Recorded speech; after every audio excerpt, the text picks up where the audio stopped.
that. Let me make sure I can actually be heard. There we go. And let's make sure this is working. Alright, alright, alright. But I Okay. messed up my Fugi fixing something. Hmm? I made my Fugi tech invisible Oh for no. a stream where I used a group source. Let me fix that real Uh, quick. alright. So, just for all y'all in chat to know, I'm gonna be using the recommended playlist of goth and 90s mall music, which means there's going to be a lot of copyrights, which means I will not be able to keep this VOD up very long. Oh, alright. Odin, I may not be able to give you as much attention as you deserve sometimes, but I'm very proud of all of the work you do and all of the things that you continue to tell me about. It's very nice to hear. You've done a lot with yourself and I'm proud of you. And that's why Odin, you, yes you, are today's little PogChamp. Too bad, motherfucker. That one can't be redeemed on me. Fine, I'm today's little PogChamp. Come here, me. Okay, so playlist starto. Ooh, that's louder than I was expecting. I mean, the nice thing about it is, like, it's thematically fitting to say, fuck the man, I'm playing the copyright stuff today. Yeah. Alright, so, let's finish up. Oh, damn, I didn't know it was this song. Cool. So, for this, let's continue with the characters that haven't been made yet, and then we'll jump back to introduce the rest. Basically, for those of y'all coming into chat, Visgoths vs. Mallgoths is a tabletop RPG and dating sim about the conflicts and romances amongst the warriors who sacked ancient Rome and 20th century spooky teenagers, set in a suburban Los Angeles shopping mall during 1996. There are a lot of bisexuals. That's the entire tagline. Okay, who is next for character creation? I can state what I got so far. Alright, go for it. So, I am Gelvira, pronouns she, her. I am not still glowing from time travel. I am wearing like a simple tunic with a bunch of gold jewelry and a cape, except the cape is actually a zip-up jacket that I didn't quite understand, so I just kind of tied the sleeves around my neck. Oh, that is adorable. I am Germanic polytheist, and I doodled a smiley face on my nose. Oh. On my skill is a stun. My special. Okay. Alright, so Mallgoths, what is are you posting that in the RPG chat too? I will as soon as I have my embarrassing trait. Alright, so Mallgoths, what is her embarrassing trait going to be? Allergic to metal, bad dancer, dumped by a famous lover, fear of animals, follows a modern religion, or wishes she was Roman? I really want somebody to have dumped by a famous lover. Alright. Who should her lover be? It doesn't have to chronologically make sense either, because we've already established they're time travelers. She could have had a messy romance with someone else before another, like, magic hiccup caused them to end up here instead.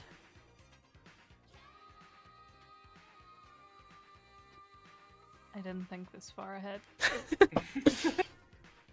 Constantine. I mean, there's all sorts of historical figures that you could have, like, messy, like, romantic backstory with. Mm-hmm. I guess, like, what gender would they be attracted to?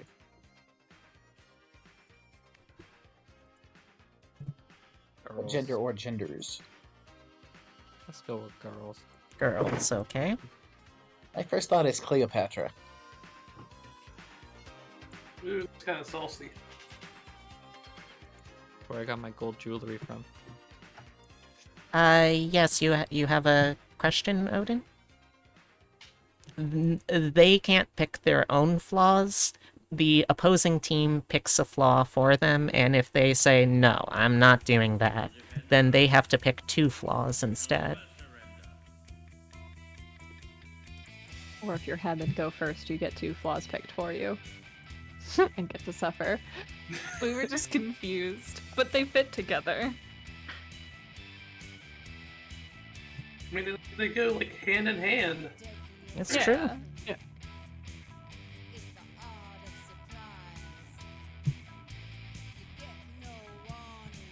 Alright, so... are we going with Cleopatra then? Sounds okay on my end. That's kind of a classic, so. What? That's fine on the. I don't know, unless someone else has. I think I need to turn the music down. I can't hear you. Do I need to. Hang on, turn my mic up? What? A little bit. What? Yeah, sometimes Discord is not great at picking people up. You might need to lean into the mic Is that any better? a little bit? Hang on. Was it fine before? I think it was fine before. That's weird. Is that better? That's I, same. I turned you up through Discord to about like 180 and it's good now. I've got him up at 200. Damn. I have everyone at 60. Where is your Discord set? I got no idea. My input's set at like 180 or something. I got an idea. Let me put my headphones back on. I wonder if that's it. Preemptively turn you back down. Is that any better? No. Did Discord mess with your mic setting? Like which mic it's using? If you have like multiple. No, I just had the one mic. It's weird. It was fine earlier. Does your webcam have a microphone built in? Yeah. Double check your Discord settings, because mine does that occasion where I'll start using the webcam. Yeah, I microphone. got no clue what's wrong, because, like, I could hear you totally fine earlier. Also, hey, Tyler. Is that doing anything? I don't get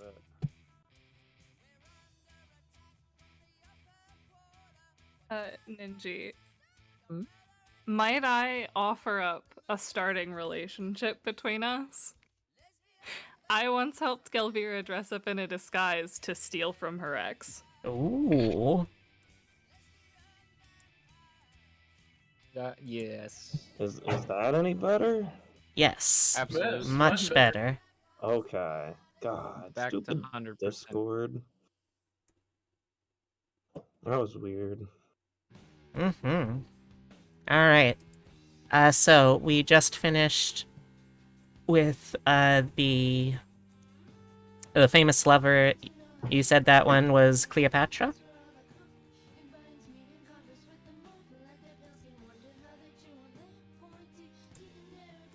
Yeah. Yes.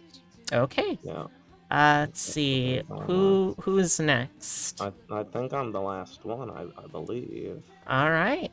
What do you Yeah. got for us, Fur?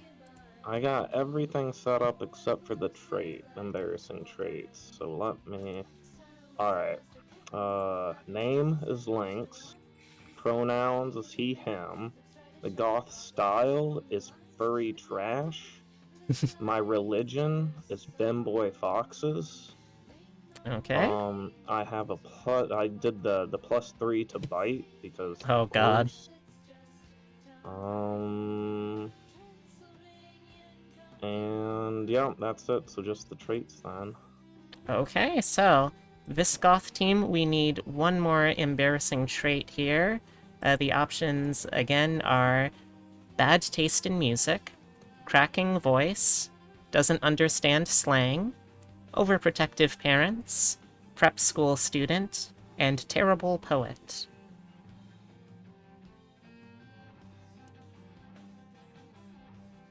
Yeah, I want to say cracking voice, but I don't want to put that hell on anyone to actually have to roleplay. I'll put the I don't think I could do that very well. I think we need 2 people with overprotective parents. yeah. We need to put that Are we burden on- related? Wait. Okay, I'm back. Okay. We need to put that burden on the golf team.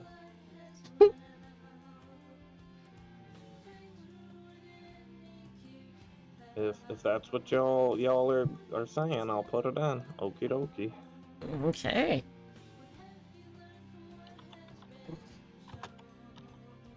Alright.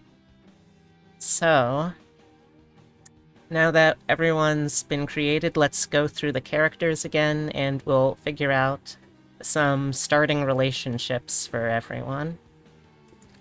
We don't have to fill out every single one, but I think we should at the very least have relationships between y'all and your teammates.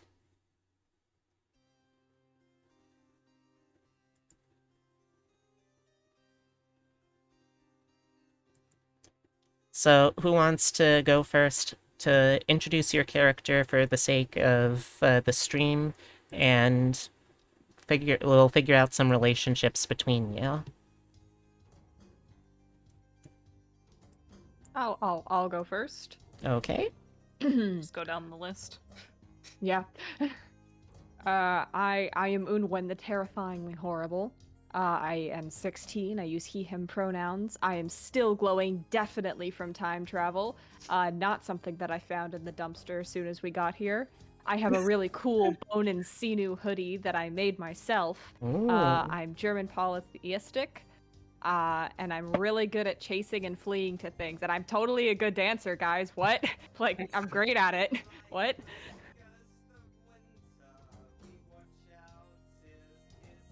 Okay. And what relationships would you like to make for your teammates, at least? If you want, after you have relationships set up to the teammate, you can also set them up to the opposing team, but let's start with the other Visgoths first.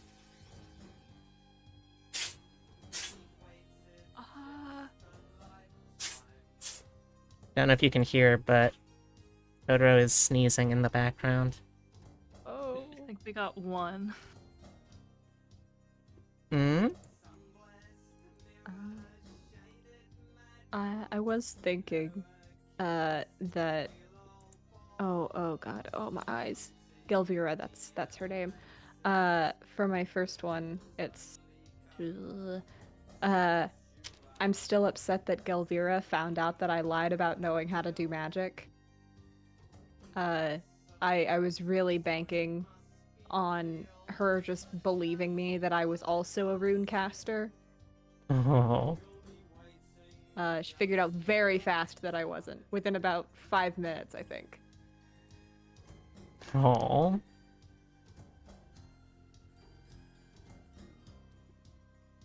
Alright. And with your other teammate, Ultragotha?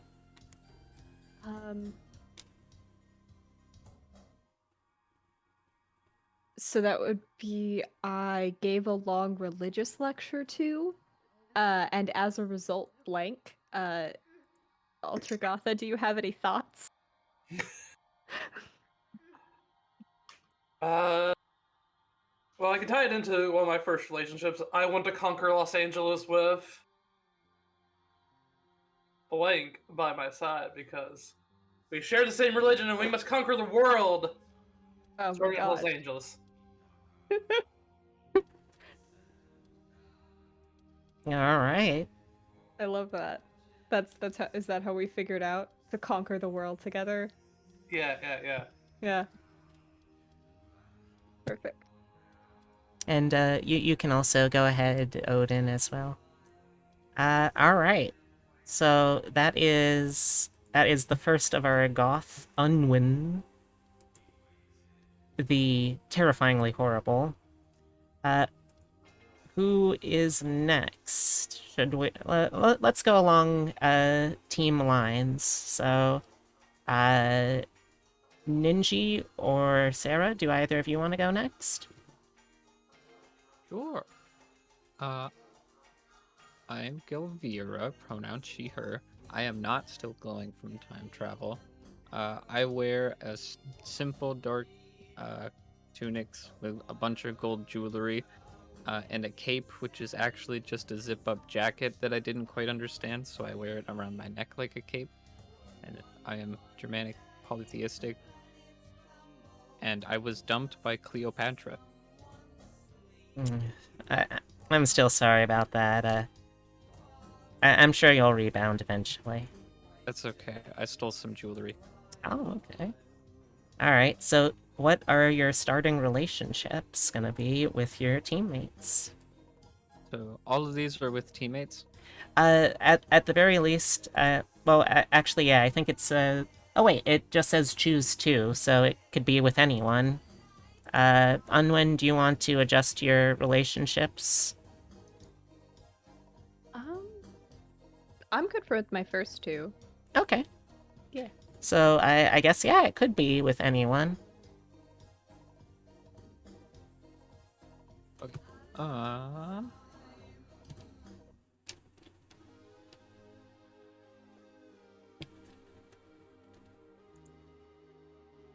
Okay. One. Oh, I have to think about these. Yeah. Once when I was invisible, I saw Ultra Goth in the middle of secretly trying to conquer their fear with Lynx, and it didn't go well. Oh no. They're not supposed to know that yet. All right. And the other Uh, relationship? I used a levitate room to help Onyx reach their stage lighting. Oh. That's very nice. The Mallgoth I resent is Athena because I feel like her witchcraft is an inferior way to use magics. All right. And let's see. I have one more. My crush on Onyx weirds me out because after Cleopatra, I thought I would never love again. Oh. Oh. All right. So we've got one more member of the time-traveling Visgoth team. That is Ultra Gotha. So can you Yeah. introduce your character and then pick, I guess, 2 to 4 relationships? I am Ultra Gotha. Obviously, I'm 16. I'm very talented. Very talented. Pronoun she, her. And yes, I'm still glowing. I wear a mail and a helmet. Helmets are always in style, I guarantee it. I'm dramatic polytheistic. And I want to conquer the world of Udwin by my side because we share a religion, and with our powers combined, we can take over Los Angeles! And the Mallgoth I resent the most is Lynx, because Lynx is...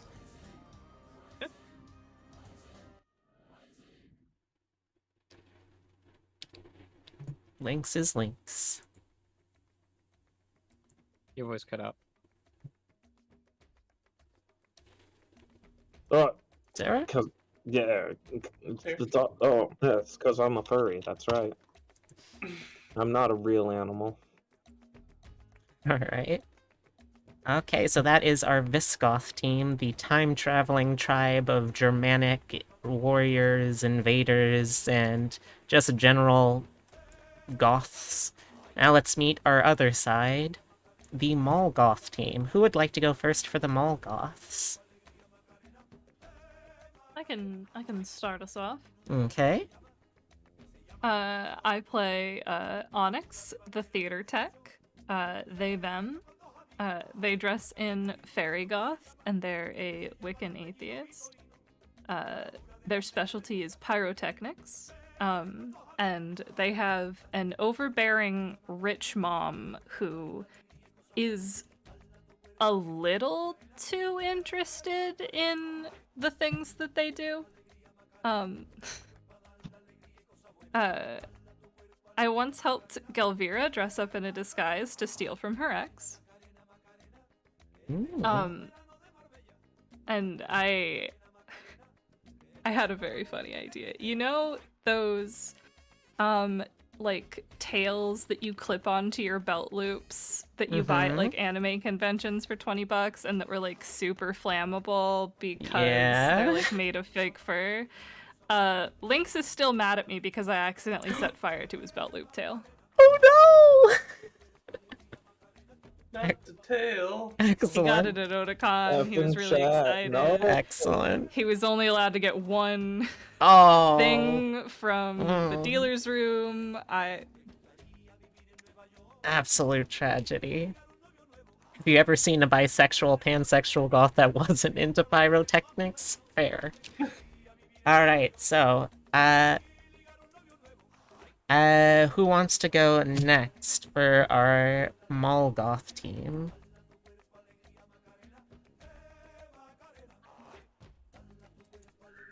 Well, I think I could maybe go next. I would say that. Should I introduce myself first? Yeah. Hello, I am Athena.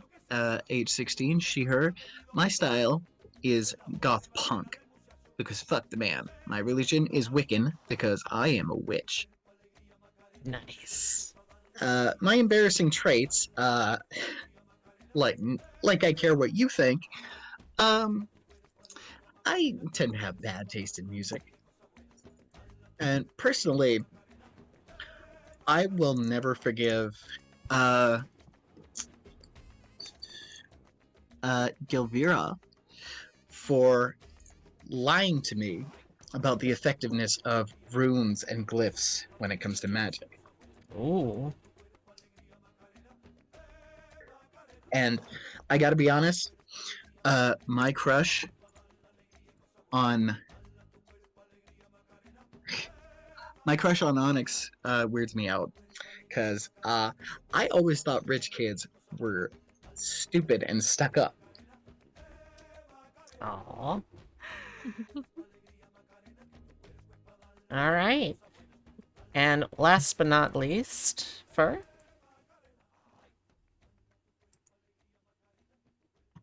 Alright, I am Lynx, the cyber pet Mallgoth. Pronouns he, him. I am an actual Lynx. My goth style is furry trash. My religion is femboy foxes. I have a note here that just says beans, so that's God. something. Special bite attack. My embarrassing traits are my overprotective parents, but yet they somehow still let me go to FurCons unsupervised. So I mean, they paid for it, so I'll go. That's okay. Oh, I imagine... Um. Oh, you think that they let you go unsupervised. Oh no! You take a photo with someone, they pull off the animal head, it's your mom. Oh god. Why does that seem like something that's probably actually happened before? Probably. Probably. And I was trying to work on the relationships. I've never been super good with figuring that stuff out. I have like half of it done. That's alright. You only need Um, 2 to start off. All right. I guess the Visigoth I most resent is Ultra Goth because I am true animal swag lord. Truly, he's a visionary ahead of his time. He invented the term swag. And Yeet. Those are both Oh, trademark copyright. well. And I was thinking of someone's whose pet I should try and be. So who wants me as a pet? Oh my gosh. I guess it was maybe. I mean, the theater major had seemed kind of so Onyx. Maybe Onyx. I want to be Onyx's pet because I want that clout. Okay. I'm gonna say Onyx does not want this. Onyx did not ask for this, but it's happening. I, Alright. Hemlock, am glad that it's happening. Excellent. So we get player consent, but not character consent. Okay, so I think we're all set then. Keep in mind that we've got the rolling dice system in the Roll20, so we can use that. In fact, I am going to turn on enable some 3D dice so we can see those. Alright, so... Are you gonna get the sound effects for stream? Oh, I mean, I gotta do everything for the stream. Alright, are y'all ready? Yeah. Okay, then I'm going to jump the audience over here. Okay, so this is the map of the mall. This is where they'll be playing. We're going to be starting things up in earnest in a sec, but there's one more thing I need to add to this, and that is the mall clock. Oh, that ended up being on the wrong layer, so let's just... Also, I should probably make this much bigger so y'all will actually be able to see it. Let's make this around, let's try 50 by...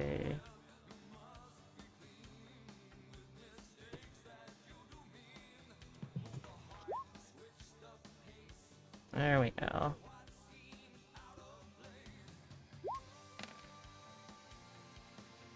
Okay, so we're gonna have that because we also need to have this, which is the clock, because this is all gonna be happening over the course of a single day.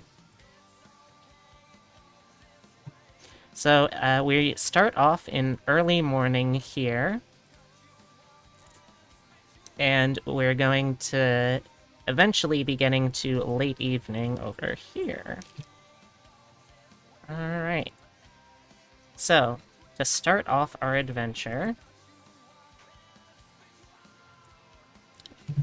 scroll over to the page. Alright, so the adventure that we are running, we're doing a pre-built because, I'll be honest, building an adventure from the ground up with a brand new system, not super easy. This one, though, is called Quoth the Raven. Whatever. It's early morning. The Visgoths and the Mallgoths are sitting on opposite sides of Floppy Joe's Cyber Chili, checking America Online. So both of y'all, all y'all can bring yourselves over to Floppy Joe's Cyber Chili there. Doesn't matter if you're overlapping or anything like that. Okay. So, y'all are logging on to America Online. So, let me give you...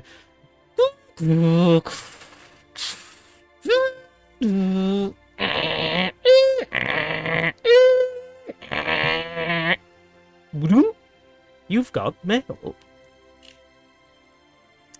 And there are several messages that come up. Let me get these up. and put them in everyone's. So you should be able to... This is the first message that comes up. You can check the third tab over to the right there. The first message is to Creepy Losers List from Student Council Secretary Brooke. Subject, Valentine's Day dance, skate. By the way, this is all taking place on February 14th, St. Valentinius's Day. Don't forget to find a date for tonight's Valentine's Day skate at the Hyper Girl roller rink. All stores will be temporarily closed in the late evening so employees can join in the festivities. No horseplay. Alright. As you get that first message, there is then a second one going around too. It is just a chain letter. And let me show you that one. It is the Omni-Goth Purity Test. To the Sparrows and Nightingales from Lestat 667. Subject, forward, forward, forward. Rand 0 MN 3 SS. The Omni-Goth Purity Test. Have you ever made out with someone on the ramp of a skee-ball machine, covered in bubbles, while going up the down escalator, while wearing a catcher's mask, while wearing only a bone and sinew codpiece, while riding separate ponies, while riding the same sheep, while tied up with rope, while haunted? Have you ever made out with 3 people in a day? 3 people of different genders in a day? A werewolf? Have you ever gotten in trouble with your parents? Gotten kicked out of a store? Or offended a deity? Check all that apply. And yes, to head off the possible questions, it is possible to do all of these if you so choose. You need a good score on the Omni-Goth Purity Test, something that is both possible to get and normal to want. Absolutely. I don't know what you would possibly be trying to suggest that it wouldn't be otherwise. Oh, I also want to make sure... I think there should be a little explanations of how to, of what mall stores are available in here. Yes, okay, good. Alright, that'll be enough for that then. And then finally, after you've been kind of browsing for a while, there's one more message that gets sent over, and it is just, it's just like 5 minutes from when you are out of time to actually be allowed to use the dial-up internet service. Before that expires, you get one more message. Specifically, it is from the Visgoths to the Mallgoths, and I'm adding that to everyone's notes as well. 2 fake Goths from real Goths. Subject, your disgraced kinsman. Dearest Mallgoths, we have captured teen boy Raven Goldberg and are holding him hostage somewhere in this mall. We won't let him go unless you agree to stop hanging out on the bottom floor of the mall. If you don't agree to the deal before the Valentine's Day skate tonight, Raven Goldberg shall be inducted into Visgoth society.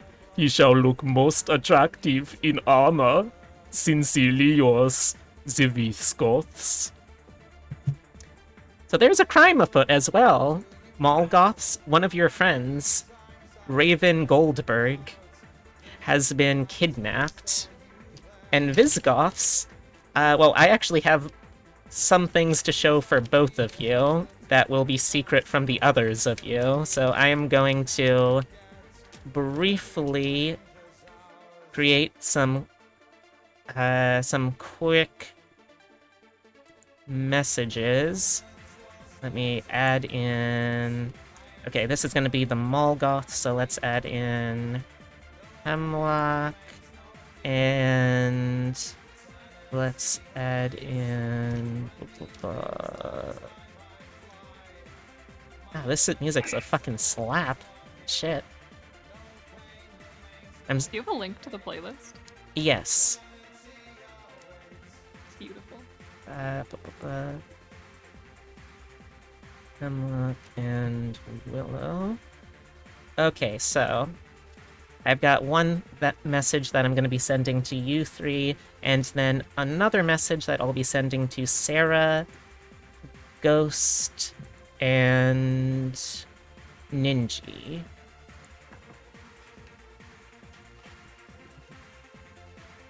Hashtag real goths.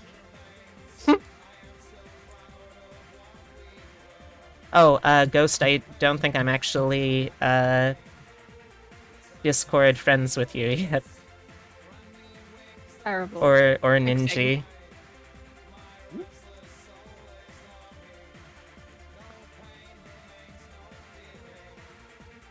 Thank you, you two.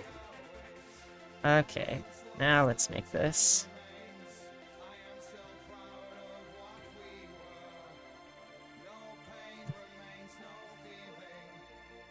And go. Okay.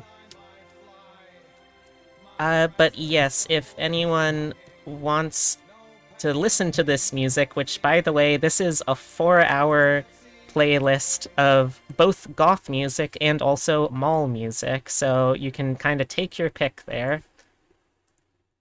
Oh, hold on, there's an advertisement, which,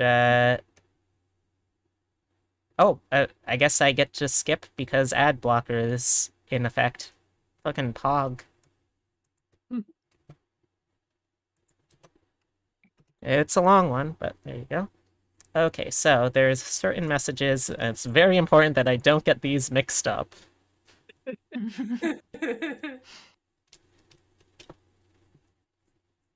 Okay, so show only to Visgoths. Got it. Alright, so I have to roll to determine where Raven Goldberg is being kept hostage.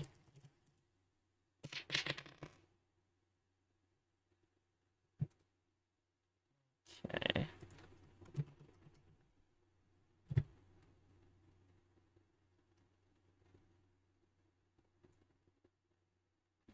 Let's do it like this. This is so. Oh man, did the music stop now? Come on, Spotify, get it together.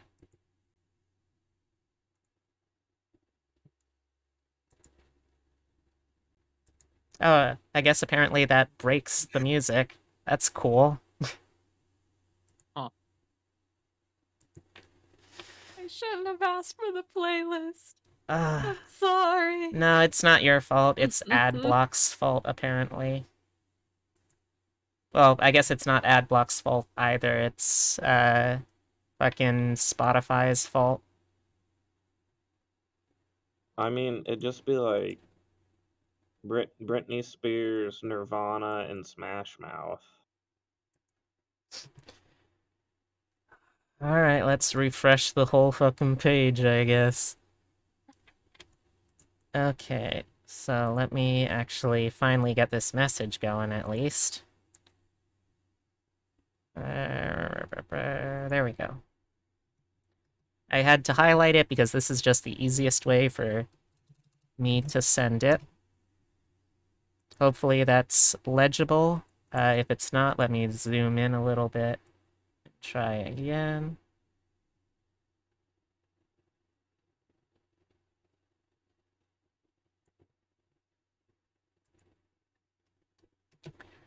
Yeah, let's just do this one. Uh-oh. Zoom tight. Thank you.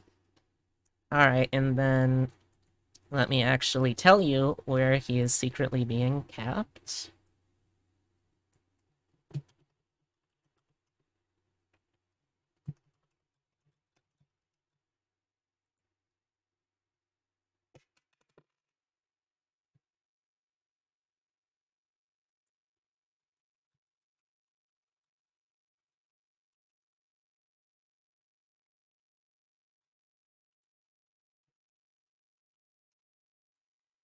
Okay. There we go. Gosh. Fucking Spotify. Fucking Spotify-ass Spotify.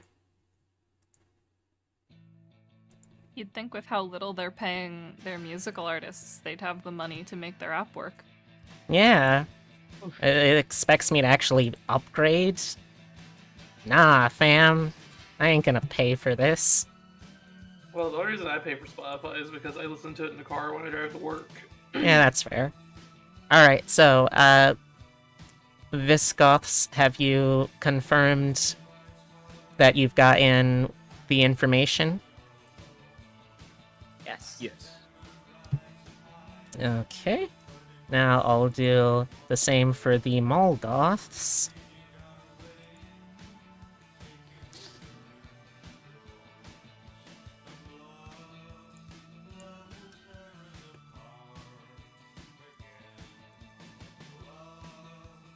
I just see what Hemlock posts in my meme.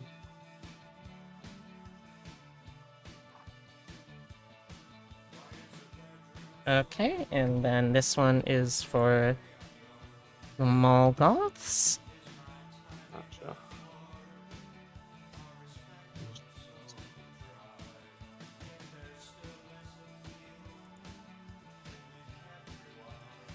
There, nice, cool.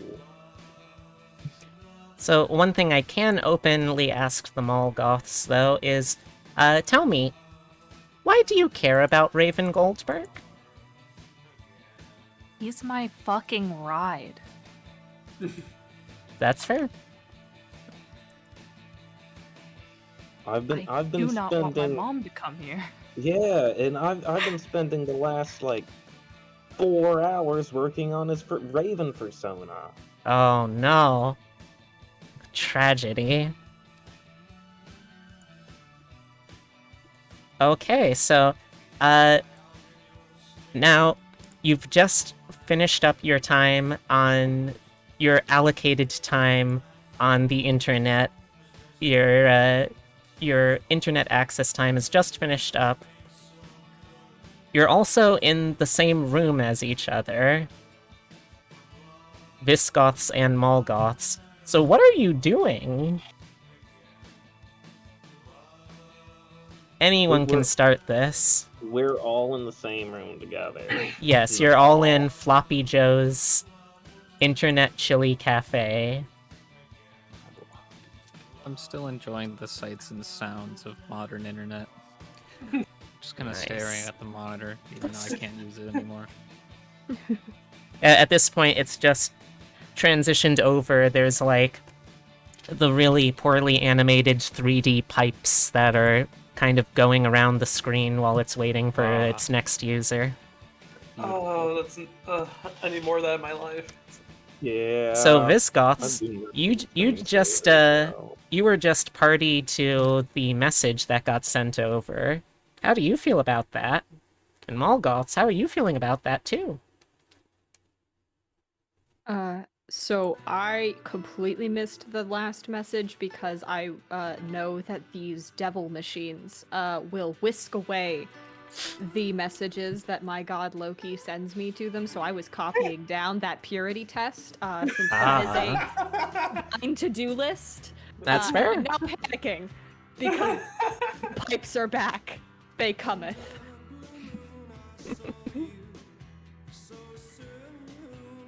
All right. Other Visgoths, how are you doing? What are you up to? Man, more of your ground meat with ground meat sauce, please. Okay there, okay there, Ultra Gotha, you sure do like this, huh? Tasty. I should also establish Floppy Joe himself.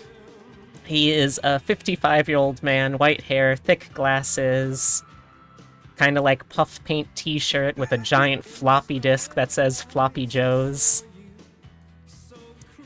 Yeah, so this 55-year-old black guy is saying, "Oh yeah, sure, come on over. I got a brand new batch where we're trying out this new thing.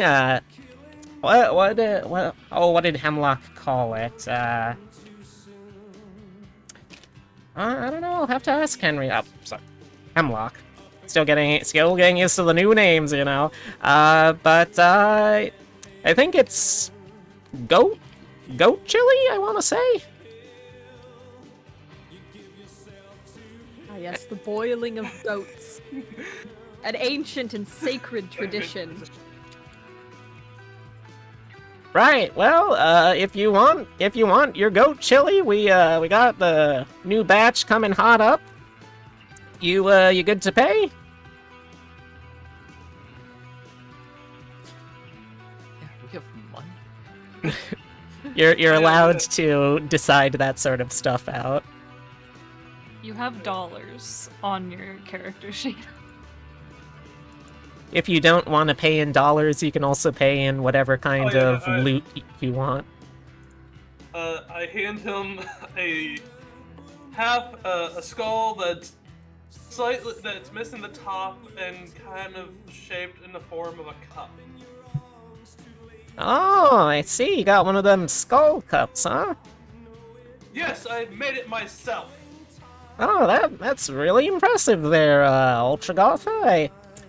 I didn't know that you Visgoths were about them Tibetan Buddhist Kapala cups. That's pretty interesting. I didn't know y'all went that far east. Agatha, be careful. He is speaking of spells. You're right. The only spells I care about are the enticing web of the worldwide nature. You seek to control the world wide in a web of your own. I see we are similarly aligned, floppiest of Joes. That's a new one, but okay, I'll take that. Also, while this is going on, Mallgoths, y'all have been pretty quiet. What are you up to, too? Onyx is very angrily finishing their lemonade. Their mom doesn't let them have caffeine. And looking around the table, goes, I can't call my mom to take me home. We have to get Raven back. She can't see us. I might not be allowed to come back to the mall if I lose my actual ride. Yup. We yeah, like the mall's cool at all. We definitely like to go home sometime. I'm running out of paper to draw personas on. You gotta get back into your dad's office, man. We do. We got. Wait, but we'll have to find them. And why are there a bunch of like Viking-looking kind of guys here? Is it? How loudly did you call them Vikings? I'm curious. Well, I mean, if we're all kind of in our clumps, I'm not saying it's super loud, just loud enough to talk to the other person in the clump. So not like super loud, but like average room speaking voice volume. All right, so how are you going to find your friend?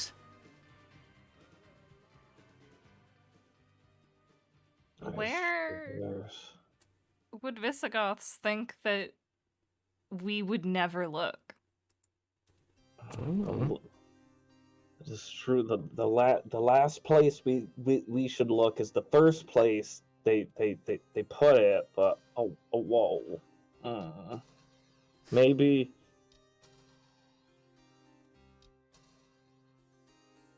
If y'all look at the mall map, it will give you a rough idea of where you can find, or what you can find in each of these stores. Mm-hmm. So you can use that or any other info He's that you want. definitely got to be an Athelwolf secret. It has nothing to do with me wanting to look at lingerie. He's totally there. Has to be there. Are we aware of the email that was sent to the Mallgoths? The Visgoths, aware of that? Yes. Okay. Yes, in the message I sent you, it showed how involved you were in the actual act, but you were definitely involved with, like, writing up and sending the ransom note.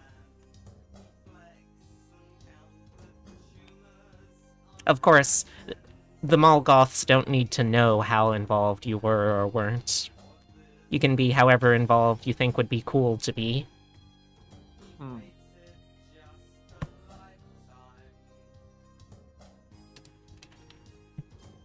Well, if we're trying to figure out last known locations, my money would be on Big Disk Energy. Hmm.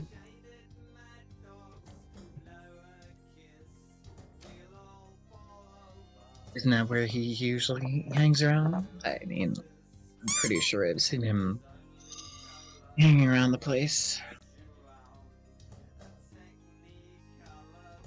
All right. Well, we can, if we get up slowly and just kind of move out, we can start checking things out while they're distracted. Oh, so you trying to sneak away? That sounds good. That sounds like a roll. Okie dokie. Okay, so let's take one representative from the group of Mallgoths. You can decide if any of you have something that's particularly useful, you think.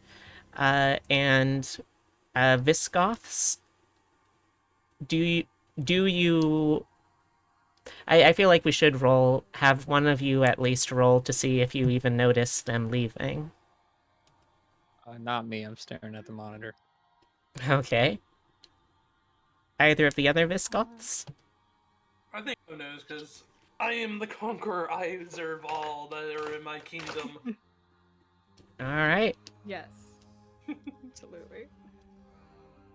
Alright. So, I want to see one pair of dice rolled from both teams. One to the Mallgoths to sneak away unnoticed, the Visgoths to notice it.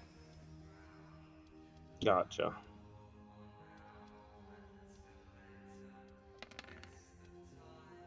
Okay. That's a 10 total from the Visgoths' very high start. Oh, you have to have a slash.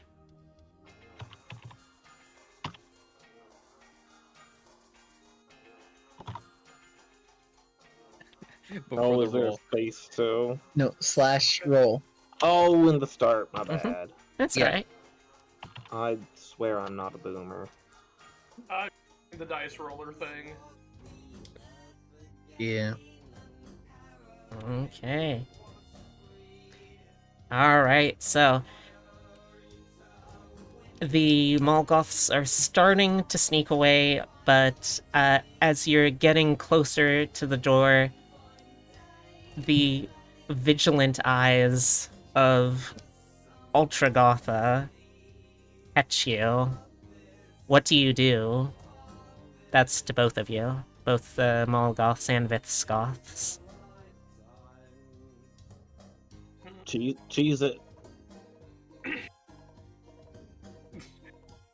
Raise Uh, up my spear! They are escaping! Okay, Can I Snap light a out of my trash can on trance. fire? I think so, yes. Distraction, go. Are you doing that before or after leaving Floppy Joe's? As soon as they yell. Do not burn down this place. They serve good stewed meat and cylindrical meat tubes.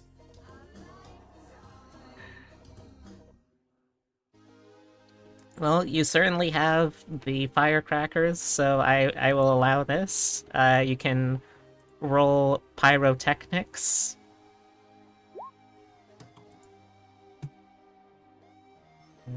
Okay. That is a 7 total.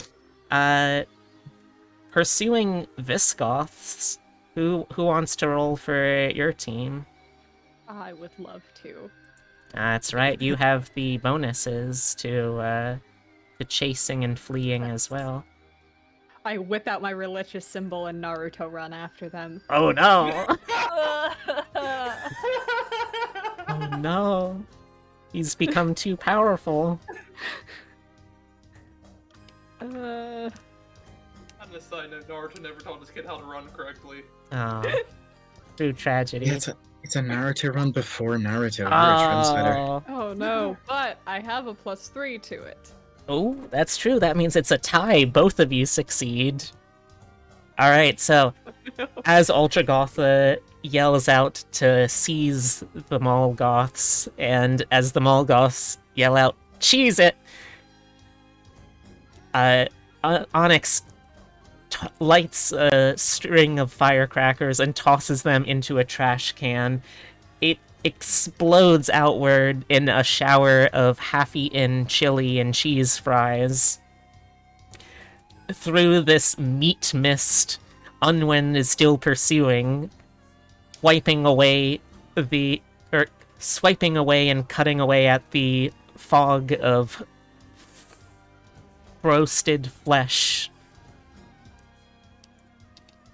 So we now move that. Also, during this, Floppy Joe is like, "Oh God, my trash can! You damn kids! Get out of here!" Alright, so you have now moved into the hallway area. Where are you going?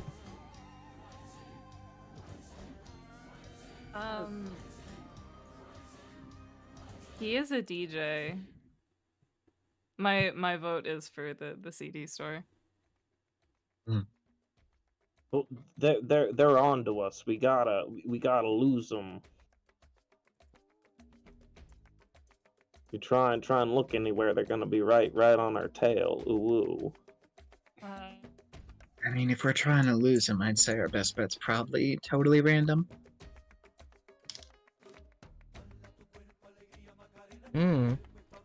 So that means you're going to need to either get to the stairs, go down the up escalator, or somehow get from the second floor down to the first floor.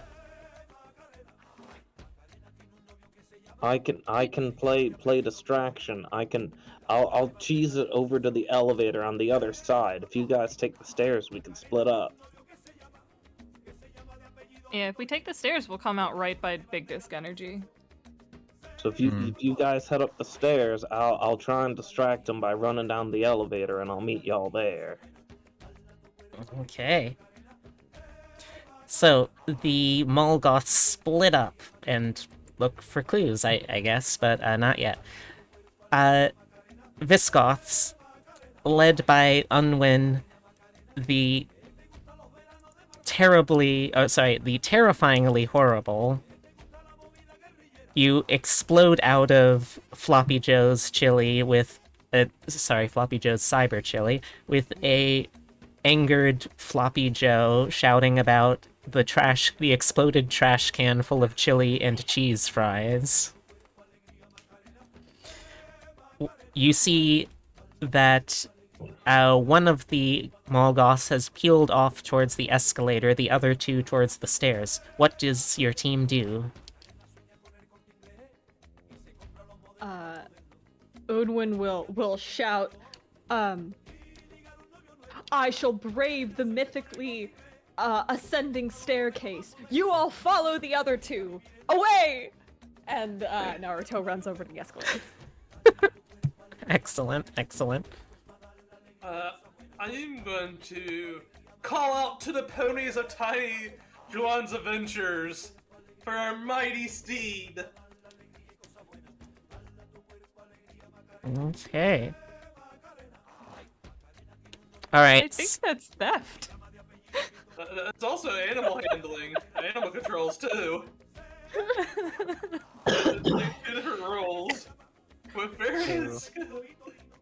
Which Mallgoths went to the escalator and which one went to the stairs? Um, I was running to the escalator. The other two were Onyx and running to the Athena went stairs, to I the believe. stairs. all right.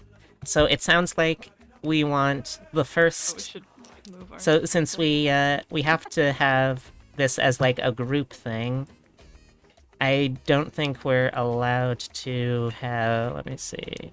Each team of Goths plays out a scene in one store per time slot. So right now, we are.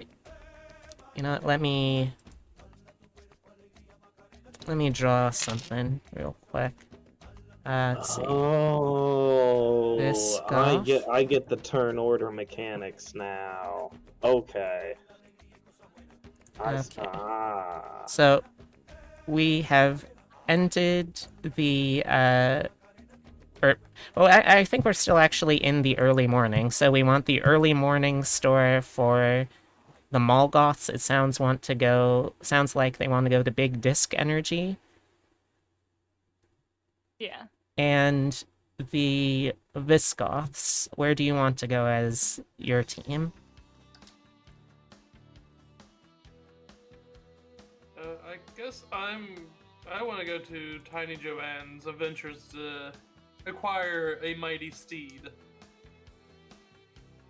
Is that good with the other Mallgoth? Oh, sorry, the other Visgoths? Yes. Okay. Alright, so let's start off then with...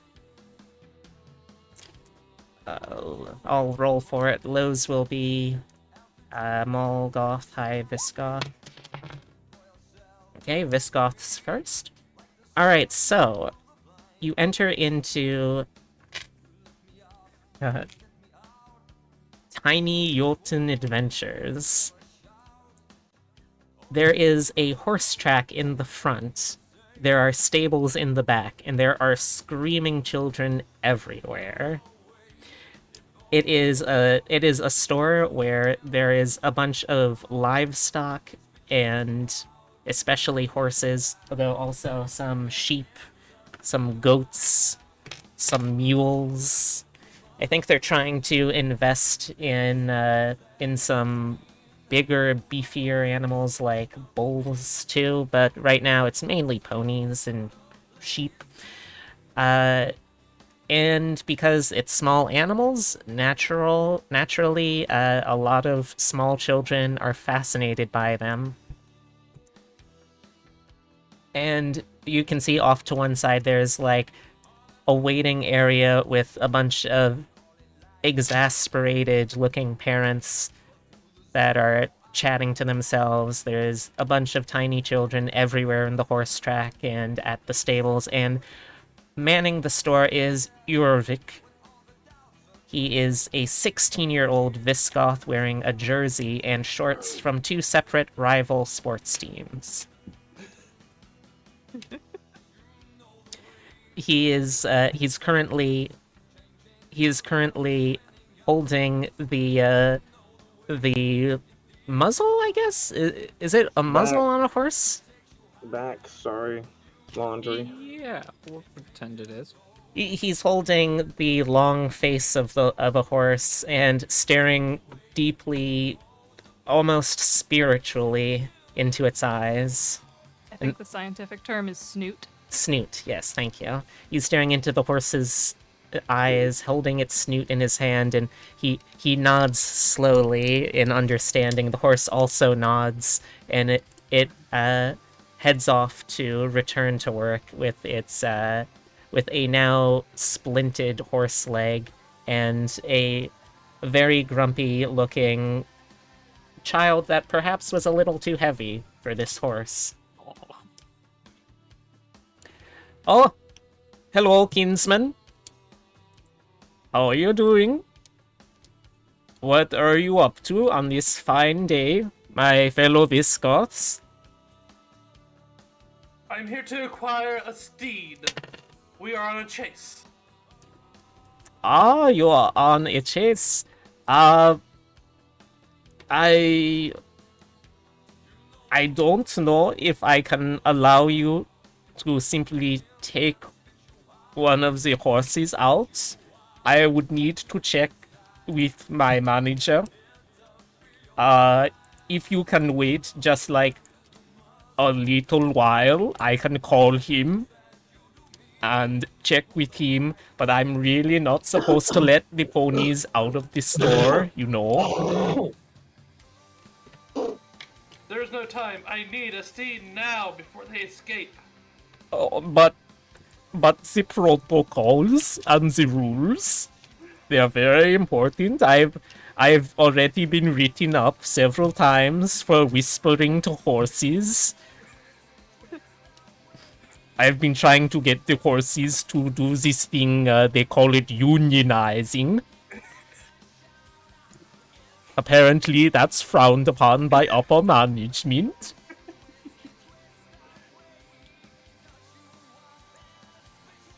So, you're either going to need to convince him, bribe him, threaten him, distract him to steal a horse.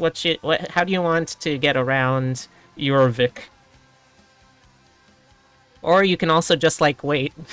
We stand Jorvik unionizing chat. Can I use my control animals to get the animals to unionize? I think so, yeah. I think that's a proper use of my roles. I would agree. Is to get the horses to unionize. Alright, I'm rolling to unionize. Also, I think at this point I'm going to start having potentially hurt feelings showing up. So if this doesn't work, it's going to go poorly in a funny way. For everyone else, not you. Oh, also keep in mind that any of your teammates can use embarrassing facts or embarrassing traits to humiliate themselves to make you look better. Okay, and I will roll for Jorvik to keep the ponies from openly unionizing on company hours and getting him in trouble.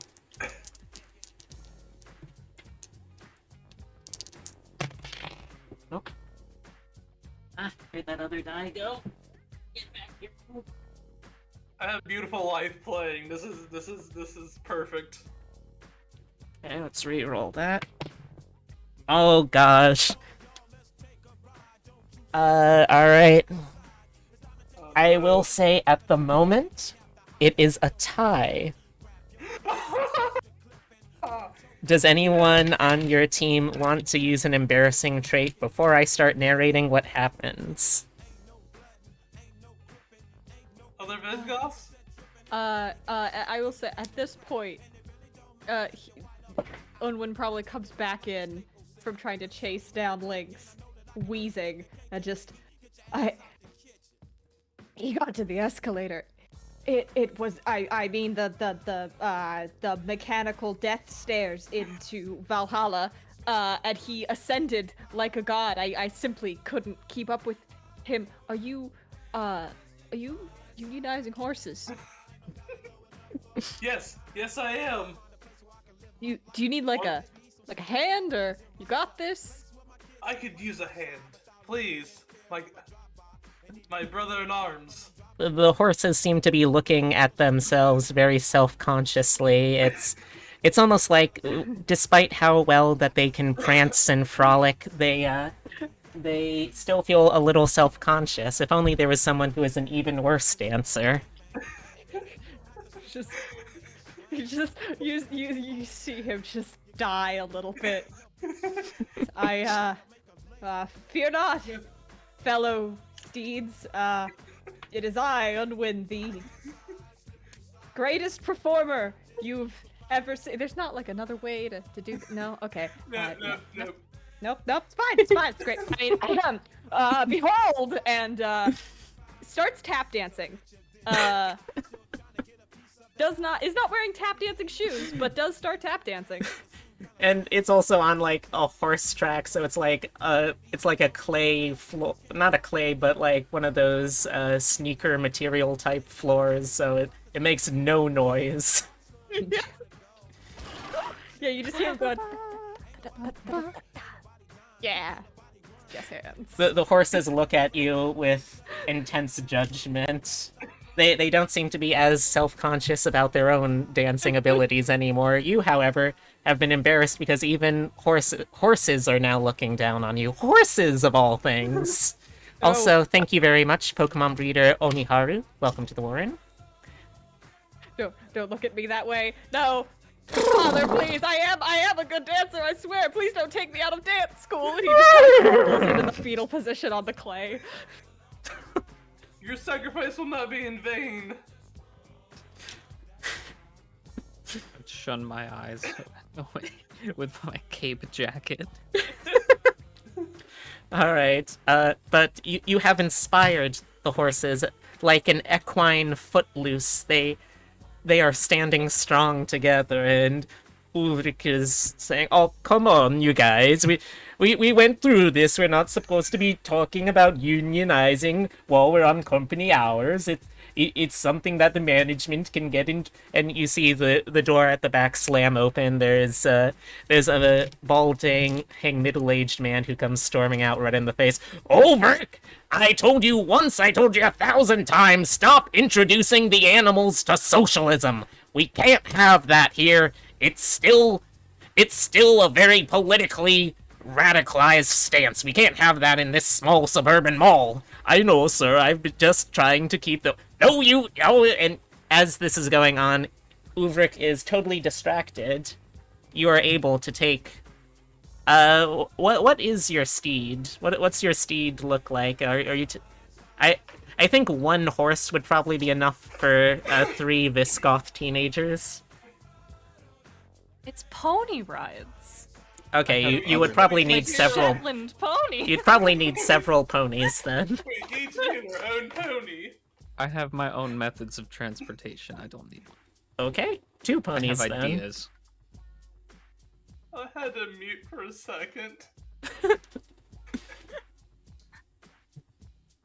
Oh god, I'm tearing up. I'm glad. I've unionized ponies.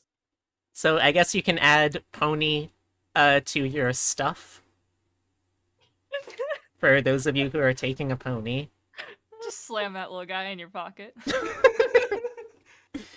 You just very stealthily mount on this comically small for you horse.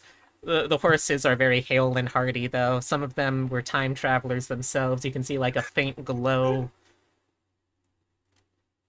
All right, is there anything else you want to do while you're here, getting up to this?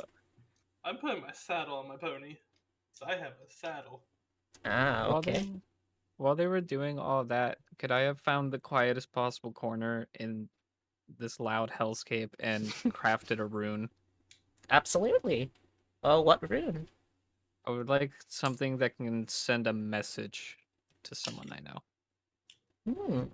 Okay. Yeah, I think that's reasonable. Let's see. I don't think that's explicitly one of your skills, but I think No, but it's I just have definitely a something bunch of you can point roll cards. for, yeah.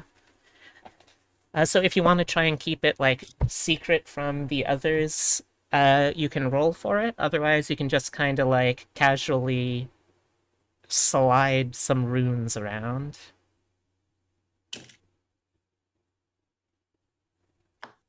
Wait, what you mean? Well, Yeah, how do you no. want to leave the message? Oh, I want to craft it for later use. I don't have anything. Oh, okay, okay. Alright, yeah, then you can just have that for now, I think. Oh, sounds like I need to reset the playlist because I still refuse to pay Spotify for Spotify Premium. Fuck you, Spotify Premium. I'm not gonna be part of your system. I unionize ponies, but yet I still pay for Spotify Premium. Alright. Okay, so are you riding off into the sunset, or so to speak? The early morning sunset? I'm giving chase. Okay. All right. So the the Visgoths, we see the storefront of Tiny Jolton Adventures, and we see, like, exploding out of it on these horses that are, like, far too small for them, leaping majestically into the air. We see Ultragotha and Unwin atop their horses. Unwin slightly worse for the wear, embarrassed by his dancing prowess, as it were. And I guess we also just have, like, we also just have. Wait, did we actually ever establish your name, Ninji? Yeah, I mean in my intro. Oh, I didn't see it on the character sheet, but okay. Did Oh, I not? I see it now. Let I me, circled it really tiny. yeah, let me try and zoom in. Get a closer look. Gelvira, right, okay. Gelvira. And you said Gelvira doesn't have a pony, she's just going off on foot? Yes, I need the freedom of movement. Okay, so we advance the Visgoths to the next stage, and we jump down to the first floor. Mallgoths, you said you wanted to look at big disk energy first? Yeah, we want to look for clues, because that feels like definitely the last place that Raven was. Hmm. Okay. For sure. Oh, okay. This is gonna be interesting. Alright, so let me get big disk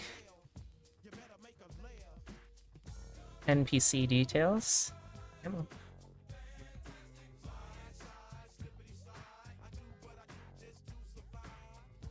There we go.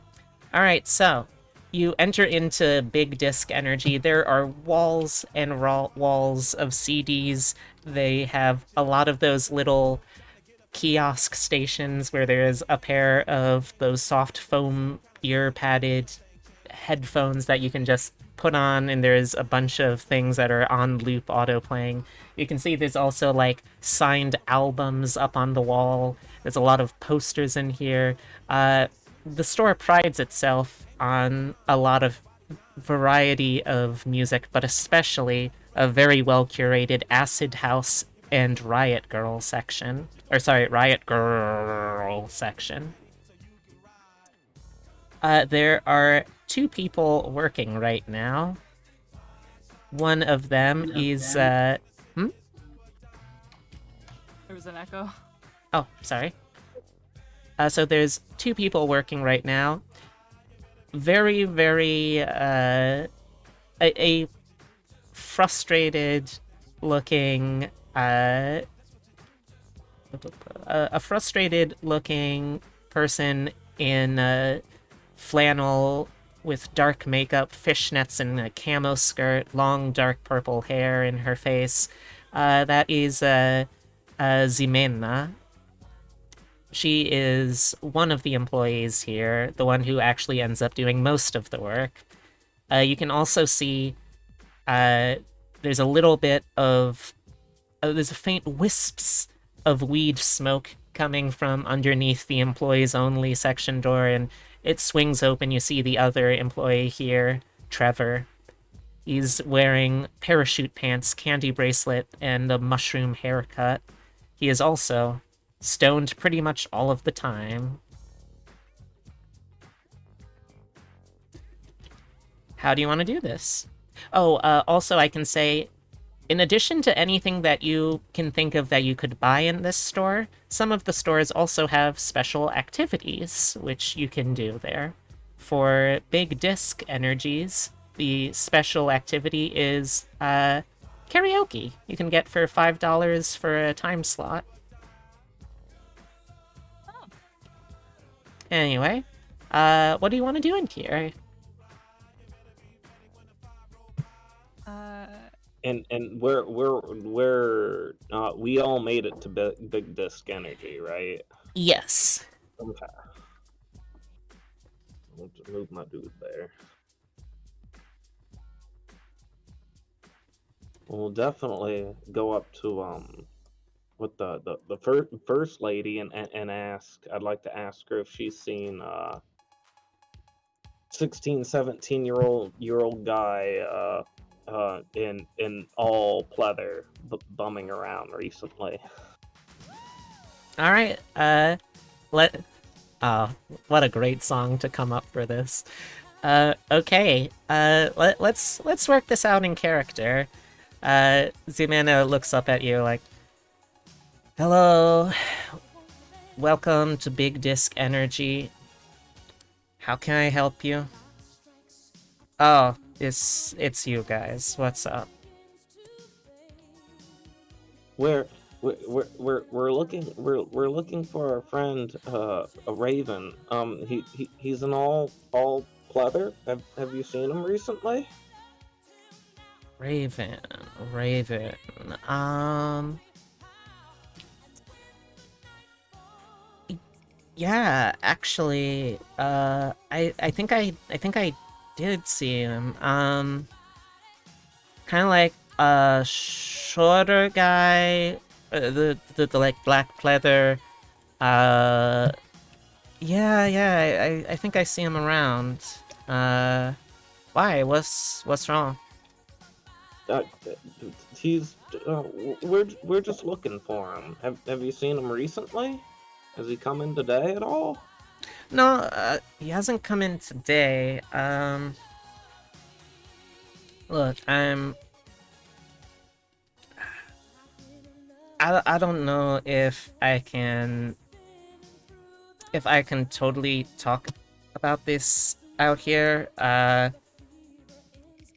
Meet me at the karaoke room and see if you can't distract this jerkwad. She thumbs a finger at the stoned raver of a coworker she has. If you can do that, I can give you. I can tell you what I'm pretty sure I saw. I don't actually know, but I'm pretty sure. Like 95%.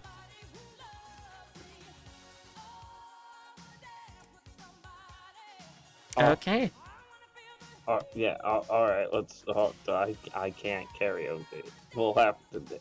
Any of y'all good at singing? We need a distraction so I can talk to her. I don't think you need to I mean- be good at singing to meet in a karaoke room.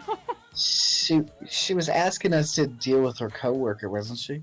Yeah, Yeah. she wants him to be distracted because, well, for one, you get the sense that she doesn't particularly like Trevor, but also because she doesn't want him to hear whatever it is that she's going to say.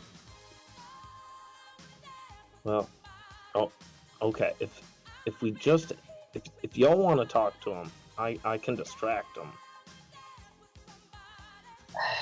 I feel like that's maybe a bit too time consuming. I've got a better plan, and I am going to whip out my fancy little crystal wand, Ooh. and would like to attempt to use my haunting ability. Ooh. Yeah. All right. Are you using it on a particular person, place, or thing? Is Trevor using a bong? I think he probably has a bong back there, judging by just how absolutely red his eyes are. At the moment, though, you do see, like, tucked behind his ear, there is a unlit joint for later. Fair enough. Like a joint seems like too temporary a thing. I might just use it on Trevor specifically. Okay. Exactly what a high teenager needs. Ghosts. All right, so do you get his attention first, or how does this work for you? It is your craft. I will defer to you on this.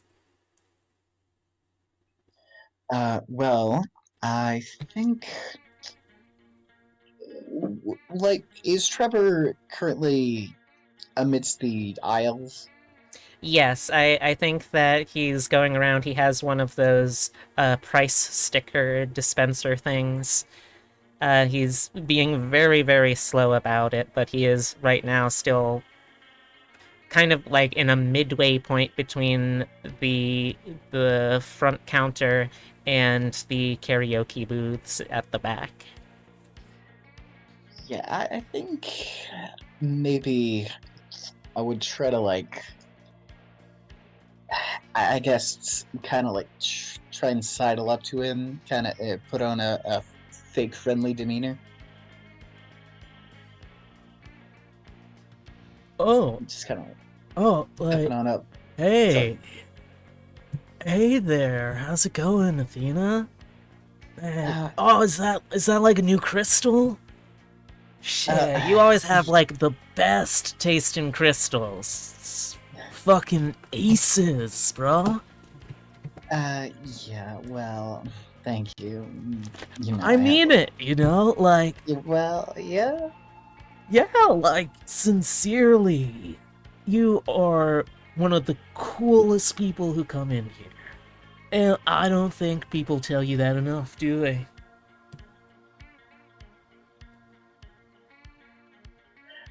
I swear he knows what I'm up to. No, So nice. he's this is part of his character. He gives the best genuine compliments. That's one of his traits.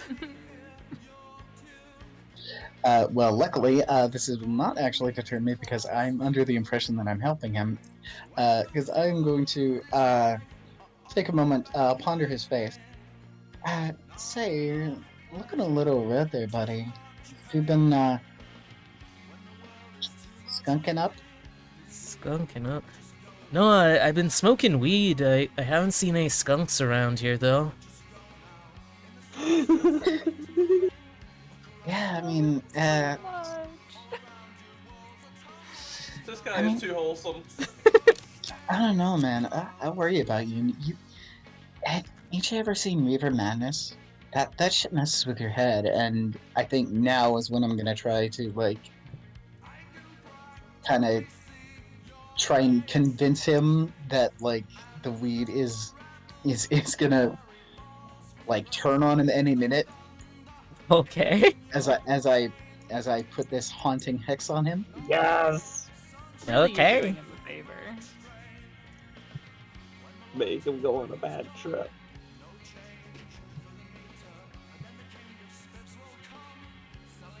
Okay, so that would be a roll plus my modifier. Mm-hmm.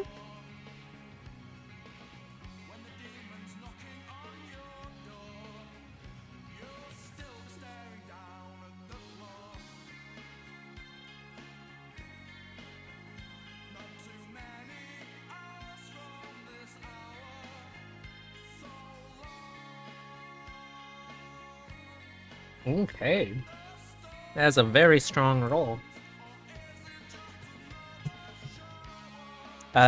Trevor isn't particularly resistant to spellcraft. She rolled double, she gets to roll again. For Sadly, extra. no. Alright, let's see how much this stoner is able to resist being spookified.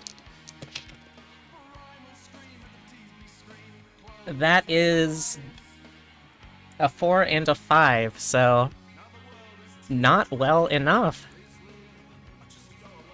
What does it look like when you put this haunting on him? Because the game is kind of purposely it purposely avoids saying whether or not you actually have the ability to do any kind of magic.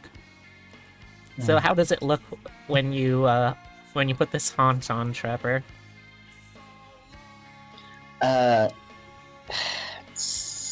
Well, if we're trying to be overt, I can't actually do magic. I guess I could just Well, not say, with that attitude. You can try to do anything you want in this game. I mean, yeah, it time travel is canonically real, so I mean,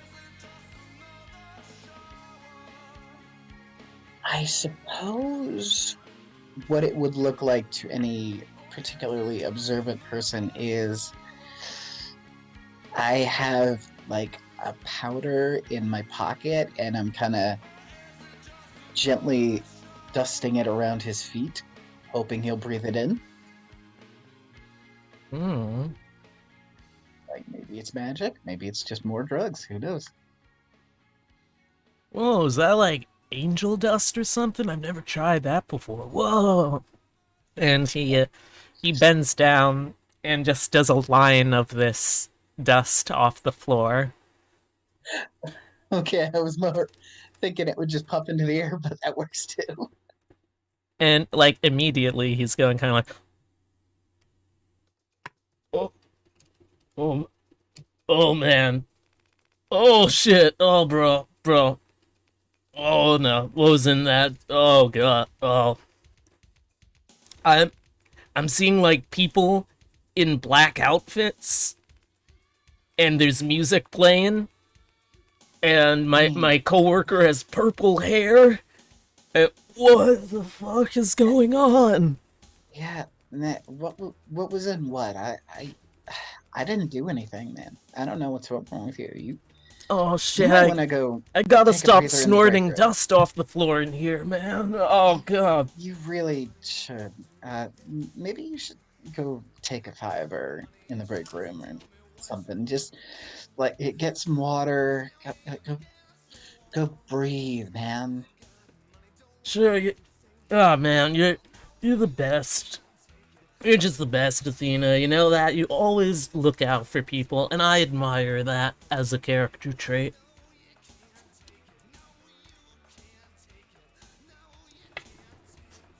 Listen, man. We've talked about this. You gotta talk like a person, man. I don't know what to tell you. This is why you're single. Shit. He's suddenly immediately sober, like, shit. There's a lot to think about. Yeah, I guess I should. Oh, shit. Man, I was tripping a second ago. Now I got way too much to think about to be tripping. I gotta go take a nap. And he heads Yeah, into the probably. back room.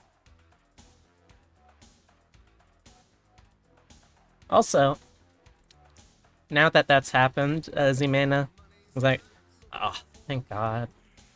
Do you know how annoying it is working with someone that fucking perky?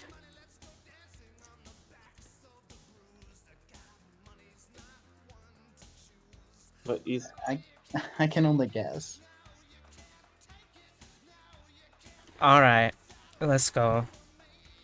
And she leads you back conspiratorially to the karaoke booths. They're not particularly big, they're only meant for, like, really just a couple of people at once, so you're kind of squeezed into this one booth. How many people are in here, by the way? what? Uh, I followed her in. yeah, 3 of us. Okay. So, there are... Sorry. So there are 4 people total in this booth. It's really not meant for that many people, but... She looks to the left, to the right. And goes, okay, so... I was on closing duty last night, right? And...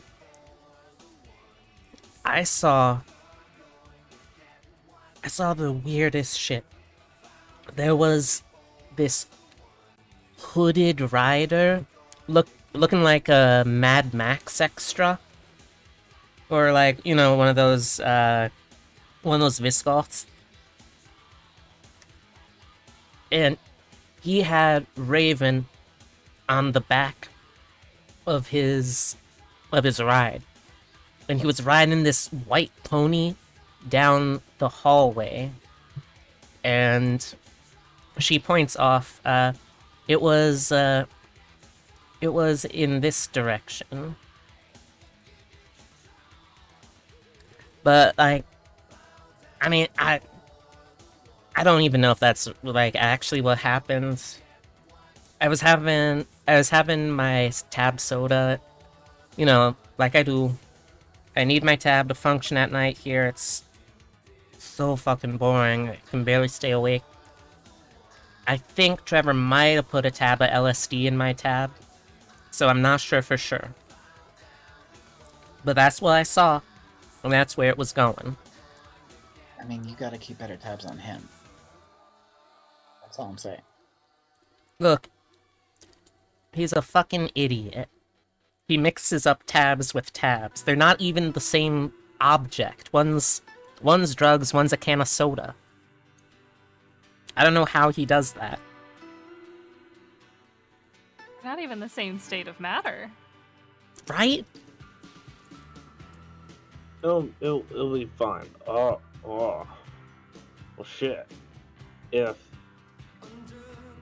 this is true, then we're at the wrong end of the mall, you guys. Yeah. But you definitely can't get a pony upstairs or an escalator. So he's either on the other side of the bottom floor, or they rode a pony all the way across to take the elevator. I mean, I've done some drugs at some cons, and I've seen some ponies going up escalators, so, like, this, man.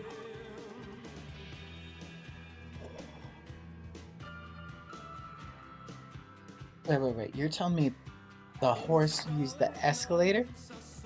Well, I I didn't mean, know they know how to do that. I was on a lot of drugs. I've been in his shoes. Like, he's a well-meaning guy. Are you sure it just wasn't one of those guys in a horse costume?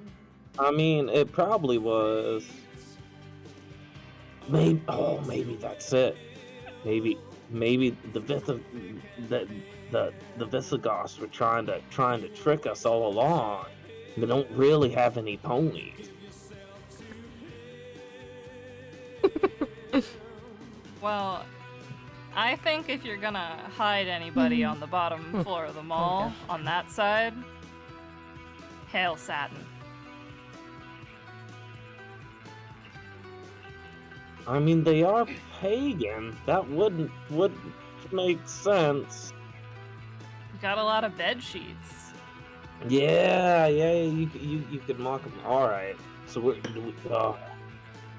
so maybe we should just double back and try and loop around and go and check that out.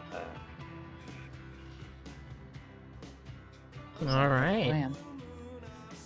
So it sounds like you have a plan. Is there anything else you want to do inside Big Disc Energy?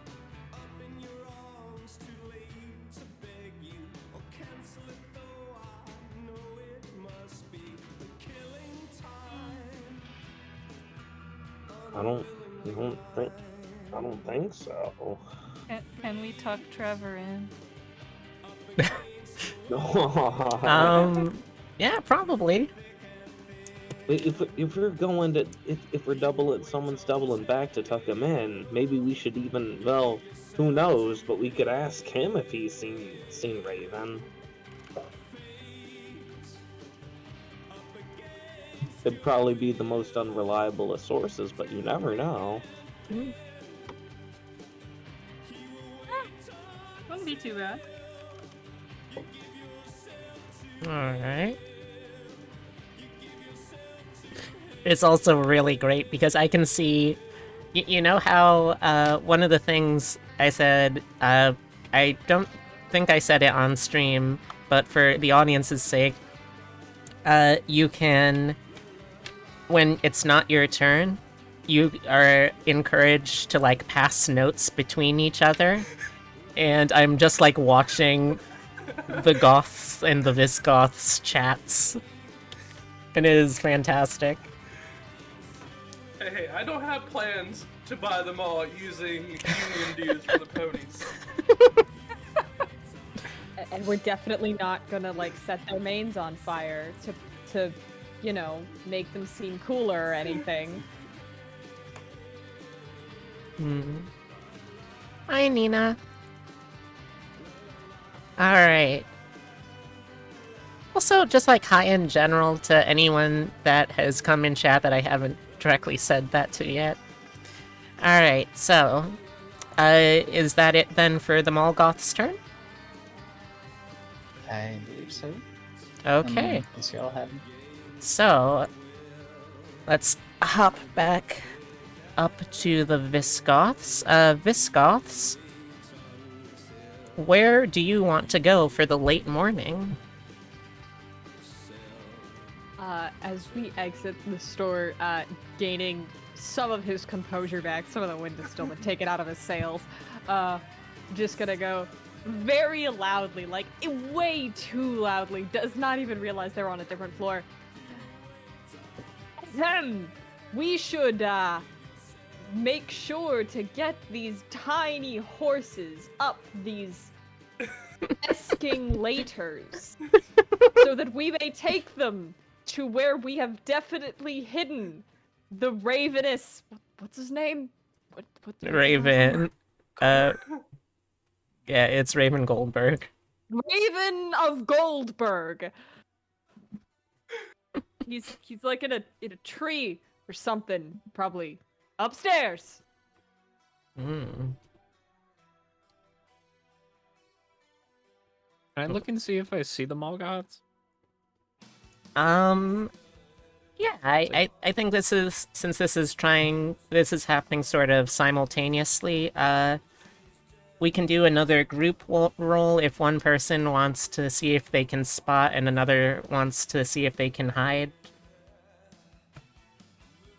Or if you don't care about hiding, then, you can just say that, yeah, this is where we're going. Or, like, this is where we are right now.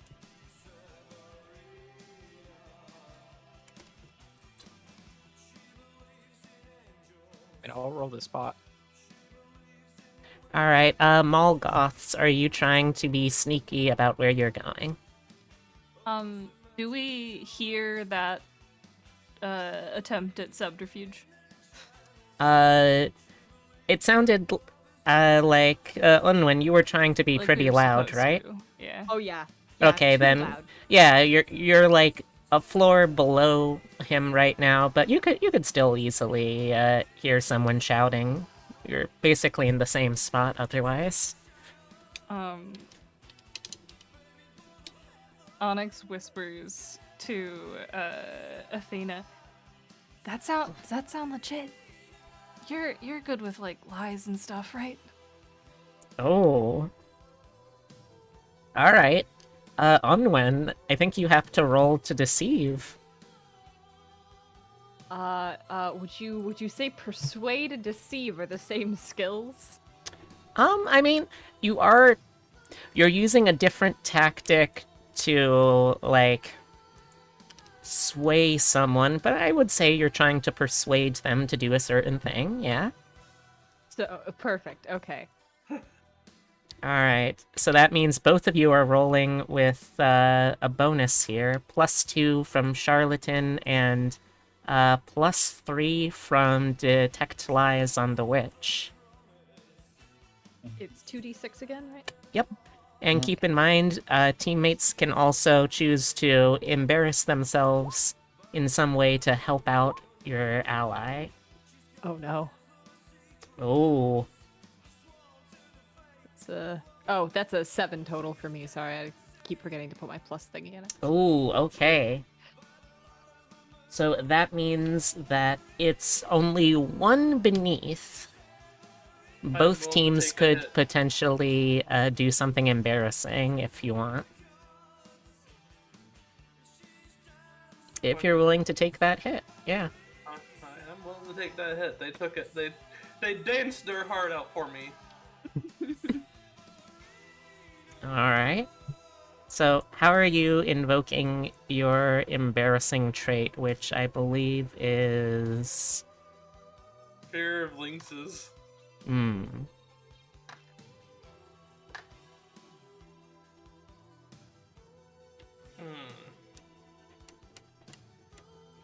I noticed in tiny in the near a nearby pen of tiny animals, I notices a lynx,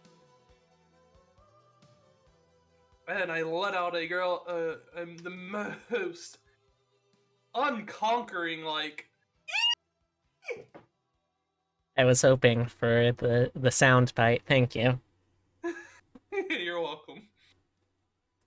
Alright. So...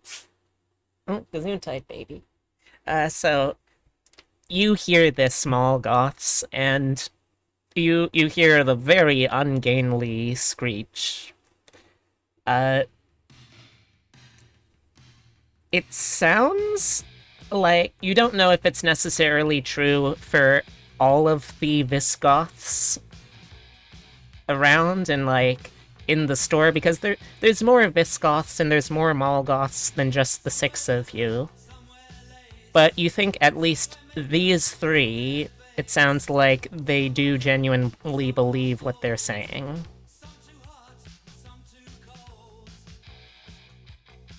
What you do with that is up to you.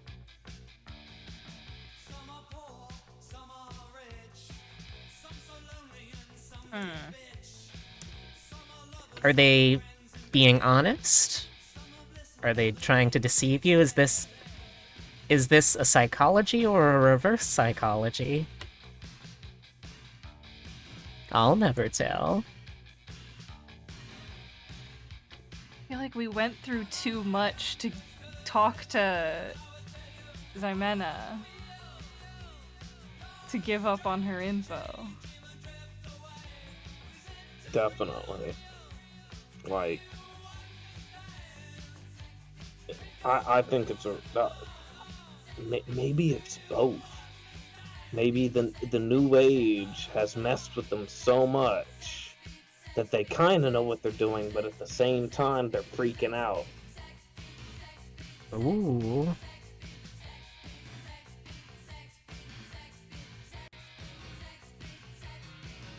Maybe he mixed up escalators and elevators, and we are going in the right direction.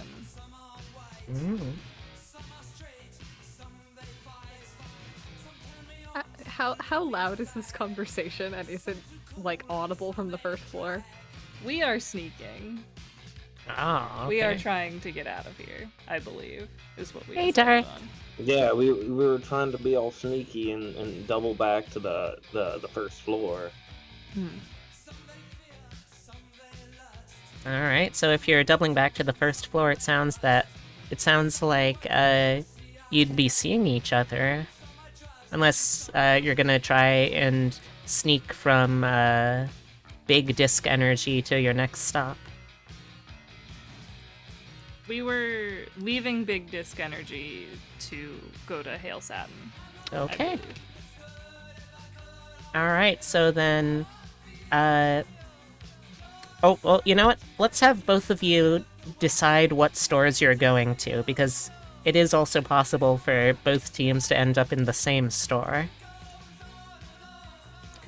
Should we That's what I was keeping an say eye it on out to see where loud, they were going. or Well... Are you going to Hail Satin, I guess is what I'll ask. Yeah, I mean that was the original plan for us is we hit there up and then doubled back, right? If you want. We'd be doubling back too. The first floor to We're on the to first check floor. back out, right? Oh, it's the Wow, okay. So I totally haven't been getting the map backwards at all. Oh, it's alright. Well, if we really do believe that, like, It figures the furry doesn't know the difference between bottom and top. Oh, yeah, I think the question was mostly for the Visigoths. Yeah. All right, so are both teams heading to Hail Satin? If I can see them going there, then I would like to lead the Yeah. ponies there. Okay. So that means that we can take this. Well, first, let's see how many people we can actually get into Hail Satin with the map size. Did you guys just steal ponies and then not do anything with them? oh no, we're riding the horses into Hail Satin. How are you getting them onto the first floor? We're taking the escalator, of course. Starting to wonder if I should have you, like, rolling for that. Yes, I think this is... I'm trying to get the map as big as I can get it.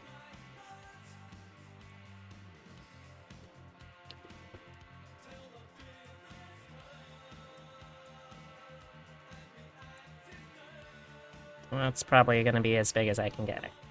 Okay. Oh, I think Umbra's was just the most convenient spot.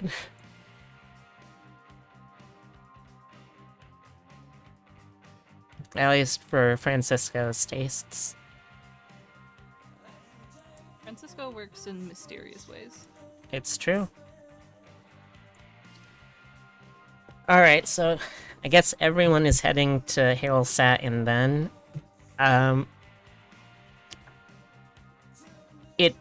I guess it looks kind of silly, but kind of not silly, watching people try and take a group of ponies down the stairs, or the escalator. Why are we as the Visigoths going to Hail Satan? What was our logic there? Because I think we saw them like over the balcony going there or something. I thought they were sneaking, and that's why I was keeping my eyes out. Hey, we never did roll a post observation and whatnot for that. Because if I didn't see him go there, I don't think I would try.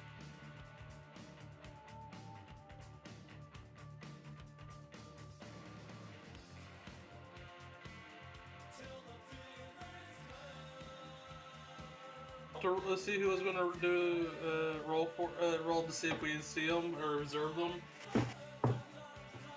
And then we got distracted by trying to deceive them.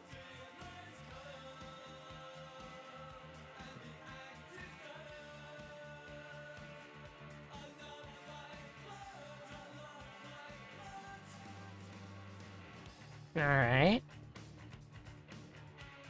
So, where are we going? Are we still all going to Hail Satin? If I could see them when they snuck there, then yeah. Can we roll for that? Yeah, I think I think we can roll for that. Okay. I've been rolling a bunch of ones. Someone else should do it. I mean, I had a good roll last time to observe them. Oh, I got this one. Alright, you go.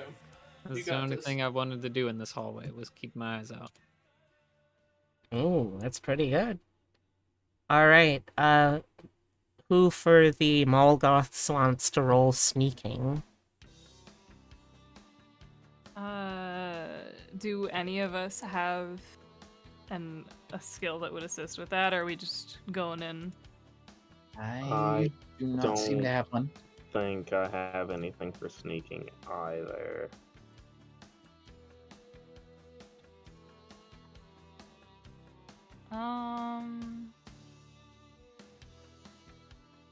Nope.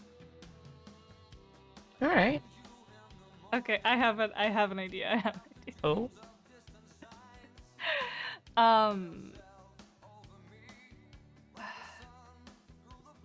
I want to make shoe covers out of duct tape Oh.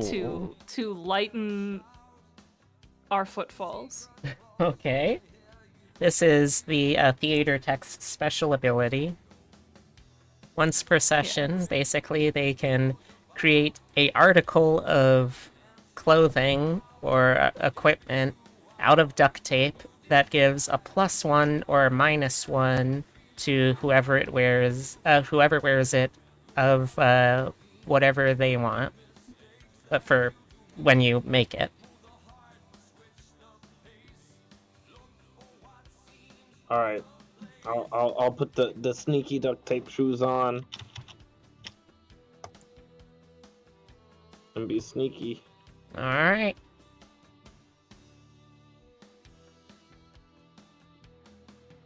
Wait, no. It should be one of y'all. If I'm trying to, never mind. Oh. Well, we all have to sneak in there. Oh, that's true though. All right then. Unless you want to run around the first floor. Could just book it. Already tried that though. Alright, we'll try and be the sneaky. Alright, I'll roll for it.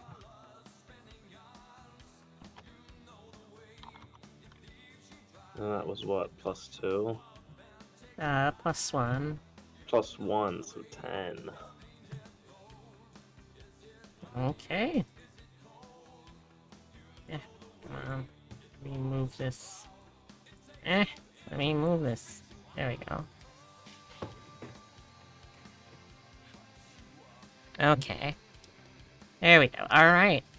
So it looks like that does beat out the Visgoths lookout roll, so that means that you aren't able to see them as they go. With that in mind, where would the Visgoths like to go next? Should. Put these. I mean, down our here. only thing that we were trying to do was chase them down for the sake of chasing them down. So we should probably hit up a store that's they would have needed to pass by. Okay. My vote is totally random. Yeah. Okay. That sounds good. We're riding our ponies down the escalator to totally random. Okay. So you can put all y'all's self in the stores that you're going to.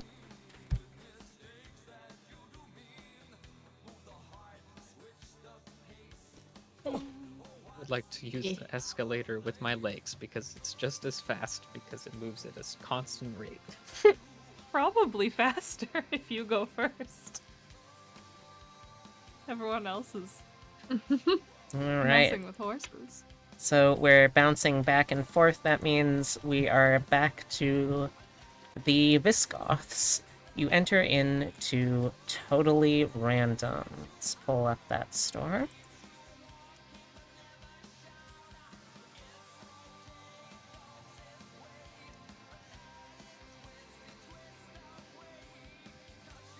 Oh. Okay. Alright, so this is slightly different. The game rules for totally random are slightly different than the rest of them all. Ask the players to describe what the store looks like, and then let them make up a new clerk from their imaginations, or if you're having trouble, I've got a clerk here as well. My god. Let's see. Totally Random sells different weird stuff every day and keeps so many employees on the payroll that nobody knows anyone's schedules. And there are a ton of special items here that could show up. That's another thing. Y'all are more than able to do whatever you want to get merch and stuff from the stores, because some of that stuff can be pretty useful. Oh, I have an idea. All right. Don't worry. Babe. Okay. Hear me out. Smoke bombs. Interesting. That's it. That's the tweet. What's the tweet?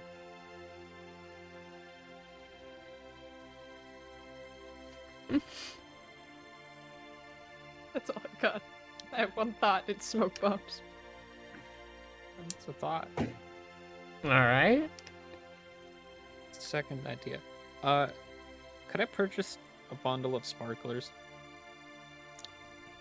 So first off, what does the store usually sell? I feel like we get the mindset of we hope it sells fireworks. Well, it will. It certainly sells fireworks, among other things. Now, Like it's total randomness what it sells. Like it's you Okay. don't know what it's gonna find. It's like a Dollar Tree of chaos. all right. I can work with the dollar store of chaos. Did you want to figure out anything about the clerk, or use a pre-built?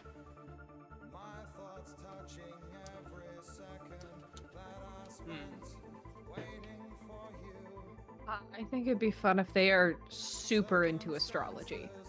Hmm. All right.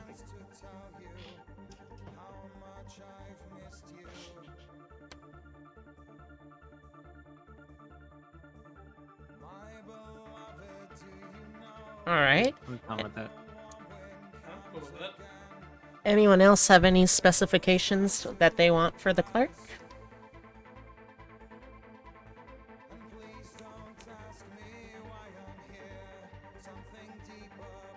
Is it just kind of like our lucid thoughts just influence what the store and the clerk look like? Out of character, yep. Well, it's basically designed by what y'all would like to see. And yes, this does mean that this song adds plus 20 to gothness, nice. And that does mean that if the Mallgoths were to come in here, they would also have the ability to redesign parts of the store and the clerk. It's a very random the store. clerk- I feel like the clerk would have Egyptian like eyeliner on. Ooh. No reason in particular. Alright. Every reason in particular. That's fair. And speaks like with a very, very stereotypical British accent. British, you say? British. Okay. Alright, right then. So, you go into Totally Random, which is sort of like this dollar store of weirdness. The clerk there today is Mary. She's 17. She's the reigning prom queen. She's got long hair clipped back with a zillion butterfly clips. She's got her Egyptian eyeliner on. She's wearing her star sign, which is... I think that would be a Capricorn in it. You slipping into Australian. Oh, listen here, you! I'll talk in whatever former Commonwealth accent I want here. I'm now on New Zealand, eh? Righto then. Also, she's not even British. It's completely inexplicable why she's using an accent like this. Oh yeah, welcome to Totally Random. How can I help you? Special items today are right over there on the shelf. You can see on this proudly stationed display stand, there are two objects. There are two sets of objects. One is a pack of plain flour tortillas speckled with ancient grains. These are tortillas tortilla. And I guess I can say this much. Eating tortillas tortilla grants a brief increase in eloquence and grace. +1 persuasion. Or, there is...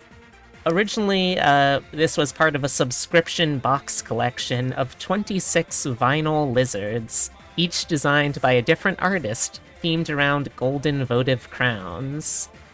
This is the Treasure of Gorarzard 21, Tekinthila. This plastic lizard is elegantly patterned with golden, shiny details. The tongue is made of stiff plastic, suitable for stabbing, +1 to spears.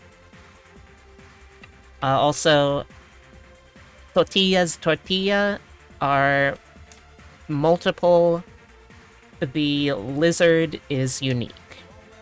And if there's other stuff that you want to try and find here, you can, but those are the special items today. Alright, so what can I do for you?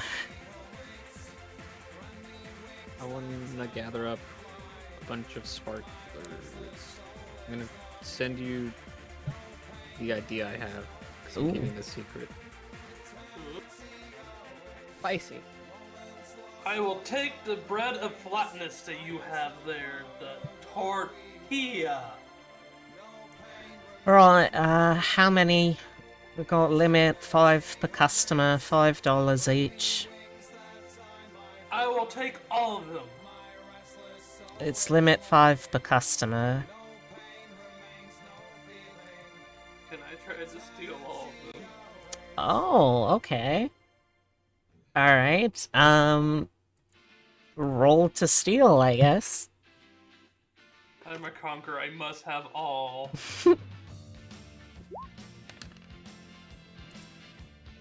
Okay.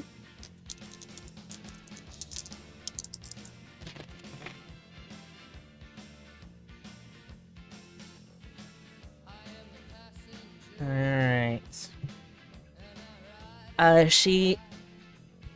She makes a move to stop you, but is unable to restrain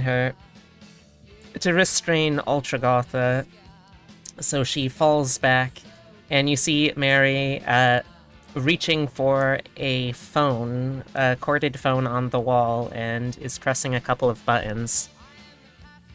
As soon as I see her doing this, I'm just gonna kind of like lean real far on the counter and just, Mary, can I call you Mary? That's my Listen. name, love. Yeah. Oh, well, what a lovely, powerful, conquerous name it is to, my dear friend there is merely borrowing your lovely samples of tortillas. How do you borrow food? Well, it's an ancient tradition among our people to sample the foods among various store goers so as to improve the amount of customers that will enter one's shop. It is a sacred art known as sampling. We want to share these customs with you, and is that fish-tailed goat on your necklace is quite lovely. Is it a personal symbol? Oh, no, this is my star sign. A sign from the stars. You are also gifted in the godly arts, then. I mean, I don't know about that. I'm just into astrology, and look, your friend over there can have the tortillas, but someone's got to pay for them. Of course, all will pay when we conquer the Los Angeles. All right. many In money tortillas? though. Now, How many tortillas did you just do? you said all of them, didn't you? I, They were limited 5 per customer, and they were $5 each. If you want to steal all of them, let's see, how many should that be? I think that would, let's say,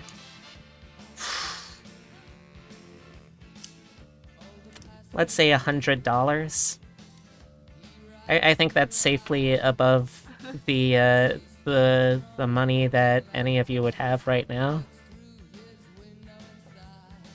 can I cut the phone cord? I thought you were stealing the tortillas right now. Oh, true.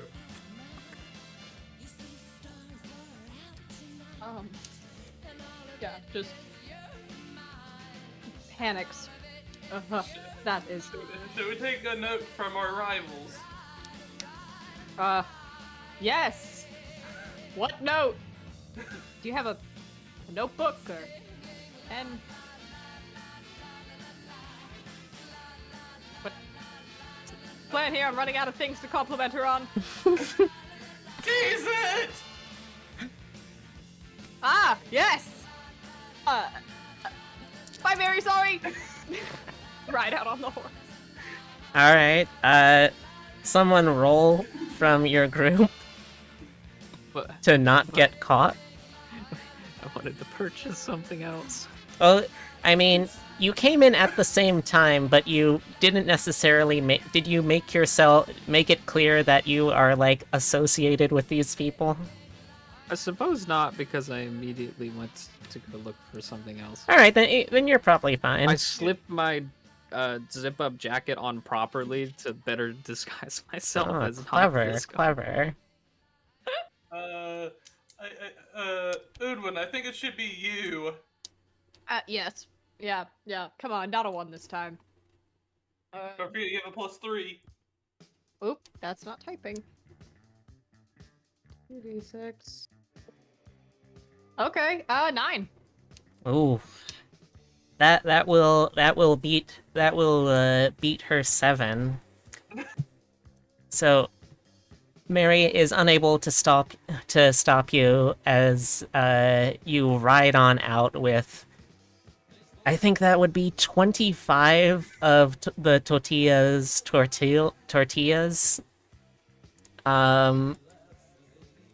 You have, however, now been banned from Totally Random, in addition to 25, being right? on thin ice up at Floppy Joe's Cyber Chili.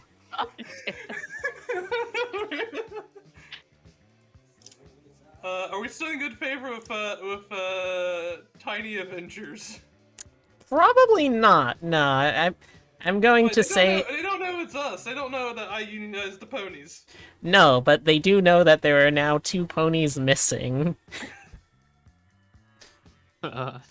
So we didn't get these ponies from them. at this point, No. I'm going to start rolling for encounters that you end up having in between the stores. These could end up being good, these could end up being bad. I don't know. They could also just end up being the security guards who now have been alerted to be on the lookout for 2 Visgoths riding ponies. Onyx and Lynx's parents are gonna have to bail us out of juvie. Oh no. Oh, but think of the clout that will give you. Our prison Epic cloud with our ponies and tortillas. So, Gilvira, you said that there was something you wanted to do in there before leaving? Yeah, I wanted to buy enough sparklers to make that which I messaged you on Discord. Ooh. However much that would cost. All right. Let's see. I think I could give you that many sparklers for Let's say $5. Sparklers are pretty cheap, and they come in big packs. They used to back in these times. Yeah, back in '96, you could get a dozen sparklers for just $2.50. I bought 700 sparklers for $60. Damn, that is a You lot. could get Roman candles and mortars and all kinds of shit in the 90s for fireworks. Honestly, yeah. I was gonna buy People some hadn't tortillas. learned that they, well, you're unfortunately too late. They're fresh out. Someone, some rude, weird, they were some just- rude person ran off with all 25. Like 2 dozen of them before, but I bring my a bunch of sparklers to the counter. Like, I'd like to purchase these. Oh, yeah, all right. Do you have a customer loyalty card? I I pat down my non-existent pockets and then reach into my jacket pocket. No, I don't. All right. I'm obligated to ask you. Would you like to sign up for one today? No, thank you. That's fine. That's fine. All right. Beep. I'll be $5 even. I place $5 on the counter. All right. Have a nice day then. All right. You have successfully done a makeup. shopping. Makeup looks really nice, by the way, and then I briskly walk out. Yeah. All right. I'm an agent of pure chaos, it seems. As soon as I catch up to them, and like they see me catch up with them, actually, if I can even catch up with them. I think you probably could. Okay, as soon as I reach them, I go invisible. Ah, all right. Are we Alright. that bad you don't want to be seen with us? I don't want to be arrested with you. So I I have am. plans. I'm gonna be keeping track of. I now have to keep track of what stores people have the shopkeepers angry at them in. So, One of One of us them has is to not my continue this fault. mission. The ponies are wanted to unionize. They just needed the right push. okay. So let's see. Both the mall. I think probably more so the Mallgoths, but both of them are like Floppy Joe is still upset about the trash can that you blew up. We didn't blow that up. To be fair, I know. we're just kind of the reason they got blown up. It was fine. We can argue that later. Alright, then the Visgoths have not made friends in Totally Random. And they are, like, questionable, but probably not gonna be clear in... Actually, yeah, you stole them, so I mean... If you show up with the stolen merchandise, it's not gonna look great. We are the ponies union reps. Oh god. It's pony reparations. Oh god. We need 2 mules and an acre of land for our ponies. Alright. So that was totally random. Now I need to roll to see if you're going to be encountering anyone when we jump back to you. I'm gonna roll in advance of time this time. Oh. Okay, this should be interesting. I'll set that aside for now. It's never good when your GM goes, "Ooh, this is gonna be interesting."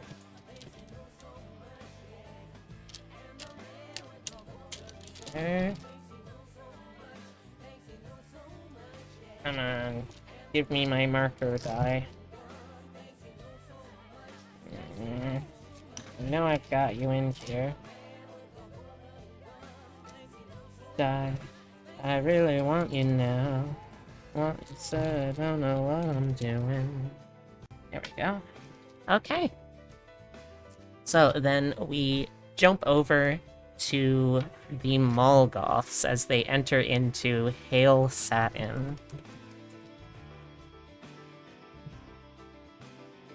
While I'm moving in, I'd like to kind of take a second to look over my shoulder and check out like the mall security and see like if I can see any security guards and what they like.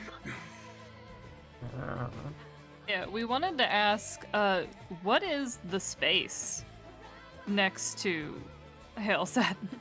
That too. That is a good question. One that I don't strictly have an answer for. We formed a prayer circle hoping that it is like maintenance or security. You know, I think it would make sense that it's at least partially like that, yeah. I'm going to say that let's get our marking tools. I'm going to say that there are doors here that lead in and out of the place. Then we'll say that this little question mark there is an ATM machine. But there's also, let's see, what would be a good thing for this?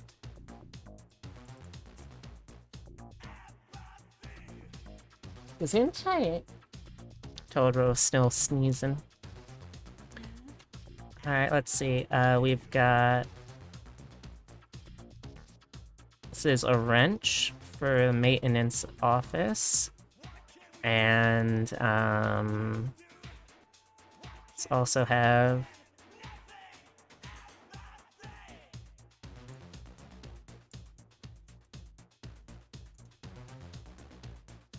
This is the security office. You can tell because it's got that little security camera icon now. Okay, does that help?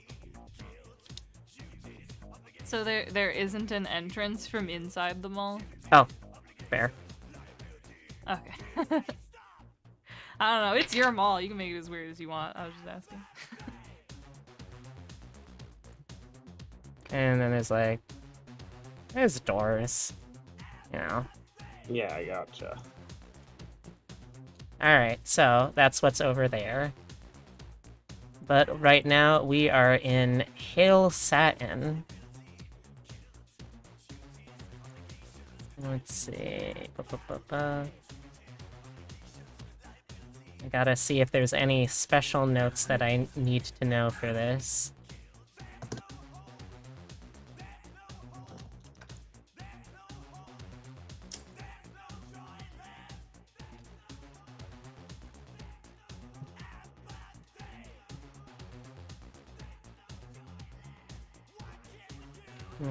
Okay.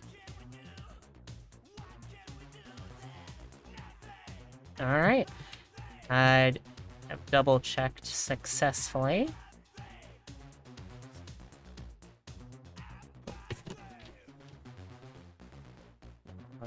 Well, there we go. Okay, so, you feel fairly comfortable in here.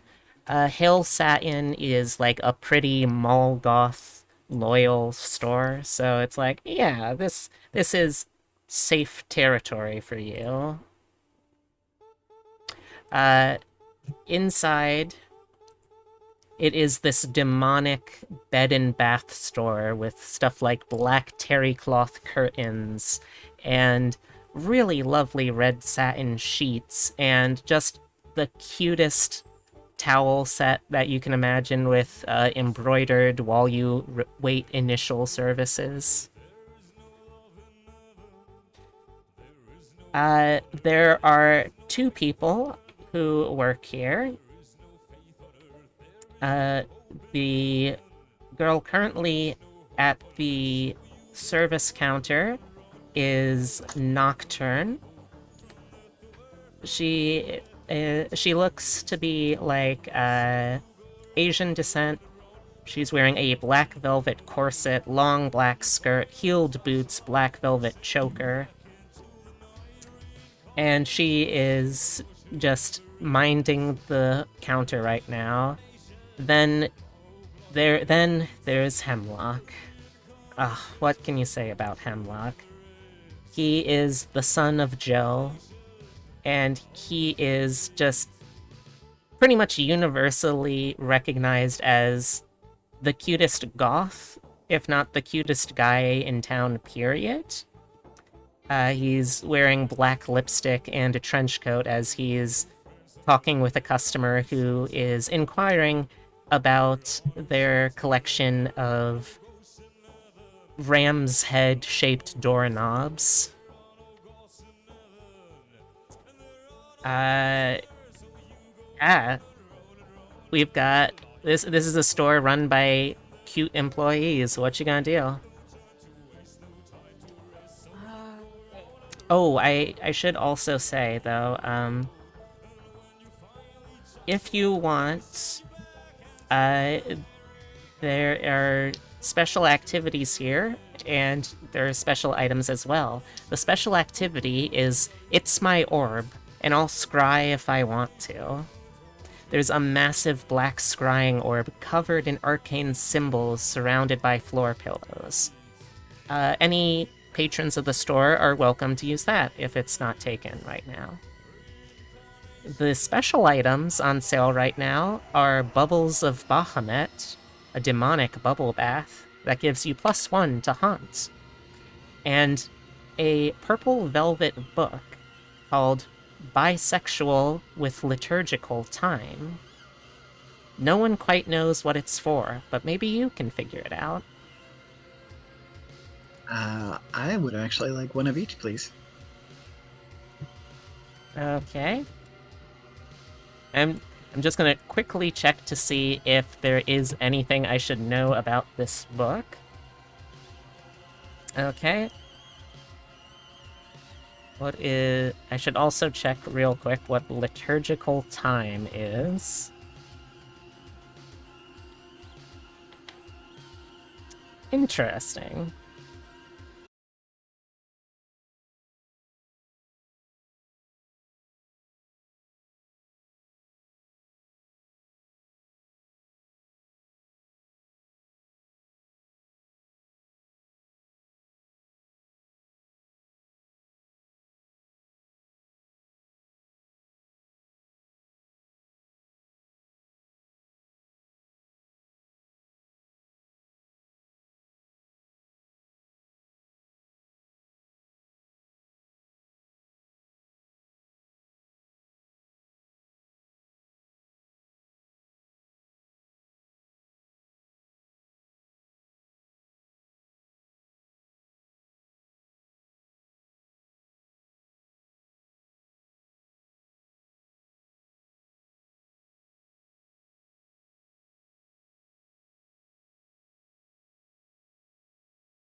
$150. $1.50. Okay. No, you flirt with her and she makes it reciprocating more expensive. No, it's Ain't $1.50. that hard to get.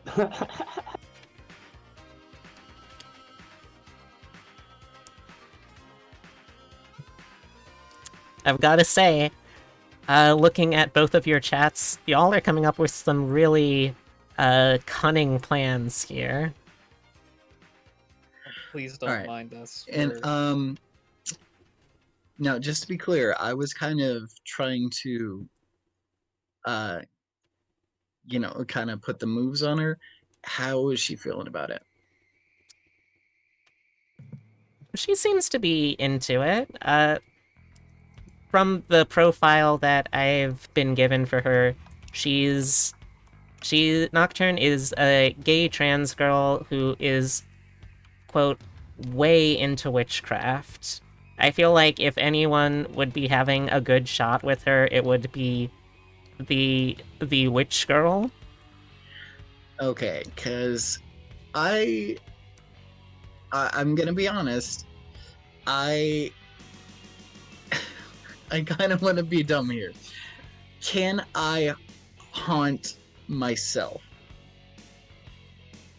Okay, I'm curious to hear where you're going with this. Well, if I could bring her away for just a bit, or maybe a little making out, that would leave my fellow Mallgoths to use the scrying orb if they would like. All right, we can definitely have like one of those 90s. We can't actually show you it on screen because that'll get too spicy. But like, it's heavily implied. Y'all are doing some smooching. Actually, you know what? This is 96. We could probably get away with that on screen. It starts on screen and then it kind of like transitions to the employees only area back there.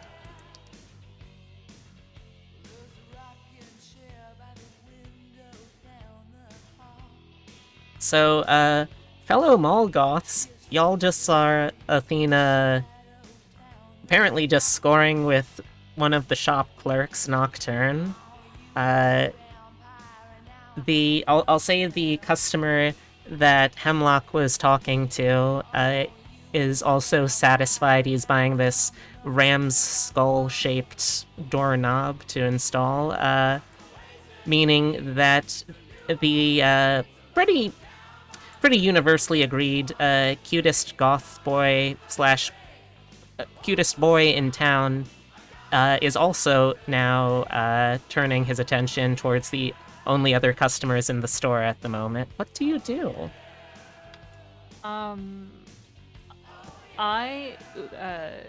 We wanted to do our own things technically at the same time, like Okay. chronologically in the game at the same All right, time. we can work with that. Describe what you're doing.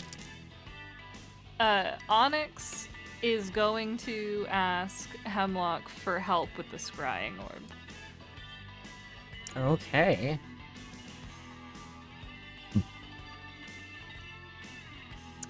All right. Oh, didn't mean to roll for that, but okay. How are... Nice. Okay. Okay. I see that someone's making plans. Interesting.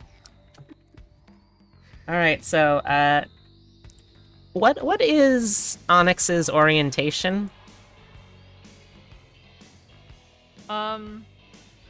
Queer.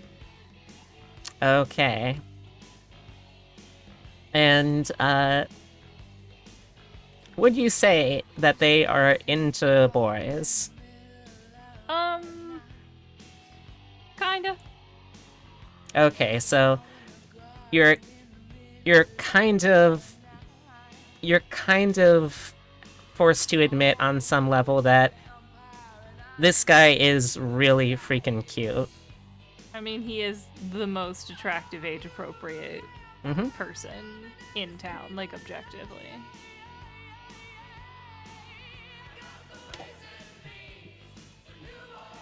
Yeah.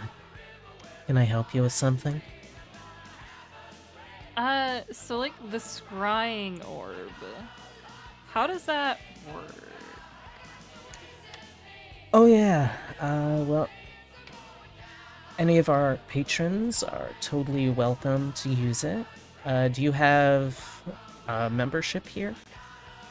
I feel like I've seen you around before. I can't quite place I it. though. probably would have a membership. Okay, that makes sense. Alright, well, got it here. Oh, you can, take a seat. Is it just you today, or? Yeah. Okay. Oh no. What would you like to find out?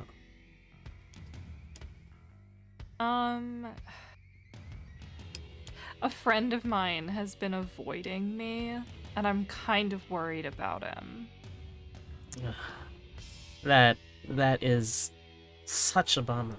I know how it is to have a lot of trauma and drama with your friends. Like,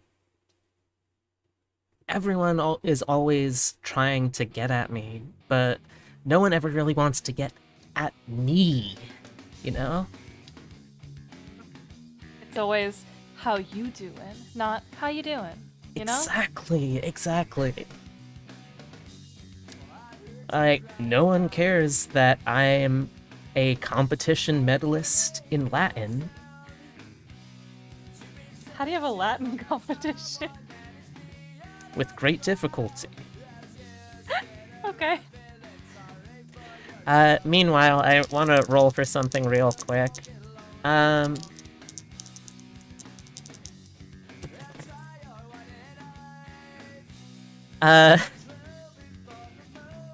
In the employees only area, Athena, I was just rolling because one of Nocturne's things is she has a +3 to inspire religious acts. I want to know, have you been having a spiritual moment? Define spiritual moment. Is this makeout good enough that you are having, like... Are you, like, spiritually vibing with this makeout session? Is it good enough to inspire that kind of moment? Yes? Okay. So, you hear in the background these muffled noises, and if you were to listen closely, you'd hear that they're, like... They're deities. They're, like, gods. They might not necessarily be your gods, but there's someone back there who's saying an awful lot of gods for some reason. A reason that we will not go into any detail on. Yep, Wiccan, okay. Alright. So, in the meantime...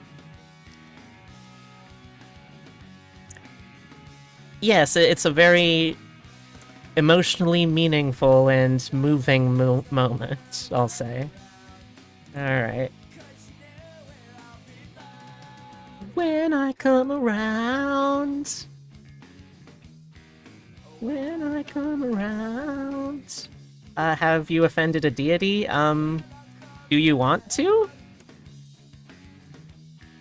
You're welcome to, like... You're welcome to do something to offend one of your deities, or a deity in general, if you like.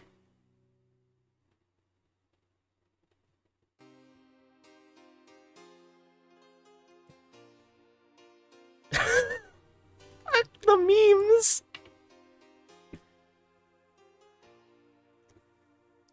Okay. What do we hear slightly louder than the others? Just like you shouting in the middle of this. I mean, I feel like if I'm shouting the name of deities, classic would just be like Jesus H Christ or something. That works. Works for me.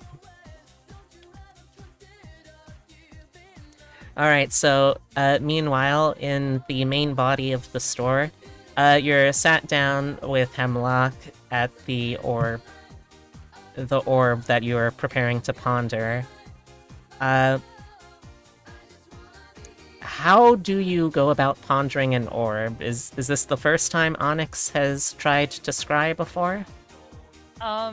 Yeah, probably. Okay.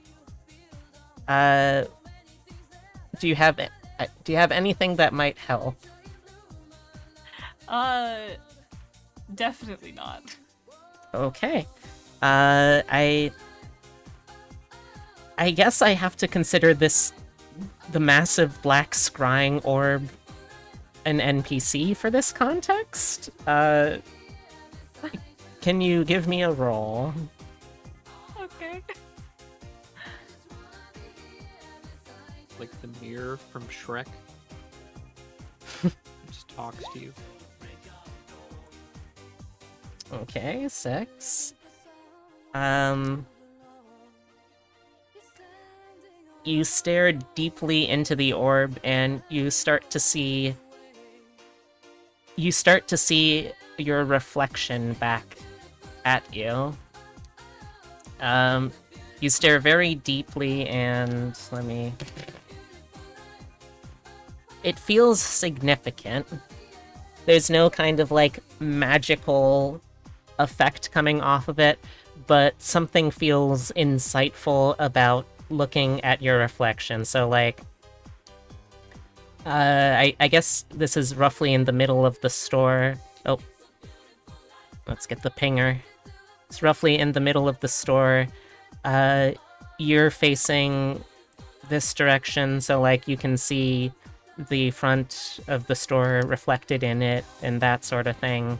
Yeah. You see your reflection, you see like the store reflected behind you, the hallway and the mall beyond that as well reflected. It feels significant. You have no way of telling if it actually is or not. Okay. So, did you see what you needed to see? I'll be honest, most of the time I kind of play this up for some of the customers, but I don't know if this orb actually has any powers.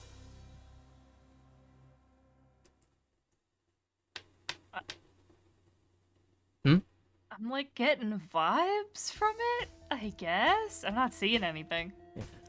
Follow your vibes. It's instinct. Follow it.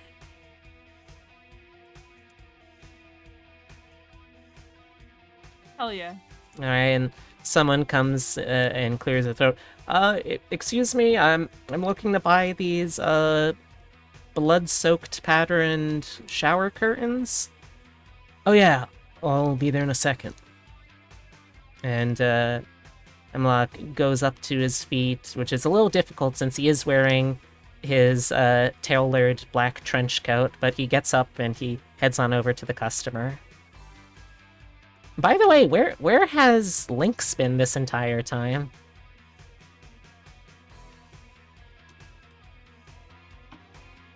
I've just been kind of standing there. Is there anything you want to do? Going We had a kind of plan. like casually browsing, but then once I saw. See, this was all supposed to happen at the same time. Oh yeah, this still will be happening at the same time. Yeah. Once I saw the other two getting the employees distracted, I was wanting to jump onto the store's computer and try and hack into the security feed. Ooh. All right. Yeah. Let's see. Like while they were all distracted and stuff. Being Yeah, all you've got sneaky hack and electronics as a skill, so you can Yep, definitely yeah, roll and that. cat-like. Alright. Let's roll the...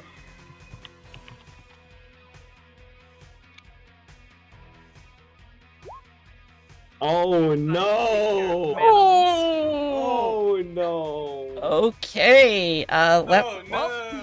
Let me no. roll. Wow. Yeah. Wow.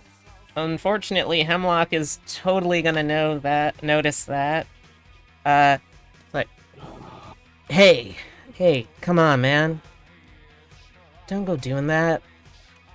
You guys are like, you're one of us. You're welcome here, but you can't go around playing with other people's stuff, kitty cat. Like, man, dude, I was just trying to check my email. I'm sorry. You can go upstairs and ask my dad. Your dad's store is kind of on fire. What? Yeah, you might, like, seriously, your dad's store is a little bit on fire. There was some crazy shit up there. You might want to check that out.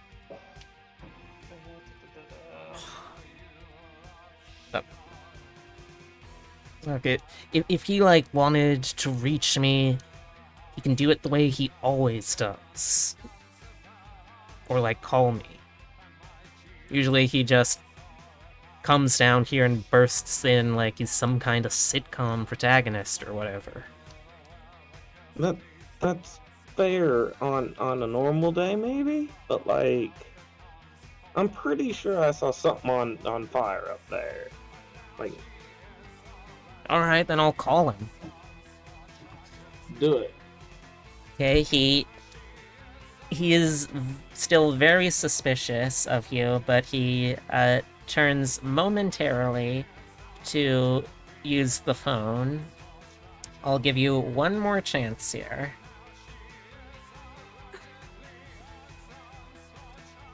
Regardless of the roll result, he's probably regardless of the roll, he's probably gonna be asking Lynx to step out for the day.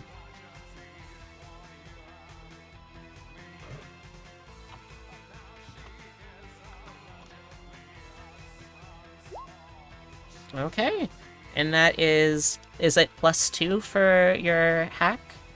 Yeah. Alright, so let's see. Yeah, he does. He also rolled a 9, but he doesn't have the +2, so yeah, you have him distracted for a few moments as he's... Yeah, the as whole he's, time like, I'm working talking out. with him, I'm Yeah, also whatever. at the same time kind of hacking. Mm-hmm. Alright. It was a fire? Sick. Okay.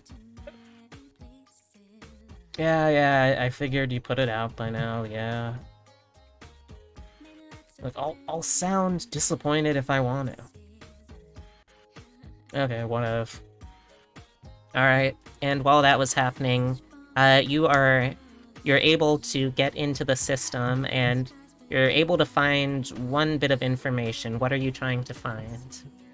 I was trying to find some sort of video footage of Raven at all, really. Just video footage of Raven, and then check what the time and footage was, and what was going on with it. Alright, let's see. You are looking through the footage, and you eventually find...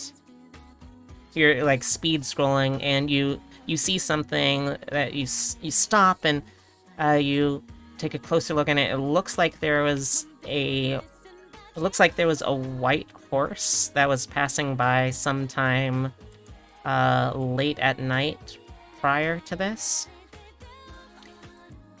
And it looks like it had come to a stop roughly outside, like around about, I'll ping it on the map, around about here.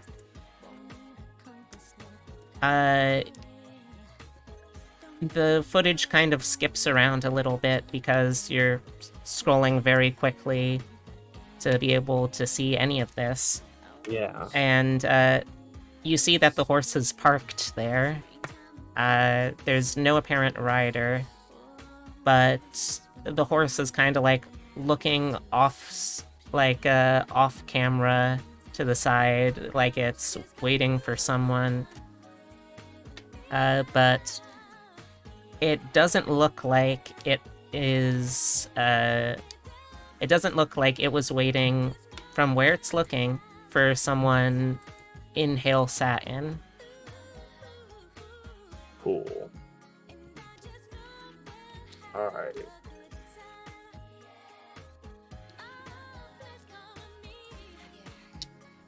So since I saw that and got that with him confronting me like that, I'm just gonna be like, all right, my bad, dude, my bad, and just kind of back out and see if I can give the low sign to my fellow Goths that I got the infos.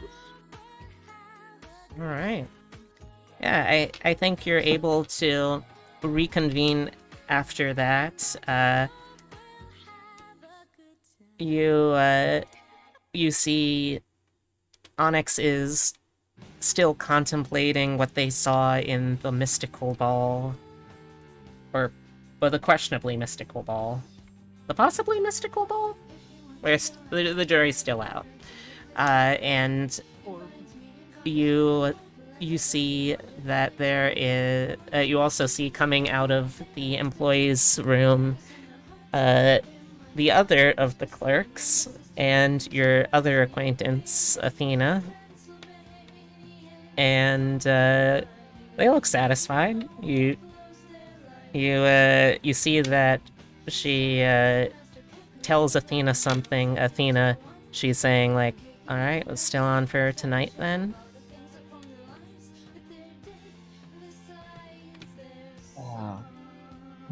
Sick.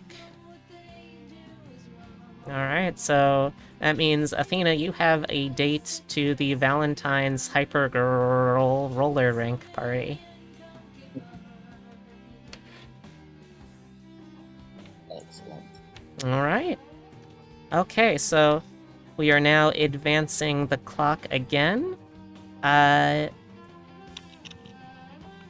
Visgoths and Mallgoths, where are you headed next? Well, we didn't gain any of the information that we were hoping for. We actually gained no information. Well, you gained some We gained information. 25 tortillas. We've gained power. I mean, yeah, I can't argue with that. We have the ability to topple empires with that amount of persuasion.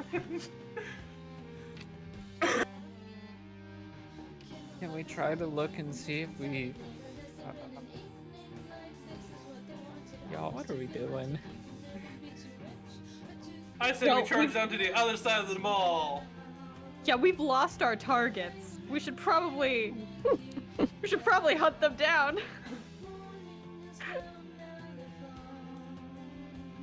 Okay. I will go still invisible, go up to the second floor and see if I can see the Mallgoths. And if I do, I will communicate with y'all. Okay. I was to travel here. That's right. As far as two of you know, like, Govira has just been totally invisible for a while. Have you been, like, telling your friends where you're going, or...? No, I mean to have said that. That's why, like, before I went invisible, I wanted to catch their attention and then go invisible. Ah. So they knew that I was with them. And then, but now, I'm telling them I'm gonna go up to the second floor. If I see anything, you'll know. And then I scurry away at some point. They'll never know. Okay. Basically, I want to go on the second floor and see if I see All any. right. How are you getting up there? The escalator next to... Actually, yeah, the escalator that's right next to Totally Random. Okay, so you get on the escalator and it is slow going. And right in front of you there is this buff old man in army fatigues. He looks like he's a real piece of work. He's wide enough that he's totally blocking the up escalator, and you hear him mumbling like, "Oh, this, gosh dang it, Joe, you're chilly again," and you hear coming from his stomach, and then you hear a Oh no! No. God. and you just catch a whiff of the rankest byproduct of Floppy Joe's new goat meat chili. It's not for everybody. How do I protect myself? You know what? I'll roll for his gastrointestinal distress. You can roll to try and do something to avoid it. Otherwise, I guess we can add the emotional damage of Can absolutely sickened. Can I use my levitate rune to escape? I think you could Of course. definitely use that as your roll for sure. Okay. I go +2. Okay, and he has a +3 to gastrointestinal trauma. Oh, Oh, If I pass out midair, this is gonna be real bad. Joe's chili's too much. 8. Okay. You got an 8? Yeah. Okay. He got a 7. You are just barely able to float. You hear the first of the signs of distress, and when that happens, you start floating up, and it's like a vertical shot of that scene in Indiana Jones where he's sliding underneath the closing doorway. You're like rising up away from it, and you realize that, oh no, you dropped the sparklers, and you zoop back down and you shoot back up again just as this horrible cloud of miasmic fart warfare wafts down the escalator. And like your friends who are still standing down there roughly, you can get like the faintest whiffs of this rank shit that this guy has let loose, but you're far enough away that you don't have to roll to endure. God. Must not be able to handle their goat well. The truest sign of weakness. Only a true warrior can handle a mighty goat. I go over to like the railing that looks over like right in the middle so I can like see in all directions and just keep my eyes out for Mallgoths or anything else that can catch my attention.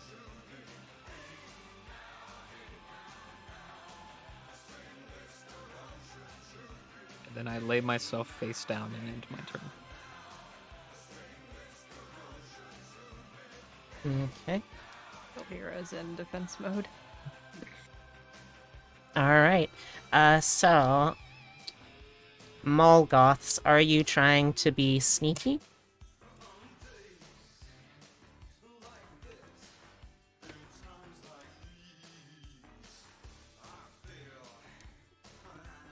I mean, it's worked so far for us, hasn't it? Not the first time, though.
It's true. Or they could have gone down the stairs and no, it started from the no, yeah. It would have been. There should have been.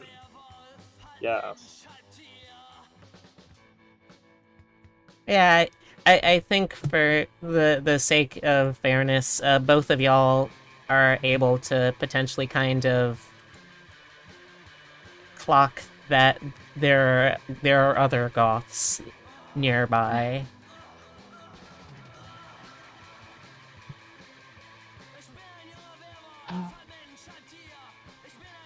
All of our goth senses go off at the same time. Yeah. Spider-Man turn in the hallway. Alright, so then we start off with the security office. Let's see.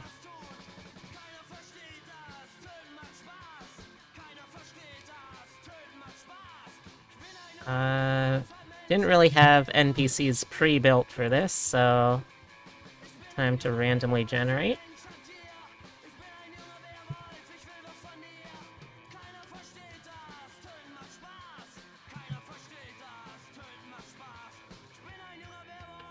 Okay.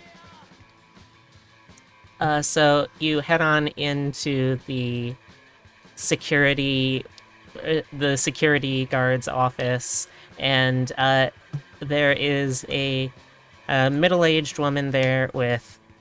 She's got the high-waisted security guard pants done up with her belt. She's got this kind of peaked guard cap, that whole nonsense. She's got her walkie-talkie. She's got a flashlight. She's got keys, and that's kind of it. It's a mall. They're not really going to have security guards doing too much. Thank you, Hem. You are, as you enter, she kind of wheels around towards you in this big, spinny office chair, and stands at attention, not saluting or anything. She just seems to be very high-strung. Yes, hello there. What can I do for you? Who are you? How can I help you? wish to see your portals of scrying.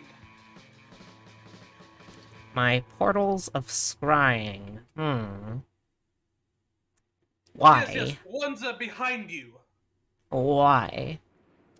I must find the Mallgoths.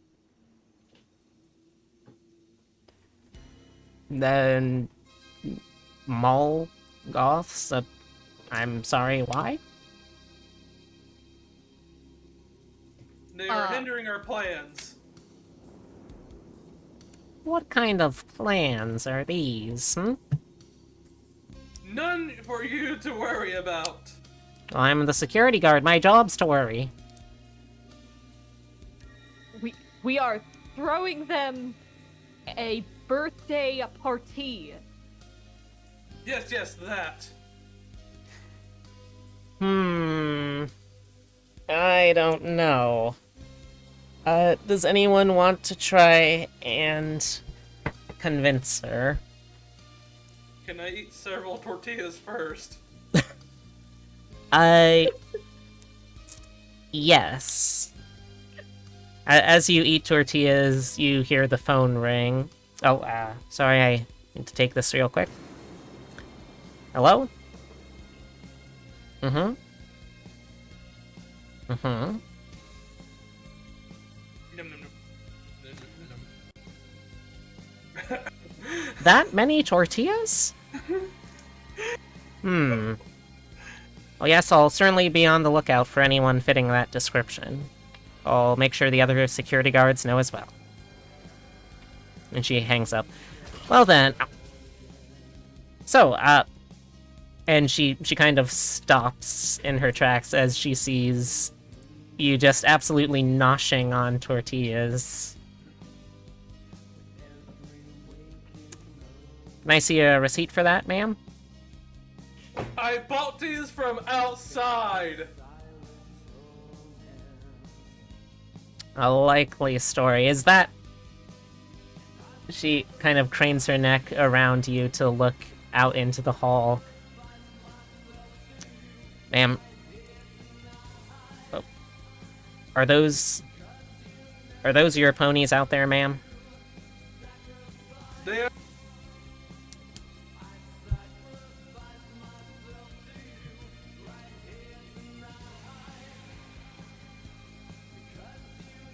I think your voice cut out. They are my friends, ponies. So they're his ponies? She looks at Ewan.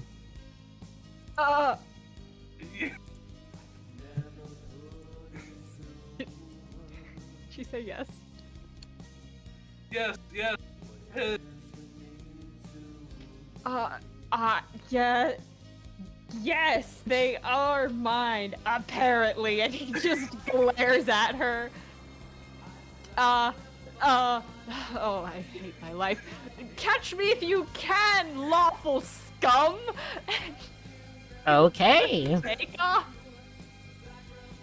All You should right. go after the scoundrel. They deceived me. Oh, I certainly will. Don't you go anywhere, though. I need to speak with you about those tortillas. And she unfurls her collapsible baton as she starts running after. I do want to roll to see if she catches you before she comes back, but first let's try and figure out what's gonna happen with Ultra Gotha trying to use the computers. Don't you mean the portals are scrying? So, I'll be honest, I'm not sure. I feel like the computers are probably not things that would benefit from the persuasion bonus, I gotta say. Nah. They use this to persuade the guard to let me... to help me. Alright, so, what are you doing here? Staring intently at the monitor going, why won't you show me where those fake goths are? Okay. The computer does nothing because nothing has happened to it, so it just kind of sits there. I bash on a few keys. Okay. Oh, bye, Odin. Take care. Alright, give me a roll of some sort, I think.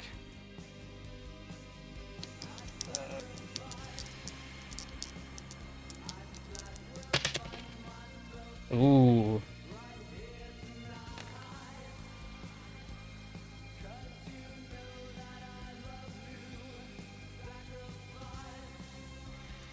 Okay. Unfortunately, that is not going to do it. With the computer's bonus, that is not gonna beat it.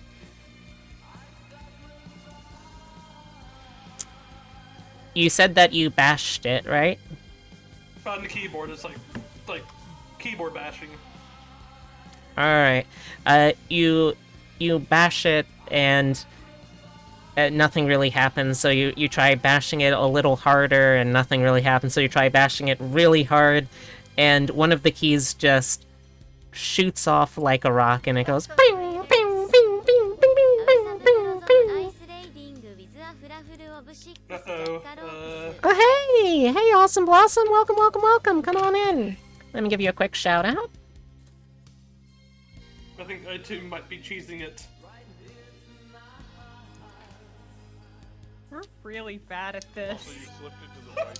It's alright, it's a teenage comedy, everyone's supposed to be bad at things. Like, Galvira has her shit together and is like, alright, I'm gonna stake out, I'm gonna use my runes, and then just the other two.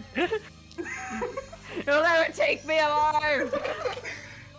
Are we the bulk and skull of this show? Oh no. Well, welcome, Raiders. My name's Beatrix Money. I'm a taxidermy jackalope brought to life by the power of love and slightly mad science. Normally I do roguelikes and digital artwork, but I'm a variety streamer, so it's a little bit of everything. Today I am running a one-shot of Visgoths vs. Mallgoths, a teenage comedy, romance, silly simulator about a 1996 Los Angeles mall being the battleground between gangs of rival 90s Mallgoths and magically time-traveling Germanic Visgoths. Alright, oh. Okay, so yes, you hit it really hard and the key goes pew, pew, pew, pew, pew, pew, and just ricochet pinballs around the room, and it smacks you just right in the nose. You got this big ol' welt on your nose, and you can see, because there was slightly raised lettering, that you now have a little imprint of an L on your nose. You get emotional damage, you took the L. Can I cheese it? Yes, you may cheese it after that.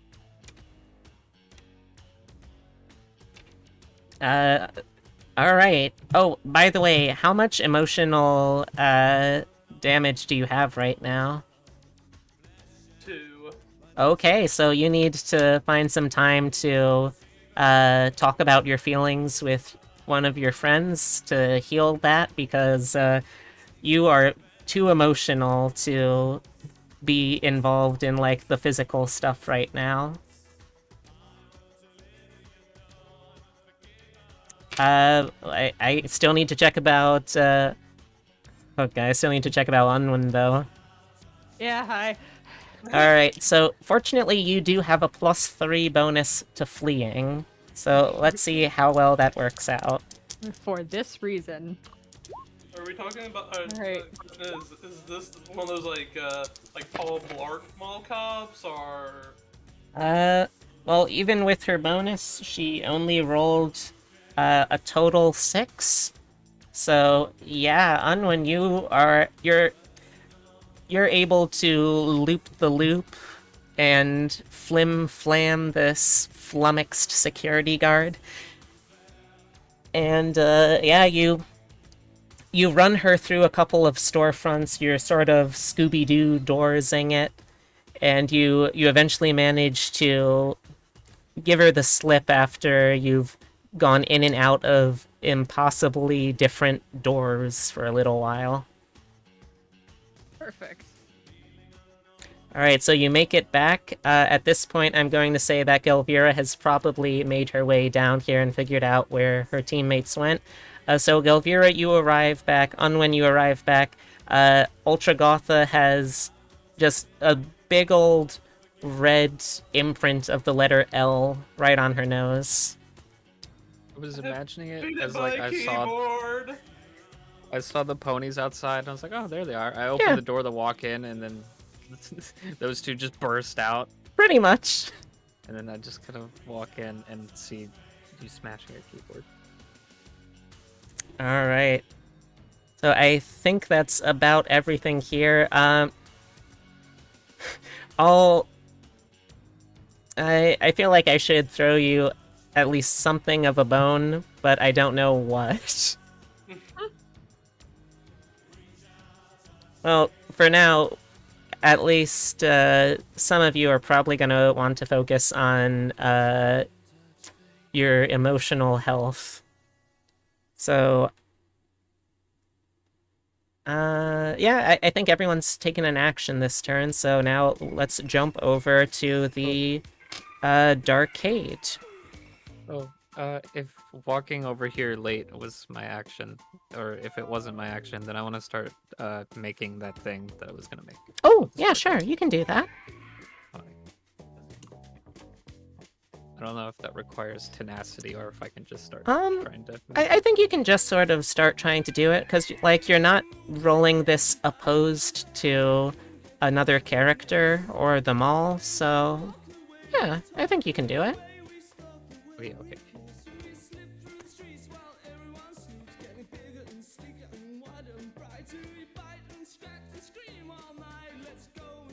Okay, that's all I got. Okay.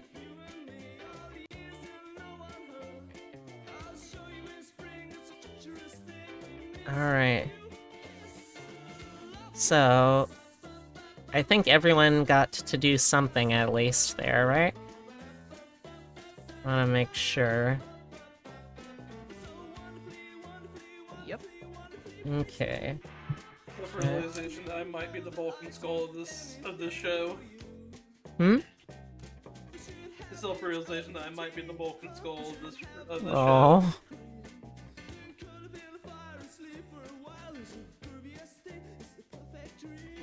Okay.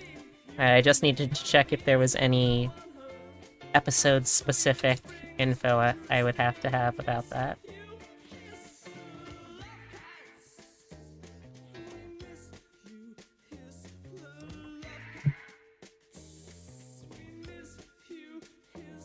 Alright, there we go.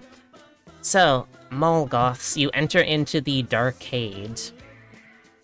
There are lava lamps and blacklight posters that are beckoning you towards the glow of many screens. This is essentially the arcade of this mall, as you might have guessed, given that its name has basically the word arcade right in there, but it's goth. You can see off to one side there's rows and rows of big, clunky cabinet machines. There are air hockey tables, pinballs, and off to the side there is rows and rows of skee-ball machines. Also, on display is a large, not quite merchandise, but a large kind of towering display of prizes that people could potentially win. While you're here, one of the special activities you could do is skee ball, 50 cents per game, and you can win tickets with those. The prize booth for that specifically, if you have 10 win tickets, you get a black rubber thumb monster with googly eyes. If you get 100 win tickets, you get a black rubber hand monster with googly eyes. And if you get 1,000 win tickets, you get a black stereo with 2 tape players and googly eyes. Of course. Of course. So there are 2 employees here. There is Thaco, who is a gamer nerd with a t-shirt with 3 wolves on a moonlit background. Then the other coworker, he is Requiem, a cybergoth in futuristic black and neon red, wires wrapped around his arms.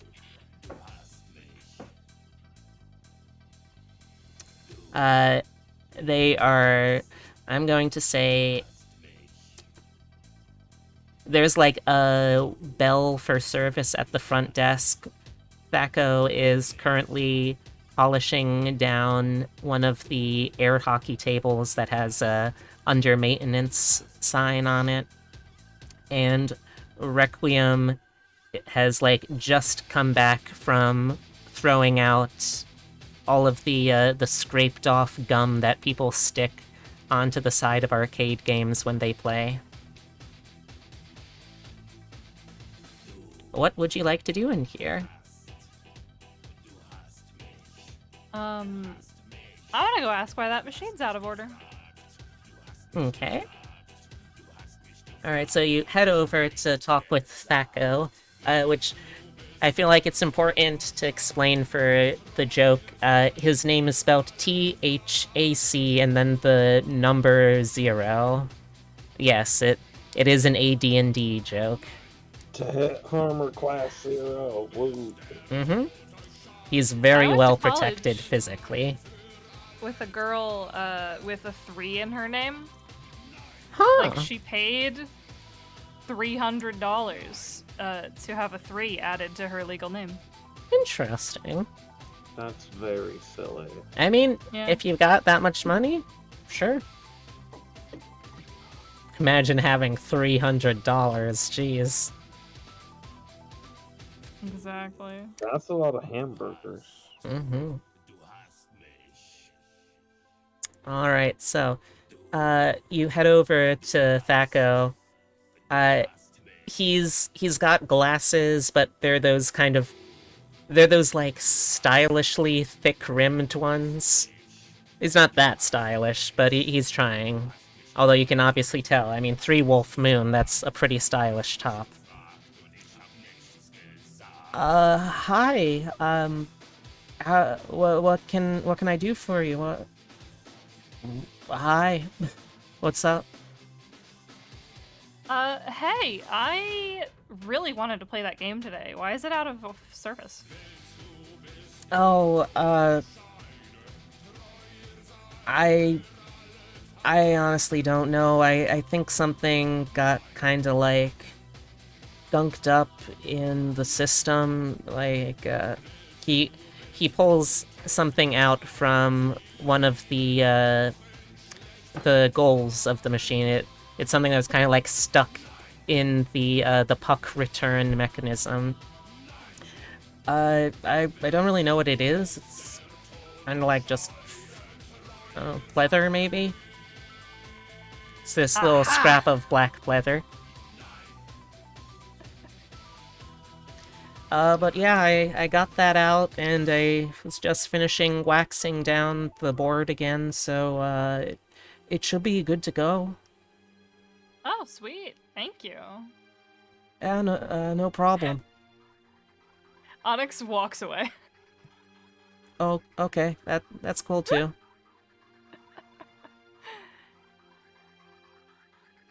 Alright. So that's what you get out of that bit. I assume you took So the it pleather was with here. you, right? Yeah. Okay. I knew watching that episode of Monk would pay off. Watching future TV. I knew watching that episode of Columbo would pay off. Space TV. Although really watching Columbo is its own reward, I think.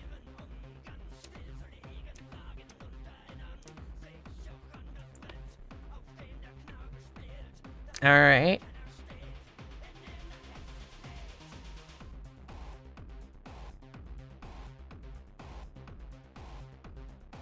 Okay, so, what else are people doing in the Darkade? I'm going to assume that, Onyx brings over the clue from the conversation with Thaco before anything else. Yeah.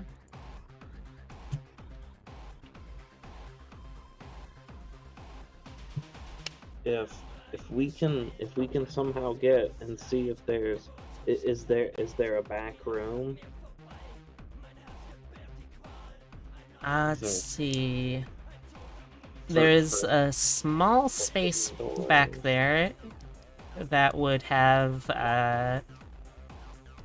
There's a small space back there that would have, like, break room and utilities like a mop and bucket for when someone gets too sick from just gorging themselves on floppy joes, and chucks sit when they're trying to use one of the Need for Speed machines. So there's that back there. It's not a huge room, but it is a room.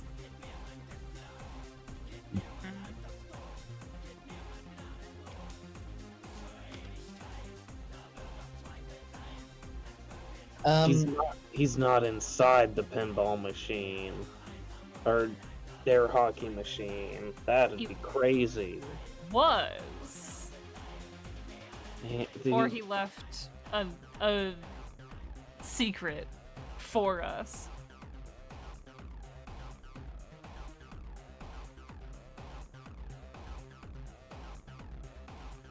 I mean, what kind of secret? Well, I'd say Like, that he's trying to leave us a clue? I'd say that from your knowledge of generally what your friend wears day to day, and I'll say also because Onyx I think has isn't one of the bonus skills costumes. Yeah.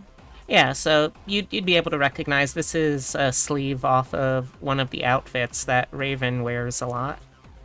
Wait, an entire sleeve? I thought it was just like a a chonk.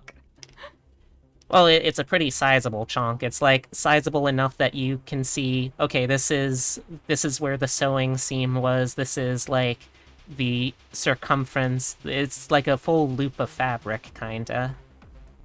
Damn. Yeah, he was definitely here.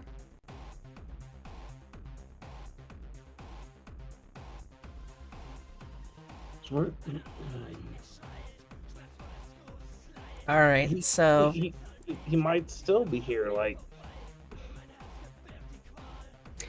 if you want to ask me about anything inside the store, I can't prompt the information because that will make it sound suspicious, but if you're asking, like, in general, I can just tell you what things are where. Or if you have specific questions that you'd like the answer to that you could figure out just kind of by, like, casually observing the place. You said that the first two prizes were made of, like, a black material, right? Yes. Does it look like the same material? Um,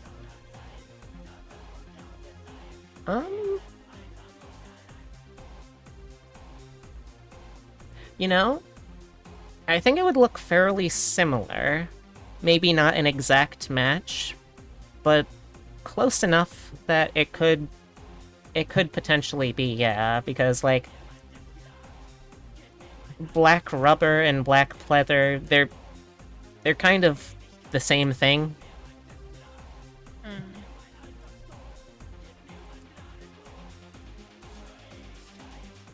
It doesn't look like it's the kind of thing that would have been, like, mass-produced with that kind of sewing on it, but who knows?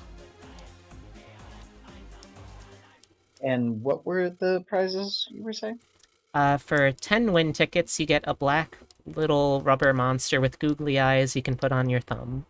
For 100 win tickets, you can get a black rubber monster with googly eyes that can fit on your whole hand.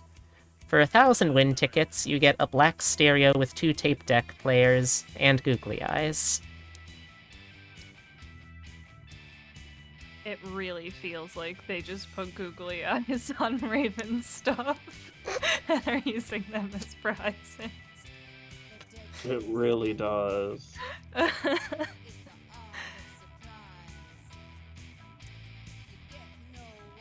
Did that maybe they just sacrificed him to some old god, and it's all just a big gaslight. He's dead. I still That would need be a a ride turn. home. Well, I can steal the ponies. I Take can the promise ponies you from this the god. much, that it is this is a 90s kind of romantic teen comedy, so there probably isn't going to be main characters or even supporting characters that are just outright gonna die. I'm guessing this is the humorous point where we will, like, assume the worst right before we realize, oh, this is just a real problem with what's up. Yeah, we all think that he's dead, and then we leave the room, and he, like, walks by behind us with a smoothie. Yeah. Googly eyes on everything. No, I don't think I've heard of that movie, Daryl. What you talking about? I think we gotta interrogate somebody here.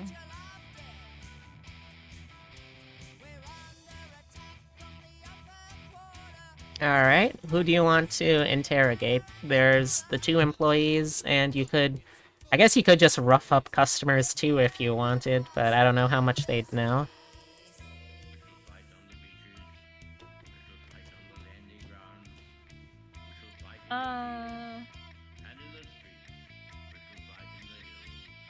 Does anyone want to bother Requiem to find out where they got the boombox for the prize, or... Oh.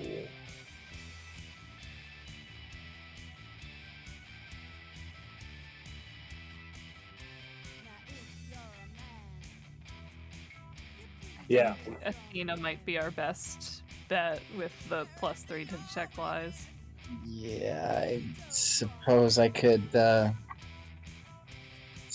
run in and try to get the lowdown. Okay.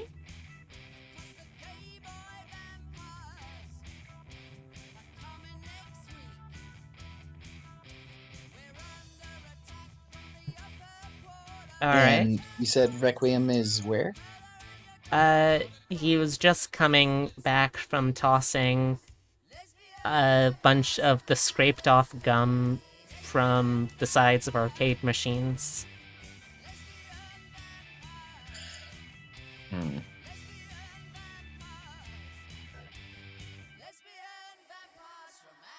supposed to put the charm on. Like, hey, man, that gum is gross. How? Anyway, where are you getting all your shit? He looks at you with kind of this befuddled expression.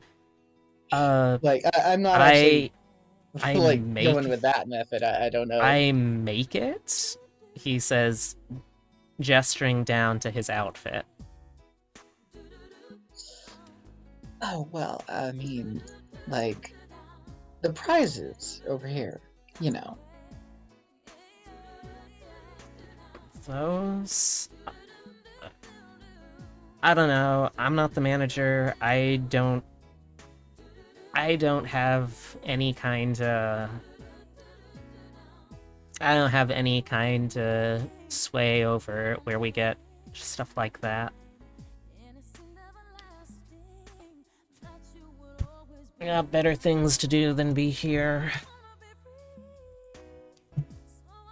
Well, I can certainly understand that. It's just so unique that not like the generic prizes you see at all the other arcades.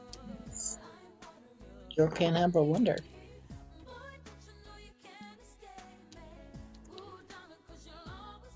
So, you wouldn't happen to know which one of the machines tends to give out the most tickets? I don't know. I kind of like that boombox. Alright, got plenty of skee ball. That's probably pretty good for tickets. I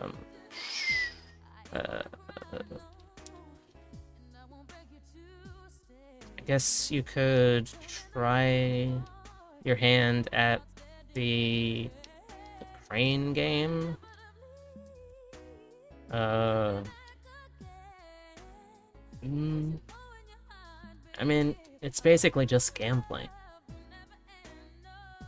Oh, I know, but I mean, some of the games must require some level of skill. I mean, But yeah, that's what skee ball's for. yeah, but like I've never been very good at skee ball. I mean, That sucks for you then. well, just thinking like, I mean, would you maybe be willing to show me a few pointers? He rolls his eyes. God. No one's tried to make moves on me since Raven Goldberg. You think you're gonna do better than him? You probably are. He's kind of a poser. Oh, please, Raven. When did that even happen? A couple weeks ago. I humored him. I went out with the guy. I don't know. He still feels like he's kind of a bit of a poser. I mean, if he could prove himself somehow, maybe. But,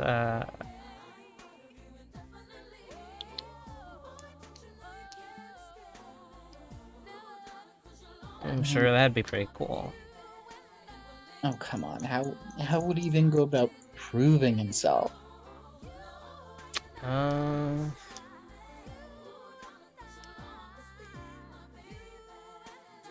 I don't know.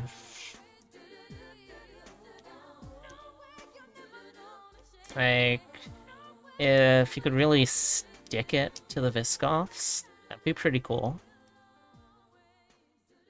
Hmm. I mean, it's not the worst idea. I'm gonna go check out that crane game. I'll catch you later. Yeah, sounds about right. Alright. I'm gonna go ahead and return to my crew. Well, can't say I've for sure got an idea of where Raven might be, but evidently some folks are thinking he should maybe get a chance to prove himself. Thinking he could stick it to the Visgoths. Do you know where he would do that? If he had gone solo and trying to stick it to the Visgoths, he could be anywhere. Would have run in and just been outnumbered. I mean, he's obviously been around, but man, Unless There's- he broke into the mall. And that's why he was there so late. Hmm. 'Cause he wanted to fuck with something. oh, I have a hunch. Hmm? The ransom note did mention that he would look very good in armor. You don't think he's over at Arthur's secret, do you? Oh my god. Maybe?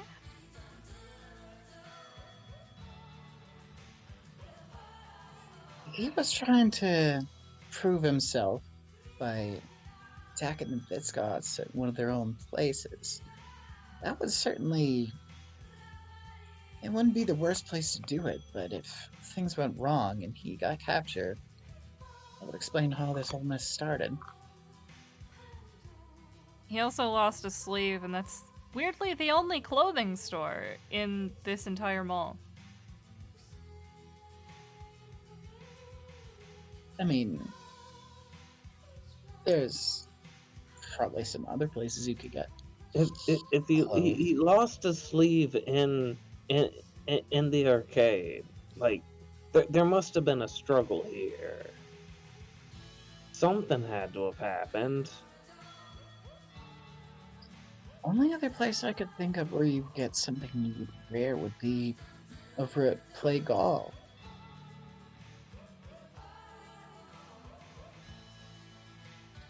Really don't think he'd stoop so low as to enter a sporting goods store. Not without purpose. I would say Athelwolf's secret is our better bet, but I mean, we gotta consider all our options here. Yeah.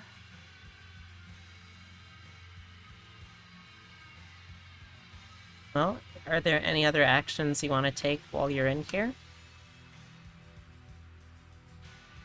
So far, you've talked with 2 people.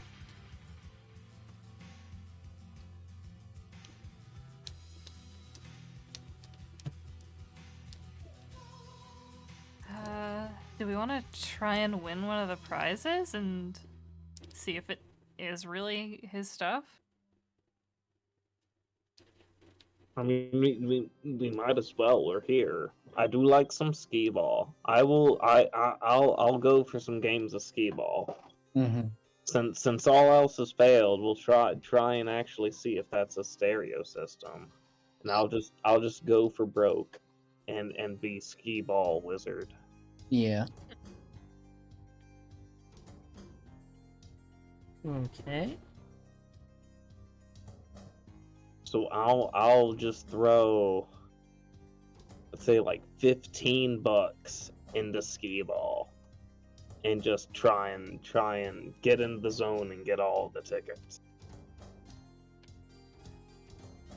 Okay. Give me a roll for skee ball.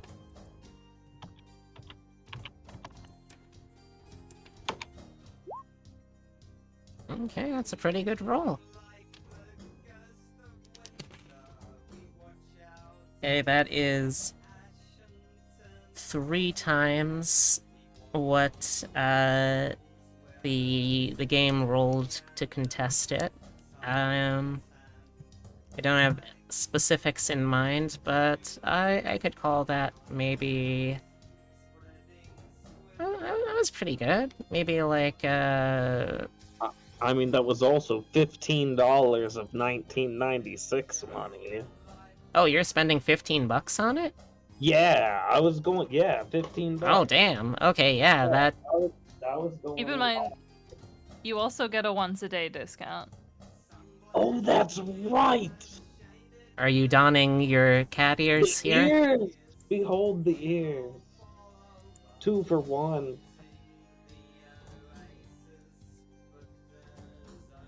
Alright, you don the cat ears and you pose in a manner befitting those weird Japanese cartoons that are just like starting to pick up in LA.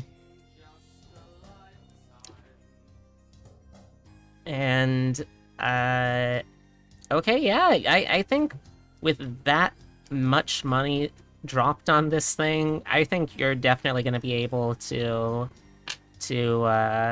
afford some prizes here.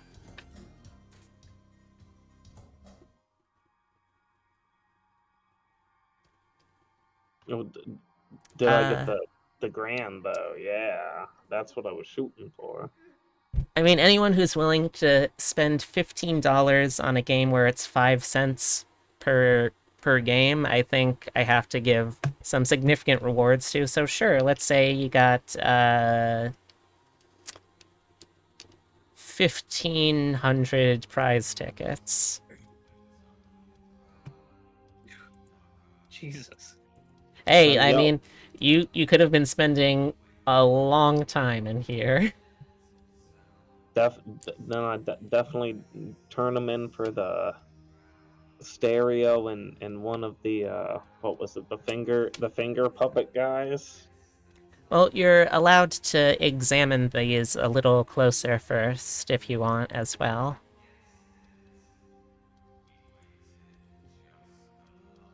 Because if you... What? Oh yeah, it's this thing. I got it in a memo this morning that store policy. Apparently, if you don't like something now, you can pick something from over there. At least that's what the message said. I haven't actually checked in with the boss about that thing yet. It says gesturing to the pile of prizes in the display.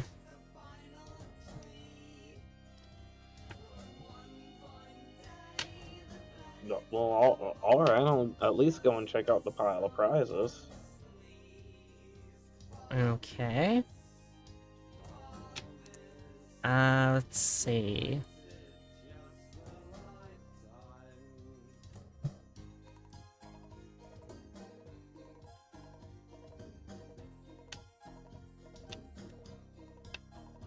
It is kind of a real grab bag of different prizes here. With a casual inspection, not really looking particularly closely, it includes things like stuffed animals, there's costume jewelry, there's trinkets like fuzzy handcuffs or like disguise glasses. There's yo-yos, there's small toys like that. And then there's also kind of like more gothic stuff. So you can see there are like rubber bats, and there are little skull-shaped things, and there's like fake hands. Some of these are even kind of overlapping, like you can see that there's a pair of fake hands that someone handcuffed together with a pair of the fuzzy cuffs. Not sure if that one like cost extra or what, but yeah.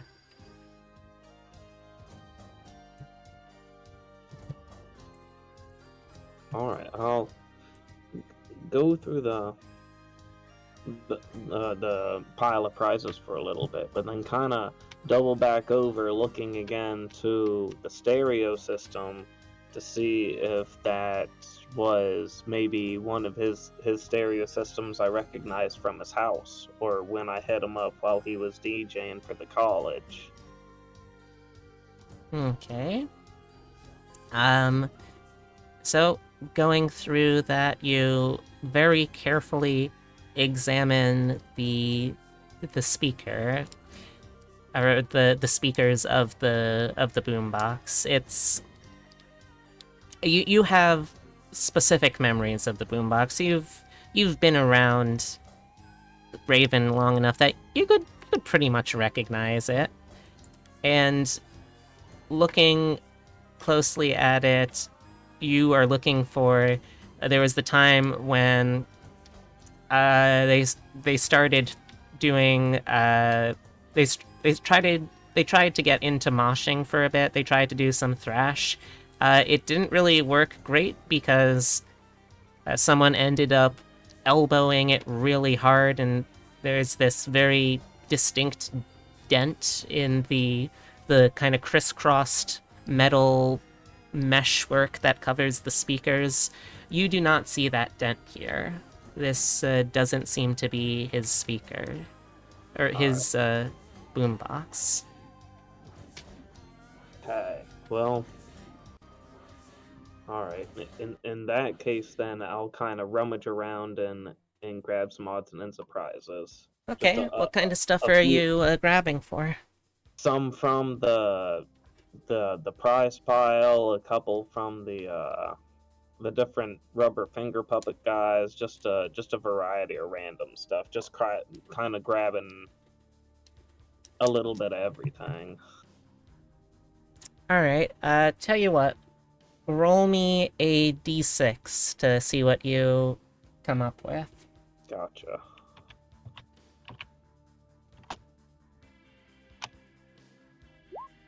Five. Okay. You reach around in there and you kind of just grab at whatever, I guess, and oh my gosh, hello. Hi. Thank you for the shout out. Oh, ow. Oh, that's a big one. We're holding the egg festival. Ooh. Hello, everyone. The egg festival. Oh. Hi! Thank you all so much for coming by. Also, thank you very much, Pax Romana, for following. Ow! I appreciate it. And thank you, Yarny Land, for following. It's lovely to add you into the fluff hole. Oh, thank you, Dragon Soul. I appreciate it.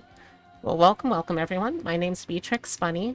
I'm a taxidermy jackalope brought to life by the power of love and slightly mad science. Joining me, as per usual, is my co-host and channel mascot, Francisco. He's a great guy once you get to know him. A little hard to get to know because he has no mouth and cannot speak. He's also kind of a Casanova, so just like heads up, if he tries to flirt with you, you're at your own risk. Normally I do variety, but I tend to focus on roguelikes and digital artwork. Today, however, I'm finally getting back to my GM of tabletop gaming roots, and I'm running a one-shot of a system called Visgoths vs. Mallgoths, not Mallgarths. Just a bunch of guys in a mall named Garth. No. It's Visgoths vs. Mallgoths. The year is 1996. The place, a suburban Los Angeles mall. The cast, a bunch of goths battling for supremacy over the coolest place to hang out in town. Unfortunately for them, they're very much at odds, because one of them is a group of 1990s mall goths, and the other is a group of time-traveling Visgoth German invaders. Hilarity and romantic comedy shenanigans ensue. Currently, the Mallgoths are trying to find one of their own number, Raven Goldberg, who has been kidnapped and being held ransom by Visgoths. The Visgoths are obviously trying to prevent them from finding him. Oh, you're a player in the same RPG? Nice! That's really cool. I'll have to ask about that. By the way, if anyone ever wants to, like, hang out and talk about RPGs, and also because I'm going to be starting to run RPG systems more regularly very soon, check out the Discord. That's specifically where I'm hosting these games out of. Anyway, back to the game here. And if anyone's got any questions, let me know. Got drinks and snacks down the hall. There's a bathroom over to the other side of the building, and a very grateful cryptid right here. So make yourself at home. Alright, so we were in the Darkade. Oh, right. With the 5, you randomly sort of are grabbing in there, and you find that your hand grabs a hold of a snorkel, like a mask and snorkel kind of setup. You're not really sure why it's there, but you pull on that, and you see that it's kind of gotten caught on something. It seems to have gotten caught on, like, it looks like a chain at first, but it's got this pink fuzzy fake fur texture over it, and you can see that it's a pretty long chain on this pair of handcuffs, so you can't see where the other end is. But it feels like you hooked something. You don't know what.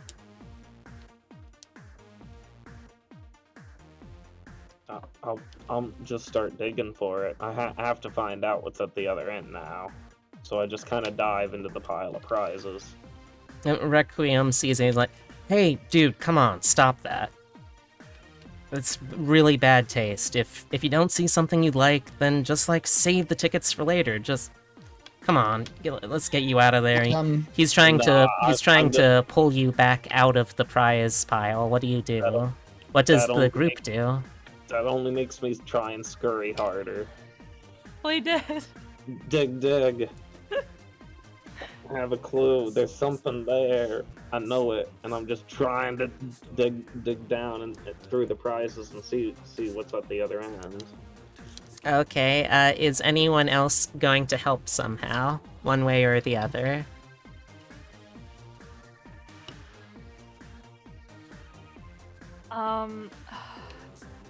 I would like to embarrass myself.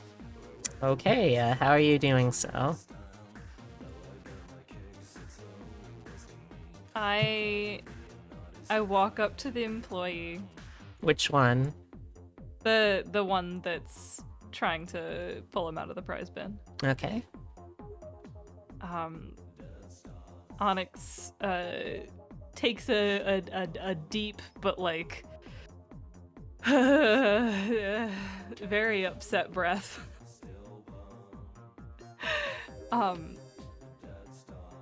And puts on their best rich white kid voice. Oh, I'm looking forward to hearing this. Excuse me? Excuse me. Oh. And they tap him on the back. Yeah? Wait, was he trying to pull Lynx out? Yes, he was trying to Yeah. pull him out of the prize pile. Okay. My father would not appreciate you putting your hands on my friend. What? What kind of posh kid dresses like a wannabe goth? Ugh. Oh, God. So we don't yet know if this is going to be enough to help you succeed here, but that is going to add a +3 to Philosopher's Roll.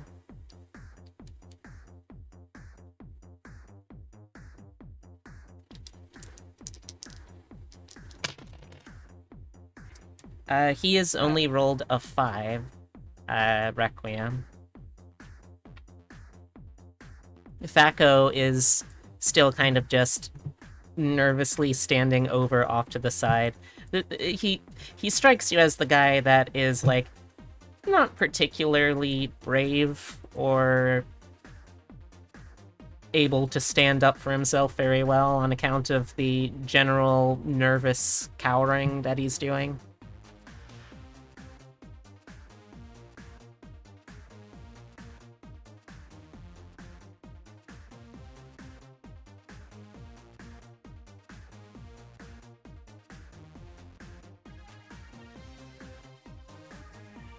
Pull the rest of it out, bud. Alright, roll for Do it. a yoink roll.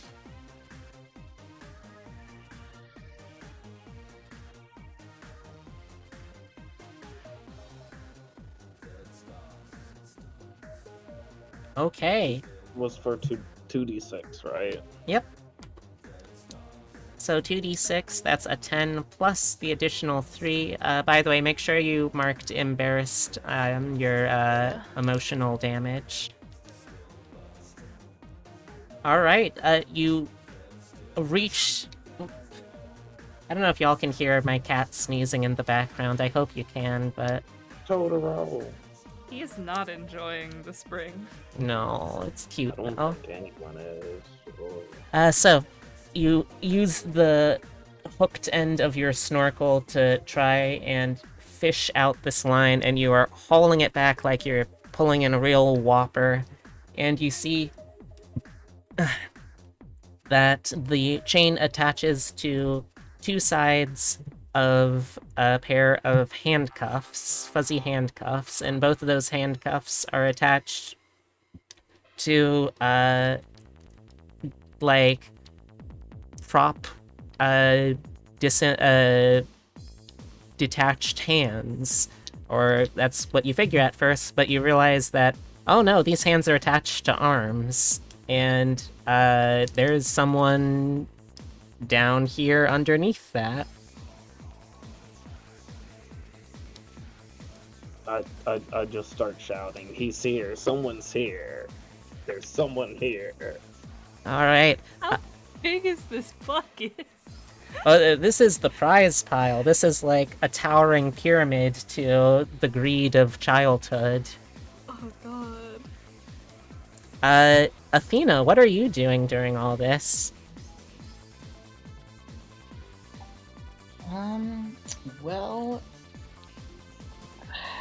I'm just gonna be straightforward. Is there any sort of person who I'm able to, like, particularly charm? The two people kind of in charge of the situation here are technically Thaco, effectively not really very much, and Requiem.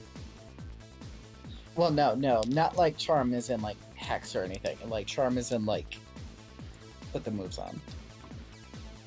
I mean, there's also, like, other patrons of the Darkade, if that's what you mean. Just, wondering if maybe I could get, someone over near the skee ball? Yeah, I think you could pretty easily. Wink, Let me see.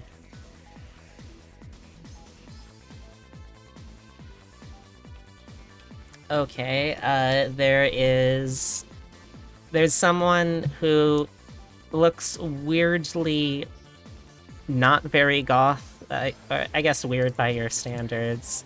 Uh, but she is there in her spaghetti strap top, and she's there in her. I don't think skinny jeans were a thing yet in '96. I guess just distressed denim. And yeah, there's her. She's over there playing skee ball. All right. Well, I believe I would like to definitely go for that. Okay. I'm glad to see that someone still has their priorities straight. Mm-hmm. The only thing straight about me, but I'm changing. For those of y'all just coming in, let me also show you. There's a couple of things that I gave everyone at the start of this game. The first, an invitation, as long as no one is just terrible, terrible people in the mall, to the Valentine's Day skate party after hours. There is the ransom note, which is what set them on the quest to find the teen boy Raven Goldberg, to rescue him, and the one that Athena's currently working on is the purity test, which is a bunch of questions to see how goth you are.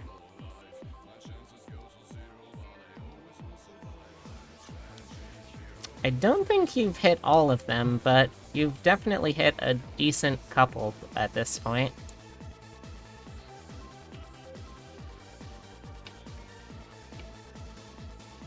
Okay. So yeah, roll to put moves. Okay. Would that involve my persuasion? Yeah, I think because like this person seems to be a little bit of a normie. You don't get the sense that she's as keen on witchcraft as oh, what was her name?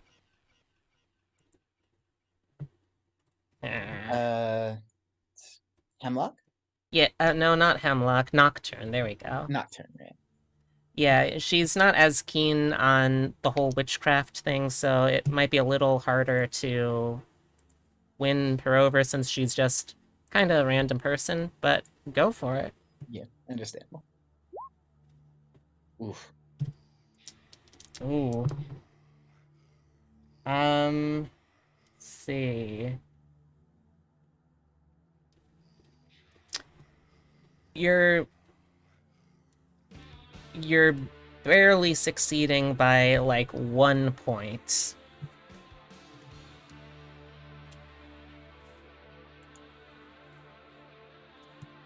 So with that in mind, I think that does mean that you technically succeed still. How do you flirt? How do you do a flirt? I mean, probably just like, I don't know. How would you flirt with a normie? You can always decide that being a normie is too much of a turn-off for you. Hmm.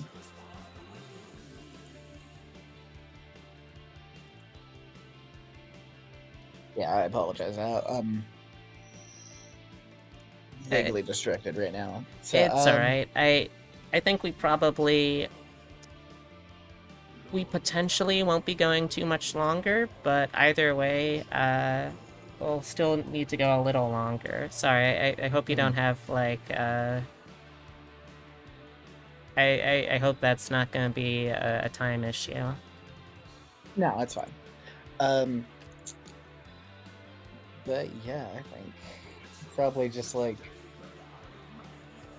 maybe try the same thing I was trying with like Requiem. Just be kind of like, oh, I'm not the best at this. Oh, but you're pretty good. You wanna maybe show me how to do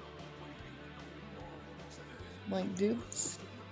She gives you kind of funny looks like, what? You mean skee ball?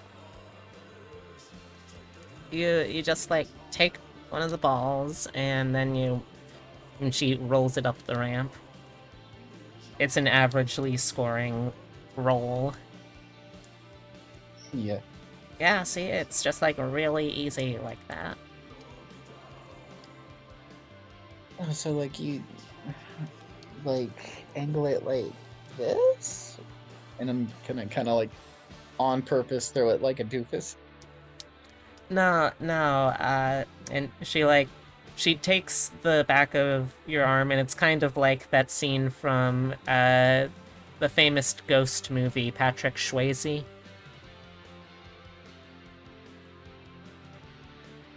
Amazing.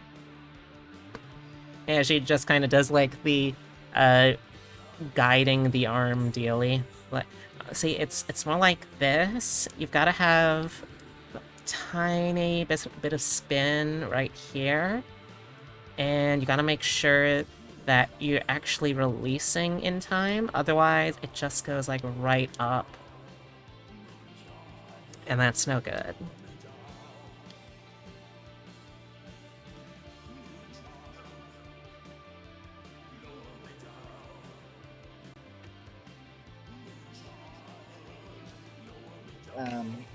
Yeah, I think that's basically all I have for that scene. Alright, well, have fun. She goes back to skee balling. What can I say? Her first love is balling. Fair enough.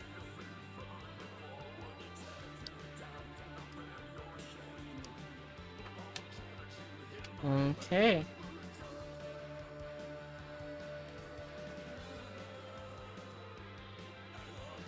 Alright, so, I think you've probably pulled enough out that you can see the hands are attached to arms, attached to, a body with a bunch of, let me see, hold on. There's the detail for that.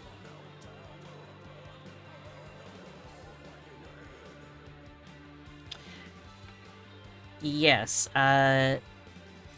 you see the duct-taped over mouth of Raven Goldberg being dredged out of the prize pile. And I think that's a good spot to jump to another round. Okay, so who is going where?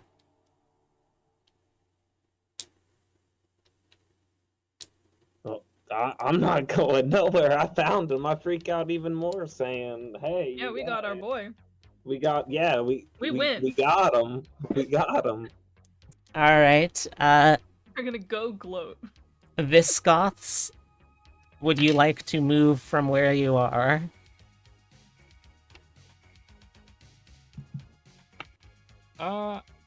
One of us is irreparably emotionally damaged. Yeah, I mean, you're still allowed to move and do something. Like, someone else will have to take the lead in the whole whatever it is you're gonna try and do here.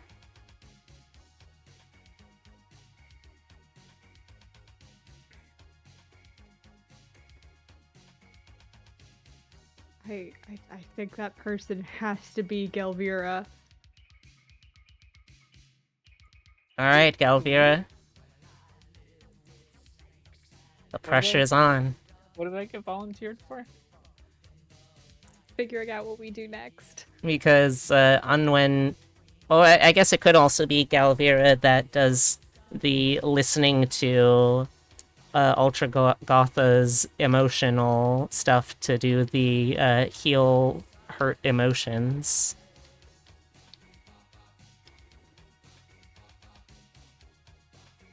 Apologies, but I have other plans. I'm gonna take out my message stone I made.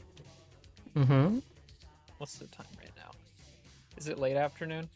I think we're pretty much transitioning into that at this point, yeah.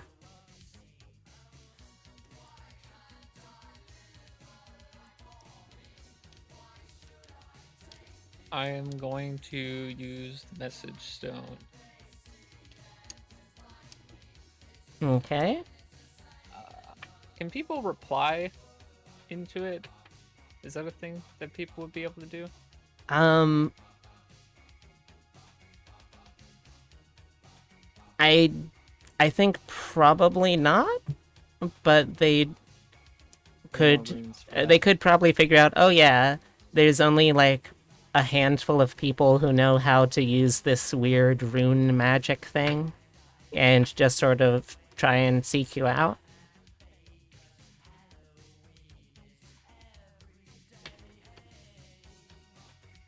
Okay, I'm gonna send a message to Onyx. Okay. I'm gonna say, hey, could you, if you're not busy, would you maybe be able to meet in like the first floor, like of the mall, the center part of the first floor? Okay, thanks, bye. Oh.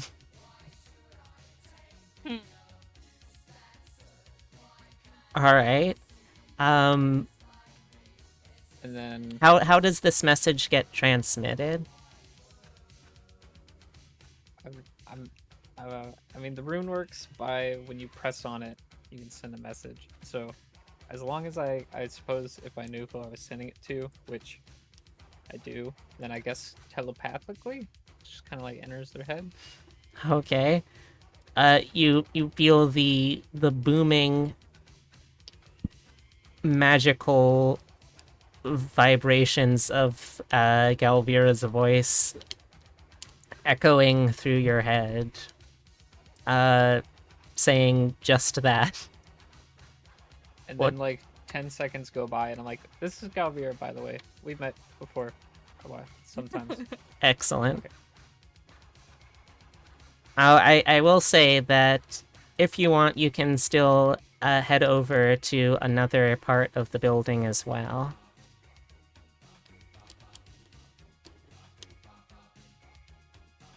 Who are you directing that at, B? Oh, the Visgoths. Okay. Although if anyone wants to move, it's since it's the start of a new time period in the game, you can.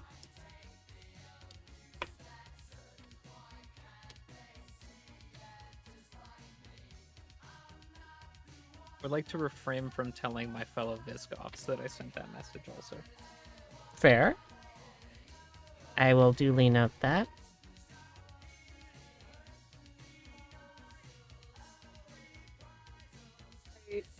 I kind of want to take Ultra Gotha, like, just pat her back and just be like, let's just go hang out at the arcade. This is dumb.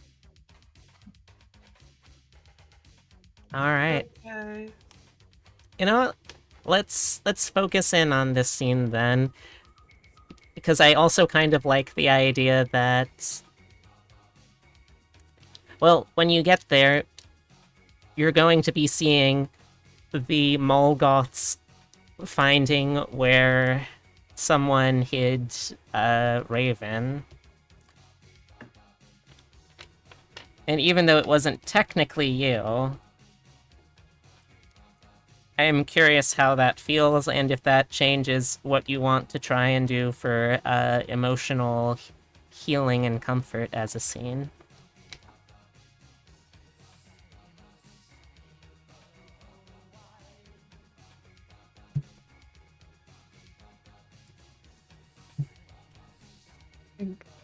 Just like get in there, see what's happening. Just kind of look at Ultra Gotha and be like, Well, we like they found their guy. To be honest, I'm not even sure like what this whole thing was about. Like we've been running around and chasing them, and I think we got banned from like 3 different stores, but like this wasn't even our thing. So, do you want to just like go play skee ball? That sounds like fun. Yeah.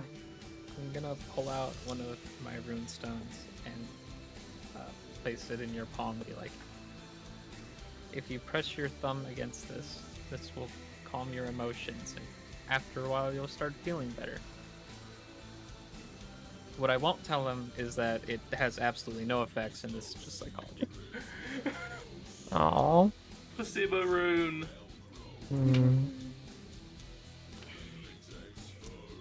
And I think since we're all in the same store at this point, y'all can also interact between Mallgoth and Visgoth teams. So, Mallgoths, you see the Visgoths entering into the Darkade. Well, 2 of them anyway. I think that Galvira said that she was going to head to the food court area in the center there. It, Yeah, I'm gonna slip out too. I shall be not invisible and just kind of sit in the middle and wait. Alright. So, in that case, Lynx and Athena, how do you react to... Wait. Oh, there we go. Yeah, so Lynx and Athena, how do you 2 react to the sudden arrival of those Visgoths? Honestly, I probably don't even really notice them. I'm so like, what, Raven? What happened? How did you get here? What are you doing? I'm just so hyper focused on that and trying to get it. Yeah, I'm pulling the duct tape off of his mouth, asking him 1,000 questions at once. Oh, okay. I'm okay. I can breathe. That's good. Think I'm... yeah. Still alive. Okay, good. Oh, that was wild. What happened? What are you doing? How did you get here? Well, he looks up around to see that their Requiem is still right there too. It's like giving him this kind of shocked and confused and uncertain look, and he's like, "Oh, I was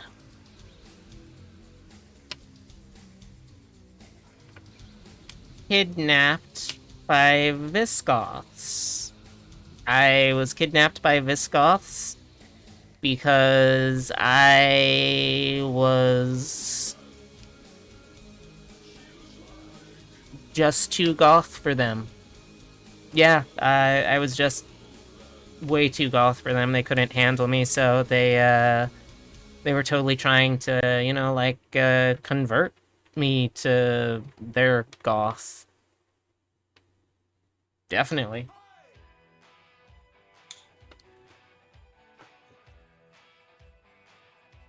And you can see that Requiem is looking with this kind of like, huh, moment of, oh dang. Kind of mild impressment, or a mild impression of being impressed.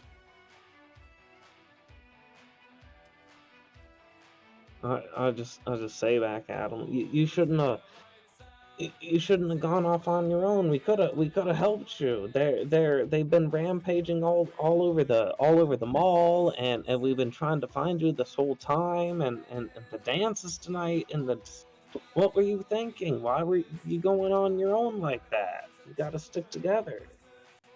Oh, you Well, you know, I'm just kind of too cool to. I'm too goth to have to rely on other people to help me out with this kind of stuff, you know? I just sort of do whatever. No big deal.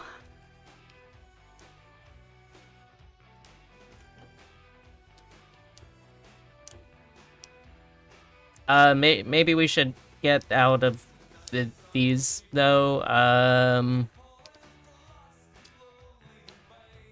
How about I, like, totally thank you with some lemon Theodosius?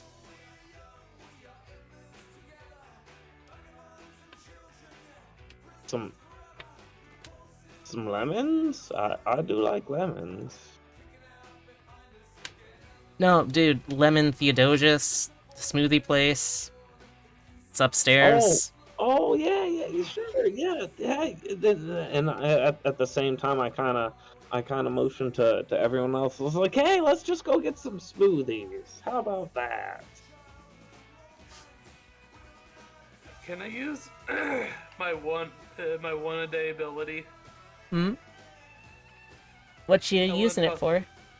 I want to tell him that Visgoths invented smoothies. Oh. I mean, Uh, when she says it, Ultra Gotha just says it with such absolute conviction. You guys are pretty convinced. The Visgoths created smoothies. They know what they're talking about. She knows what she's talking about. You're gonna go partake in some frozen, potentially dairy and fruit-based Visgoth confections.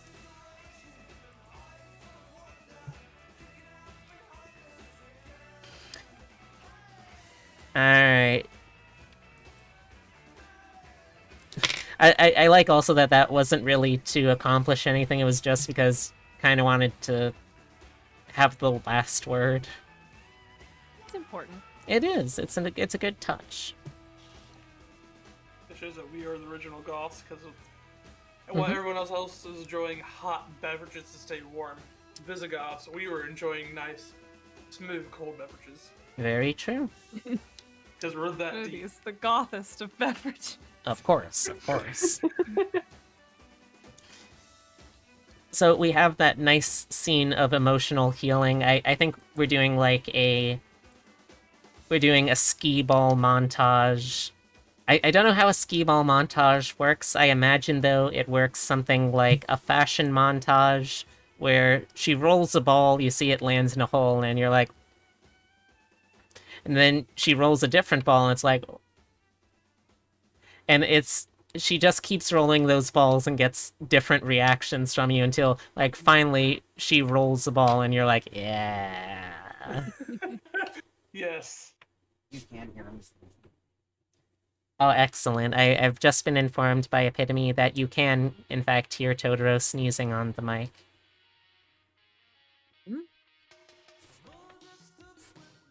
Thank you for the kiss. Alright. When you... As you leave, I'm going to say that, as you leave with Raven, you don't... Oh, no, I think you can probably notice it. You see that he slips a couple bits of, like, golden baubles, like little bits of jewelry and generic valuables to the two Visgoths present. When you get to Lemon Theodosius, which I think we can probably just move folks around, right? Can I get the Mallgoths, Sans Onyx at Lemon Theodosius, and the Visgoths, Sans Galvira at Darkade? Also, I absolutely love this. While we were playing, Ghost, the player of Unwen, the terribly horrible, I think it was? The Something like that. terrifyingly horrible, yeah.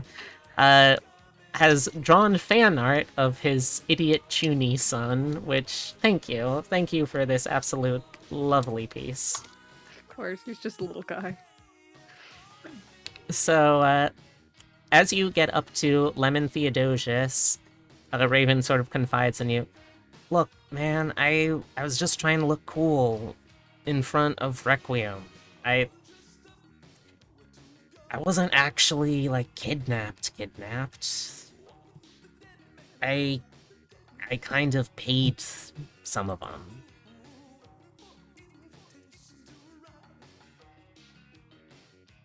You should have told us you were trying to hook up with her. We could have played something. I would have been your wingman. Yeah, but he didn't think I was goth enough. I needed to prove I wasn't a poser. So I figured if I got kidnapped and made it out of that, that'd look pretty cool. Why else would I have them kidnap and hide me in his store?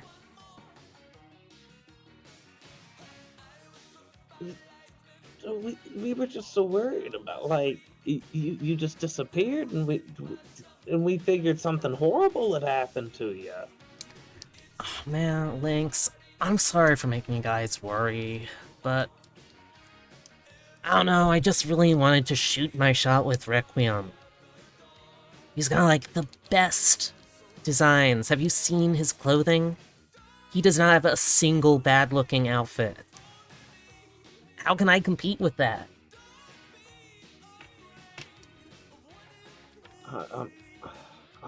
Now, I feel bad I ruined your shot, man.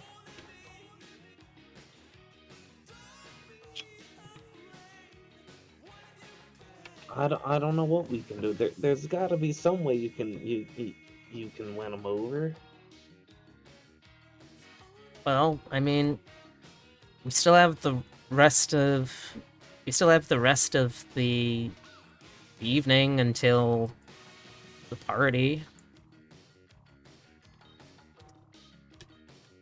As a reminder, the stores will be temporarily closed in the late evening, so employees can join in on the skate night.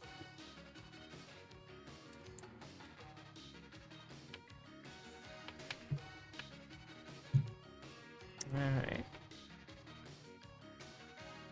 While y'all are thinking about that, and while the other of y'all are having an emotionally healing time with the skee ball lanes, and also are now slightly richer because, I'll be honest, Raven didn't actually work out exactly which Visgoths he had hired, so you're kind of just being paid for other Visgoths kidnapping him.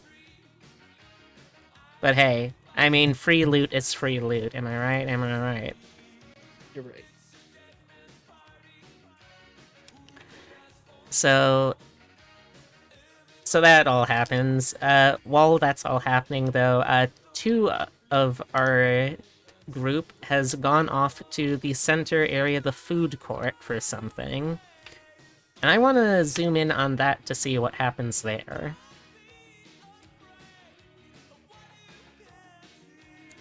So, how should we start the scene? I think that Gelvira would have been there first, probably.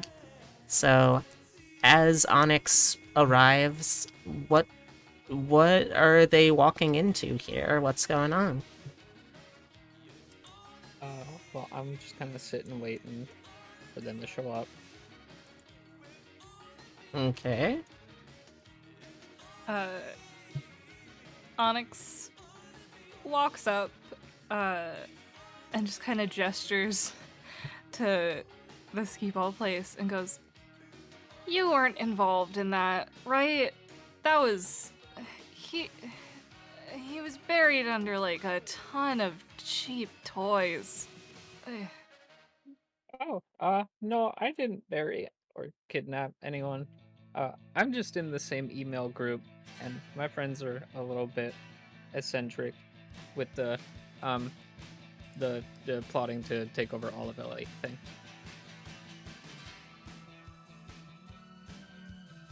Yeah, I just wanted to make sure that we had Raven by like 8 p.m. I really don't want to have my mom come pick me up.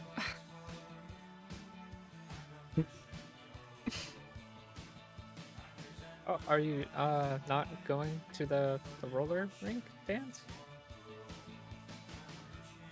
I didn't really plan for it. I did start a fire though, which I think might count as horseplay.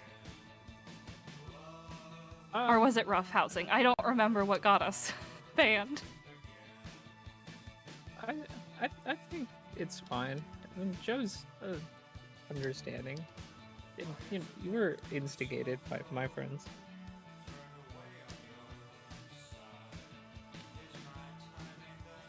I guess we could make that assumption. Well, if you're not banned from going, or if you like wanted to go and then you're like not busy or something, and then I present my sparkler bouquet that I've been slowly trying to make look like a bouquet of flowers. If my you God. wanted to go, we could like go together, because I really appreciate you helping me out that one time, and that helped a lot with some stuff. Would you like to go? Oh, yeah, sure. I will have to like sneak away to a payphone to call my mom and let her know that I'm staying late. Oh, you can borrow my message stone. I don't think she'll react well to that. Oh, sorry. Never mind. That was silly. This is for you though. I don't know if you like flowers or anything, but I know you like fire stuff. So if you just wanted to like burn it and forget about it, I gave you that option. Onyx takes it and goes, I mean, I wouldn't burn it immediately. Like, I'd keep like one, like, It's I don't have a problem. It's kind of twisted together. I haven't made a sparkler bouquet before. I don't think anyone has.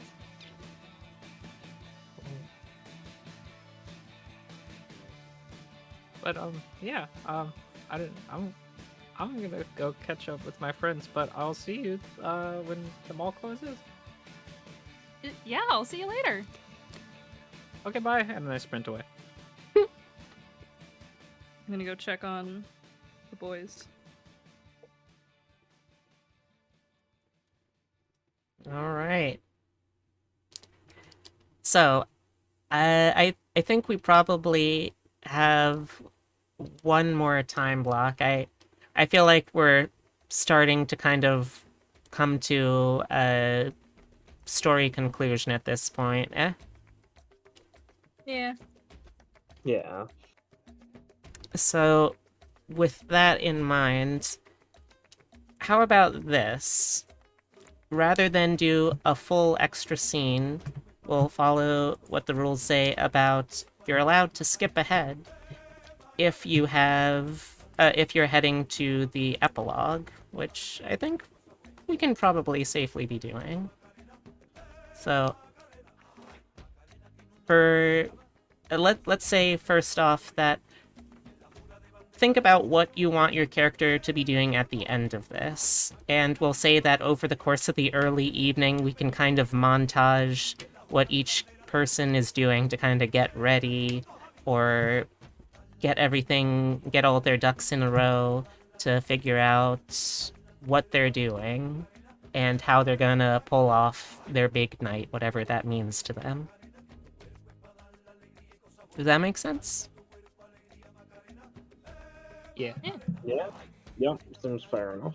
Alright, so during the early evening, I guess I could kind of just go down the line. What does Lynx do to get ready for whatever it is you want him to be doing tonight?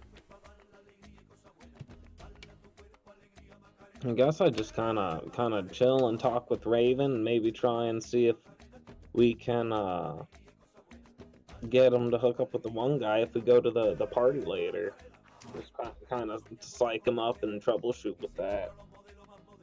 Now I'm found him, I'm very, very, kind of just excited. I found you.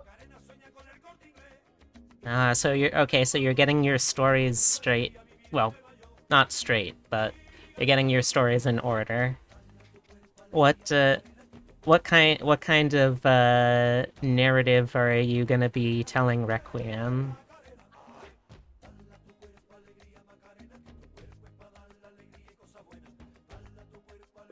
I go along with the whole thing of those nasty Visgoths, they're the ones who threw him in there.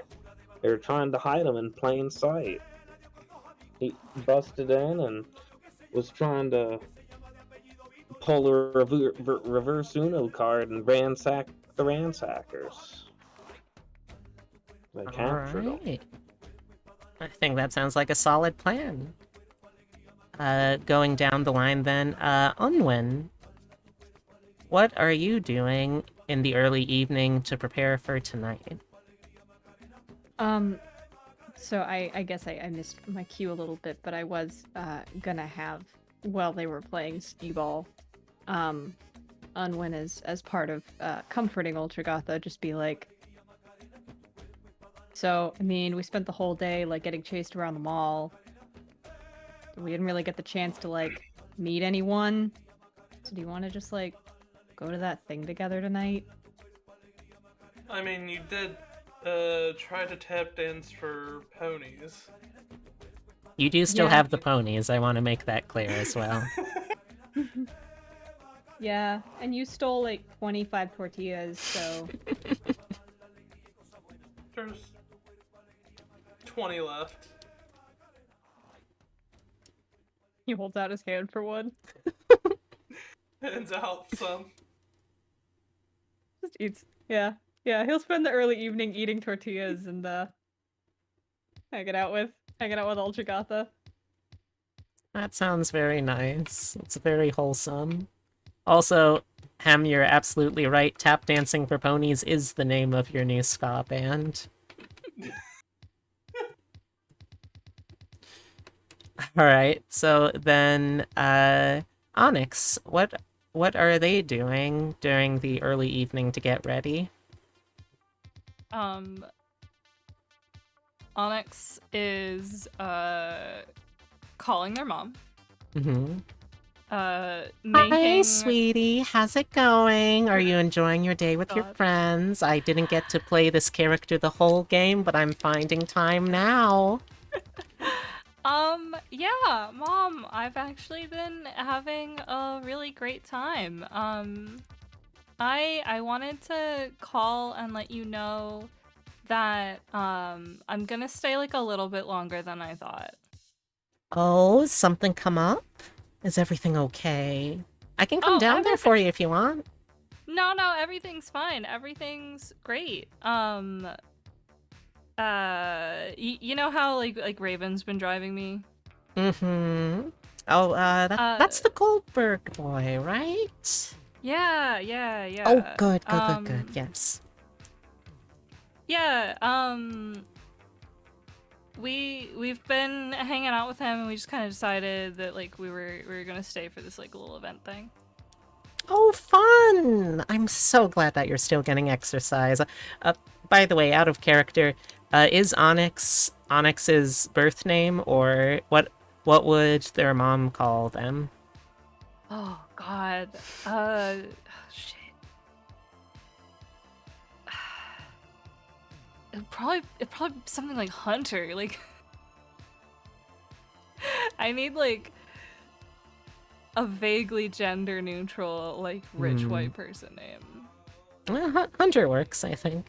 Okay. I was going to say, what if it was something just even more intensely gothic? For some reason. But yeah, Hunter works. Alright, I'm so happy to hear that you're making new friends, Hunter. Yeah, thanks. I love you. Bye.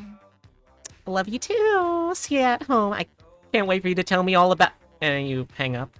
All right. Is there something you were doing after the call?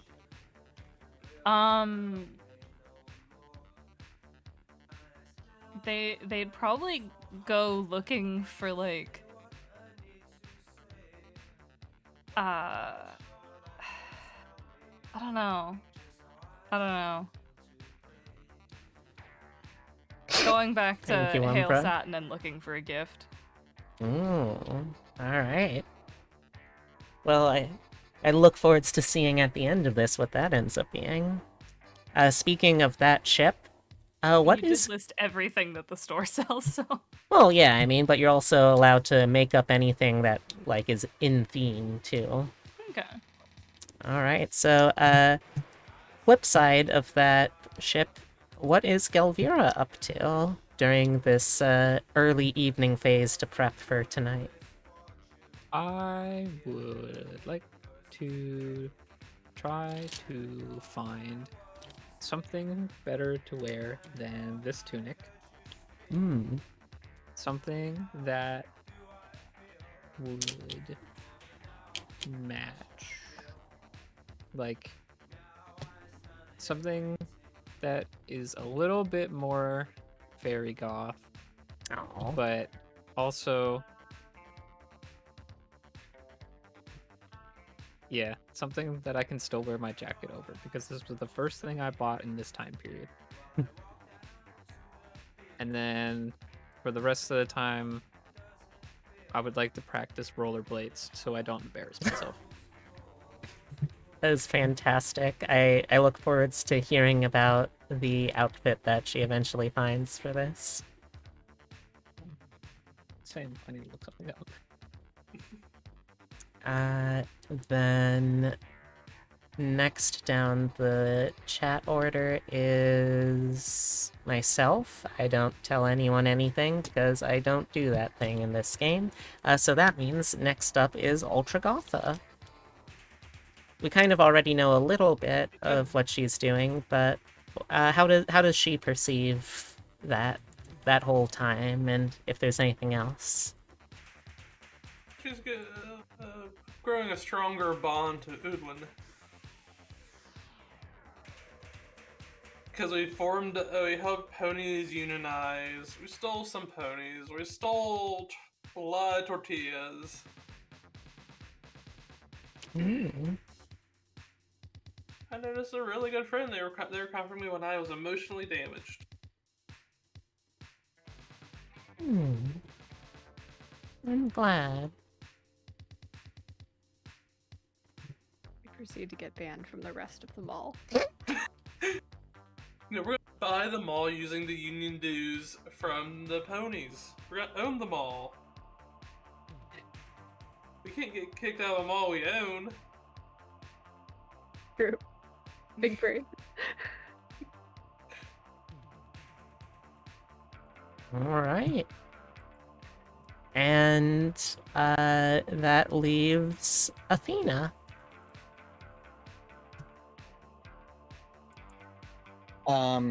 Well,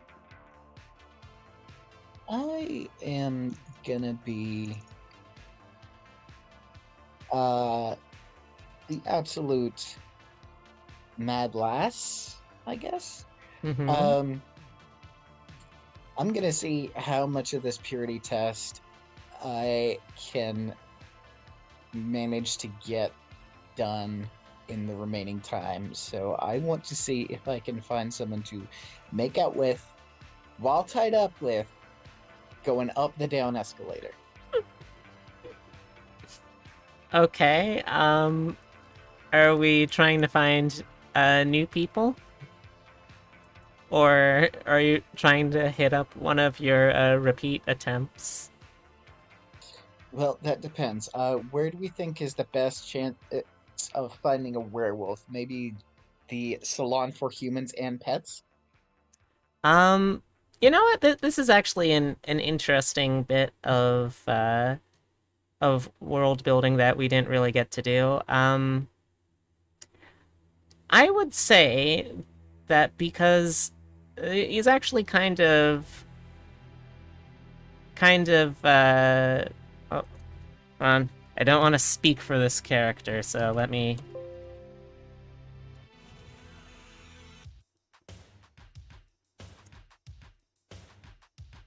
Oh. Okay. I think you might actually know about this. There is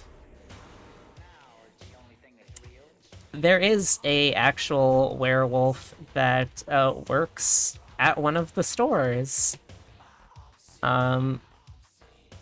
It is Fritz Fang.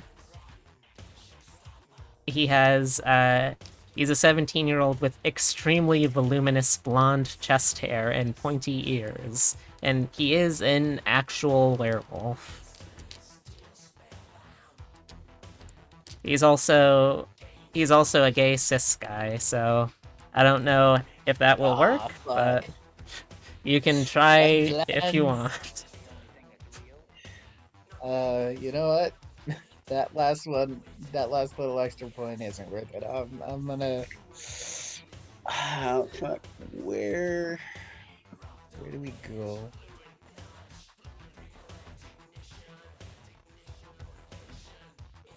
Who do I think I would have the best chances with?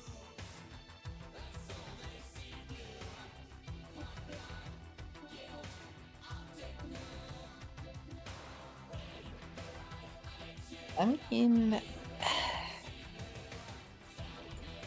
would Onyx be opposed to it? I don't know.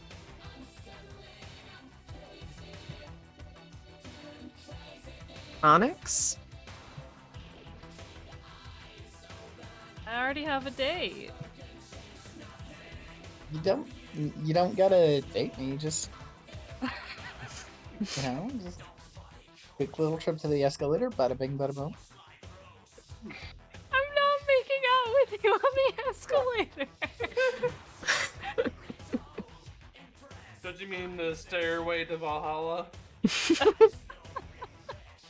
Get it right, God. Of course. That's what you call it when you're making out. When you're not making out, it's just an escalator. Man, it's like you don't even care about this arbitrary test that we don't even know who gave it to us.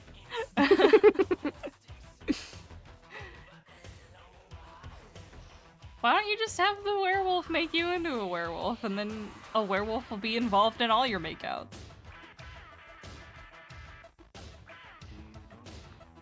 Listen, I think we are all entirely familiar. No werewolf transformations until after marriage.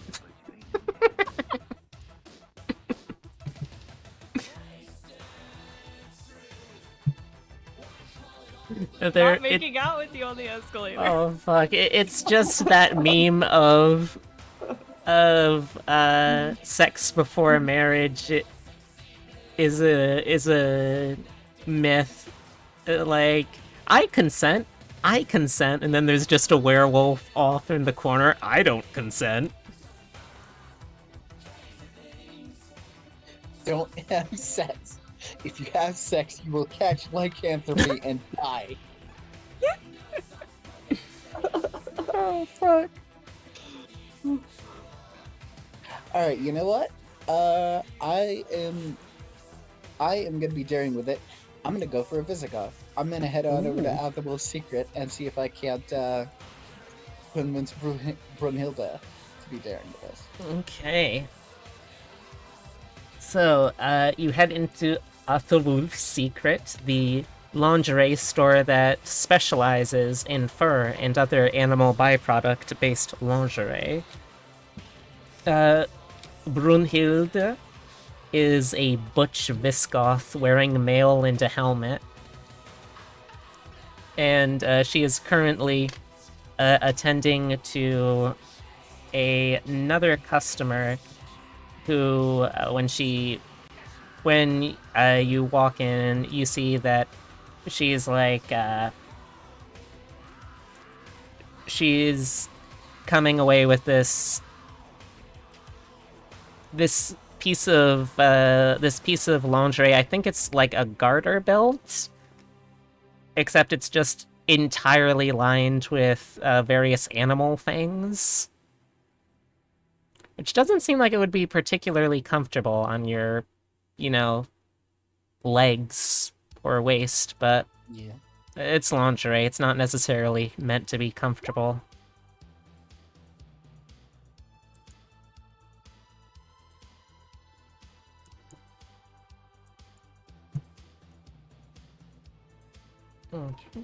Well, what I'm getting from that is she's very. And so I'm thinking I'm going to take that angle. Hmm. Yeah, and basically, like, I don't know. How would I approach? Should I try and bullshit my way and asking about like? Oh god! Oh, ow, ow, ow! Oh gosh. I'm okay. I just need to look away so I don't get any of the shards stuck in my eye. I always go to like ask you if you're all right when that happens. Thank you, Nina. I appreciate it. You were saying? I was just kind of wondering if maybe I should be like pretend to be wanting to buy something. Oh, if you want. This one's gonna be an interesting character to roleplay. I already know that much. Hmm. Yeah, I think I would probably just be like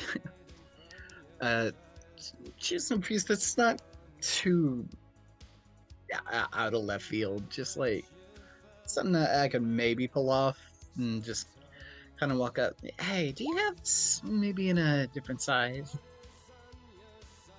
Are you holding something up, or? Yeah, I think I'm holding it up and showing that it's a bit too big for me. Hmm. Yeah, let's see. Hmm. Yes, I think we can do this. She just tears off a bit of the fabric and kind of measures that to you and is like, hold on, I get the bone needle. And she starts stitching the new sizing into it. Yes. She looks down at your chest department and is like, yes, yes, this will work. I am certain. Well, I must say this is certainly a level of customer service I've never had before.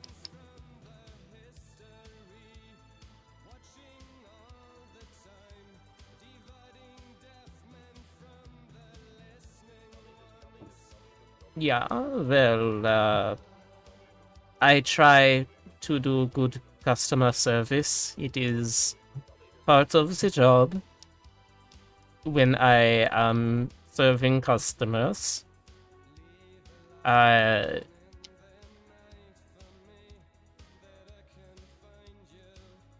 there anything I can help you with? I don't know where this voice is going. I'll be honest. Well, I mean, I don't mean to be too pushy, but how long might you be helping customers? She squints her eyes at you. Are you saying that I am a bad employee? I will be fired soon, huh? No, just, I mean, well, stores are going to be closing soon. I'm just kind of wondering, if you might be busy right after work. Hmm. Why is it you're asking this? Hmm?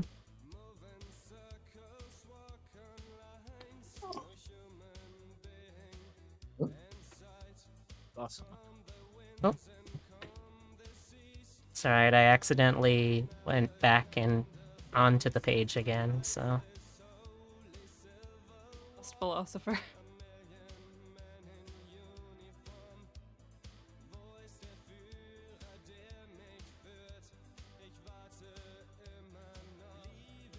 New philosopher.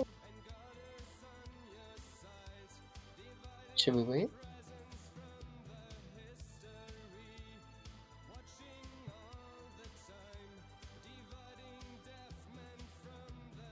Uh...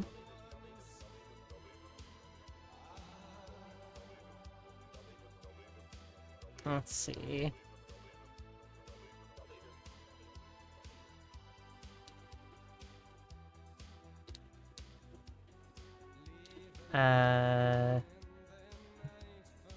Don't know where he went.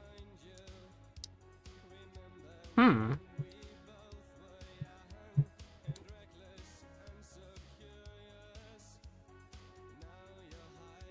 Just been his internet. Oh dear.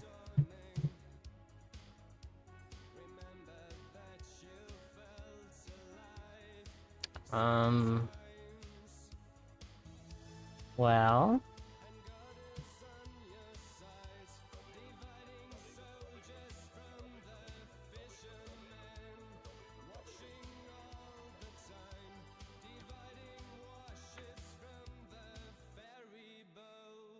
Okay. Well, I don't know where he's at. I guess for now, though, we can keep going. Yeah, I suppose so.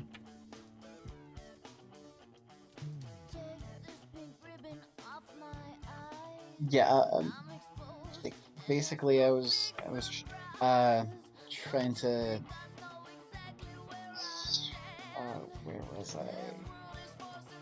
Was I trying to, like, I mean, I just asked her what she's doing after work, correct?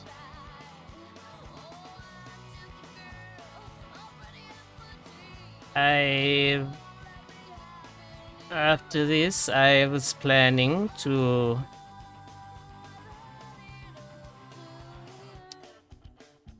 see if I could heat up the stationery store. There are new stickers that I must partake in.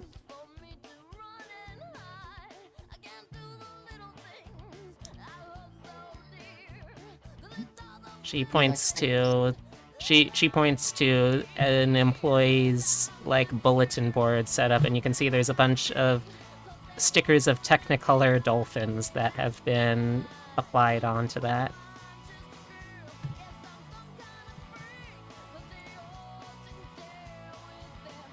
Okay, I gotta be honest.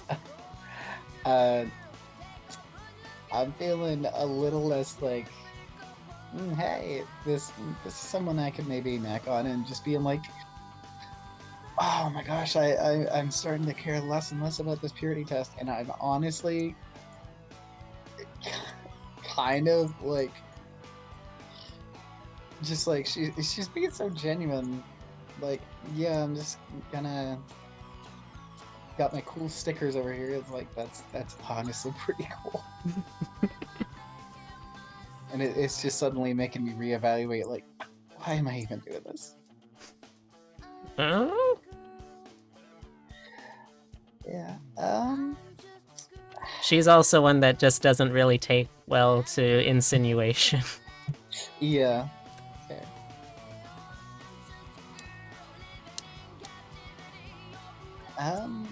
Yeah, I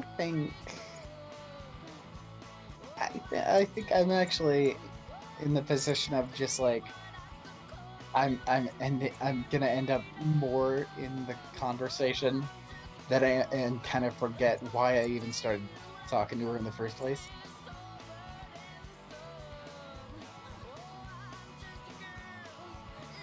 And then like when the actual time rolls around, it's just gonna be like, oh right, oh there goes my plan.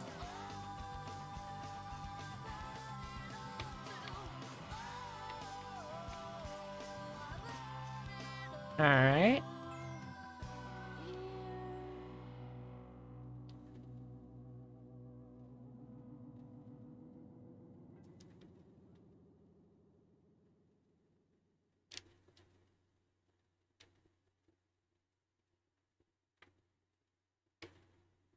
Okay. So what's your plan? I think basically just that, just kind of like, just kind of fail to like not worry about it, just kind of like hang out and talk, maybe. All right. Who with? I mean, I was already talking to Brunhilde, so like, probably would be her.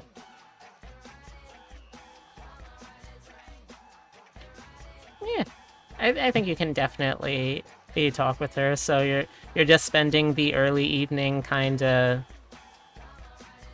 hanging out with one of the one of the one of the three women you've been chatting up today.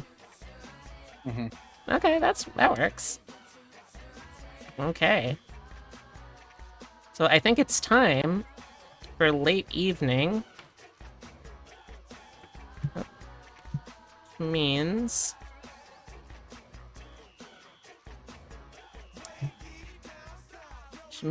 it is time. The shops of the mall have closed their doors and pulled down their big rolling walls of metal bars. I don't know what those are called, but they've closed up for the night except for the Hypergirl roller rink. And that is absolutely hopping right now. So I want to hear when obviously the camera's gonna finish up on like a freeze frame of everyone in an action shot. But what does the camera see of your character before that? Gonna start again at the top. So Ghost? I imagine he and Ultragoth get there late. And like it's the thing where the doors burst open and it's those two standing there like weapons in hand with an army of like Shetland ponies behind them. Making just the biggest entrance and announcing that they're taking over the city, and everyone just kind of goes back to what they were doing. Yeah, no, that is definitely what Ultragoth would be doing. Like, please feel free to add on to that if there's anything you want in particular. But that is my headcanon. Oh, we can't forget, we've just downed the rest of the tortillas before this. We are the most charismatic two in this entire party. You walk in with the bone and the fur and the hoodie, and everyone's just looking at you. And you know what? You're absolutely owning it. Yeah. Can each pony be wearing like a unique outfit? Oh, please tell me that's the case. Yeah, we didn't go outfit shopping for ourselves. We went outfit shopping for them. Excellent. I mean, we had to show them a good time, especially as their new union reps.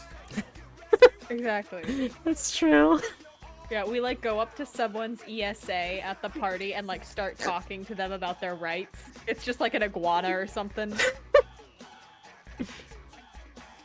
And like now that he's off the clock, Jorvik can like tacitly approve of the unionization process. His manager is just over in the corner stewing. Is there anything you wanted to add to that, Ultra Gotha? No, this sounds perfect. Okay. Let's see, then... Let's see... I don't know if, is gonna be able to make it back in time, so just in case, I'll leave his bit to last. So, that would mean... Onyx, and... also Gelvira would be next, so... starting with Onyx, what's the camera gonna see of you? Then we'll check in with Gelvira's side of it too. I think it would probably be like Onyx holding on to the railing of the roller rink, like just trying to stay like on their feet, and then they like slip and fall and then like start laughing and pull a bag out of their like back pocket and offer Galvira her absolutely crushed gift. Oh no! What is it? You know that bath bomb that Lush had for a little bit that's like all black, and then when you put it into water it's like blood red and it like Ooh. stains your tub? It's a knockoff of that. Excellent. It's very metal. I thought it would be appropriate. Excellent, excellent, excellent.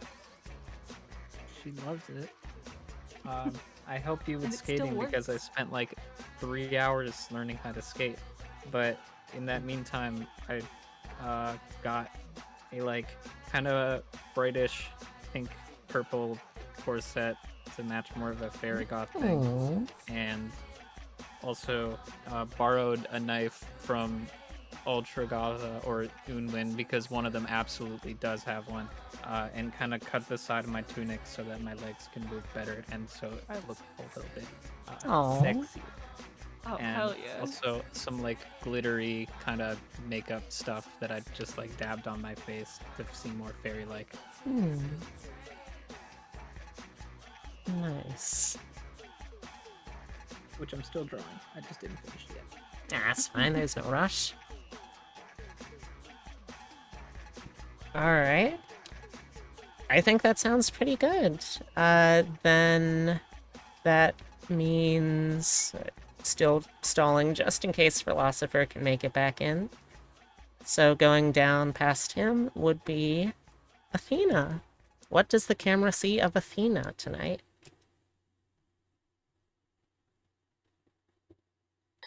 Well, I would say that the camera would kind of pan over to Athena and Nocturne coming in.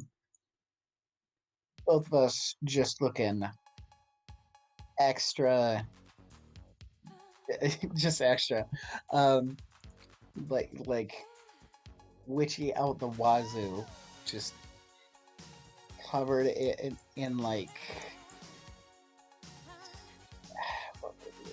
like I guess like sort of like spider webby fishnets, and like I'm twirling her with my wand above her, so it kind of looks like I'm casting her as a spell. Oh.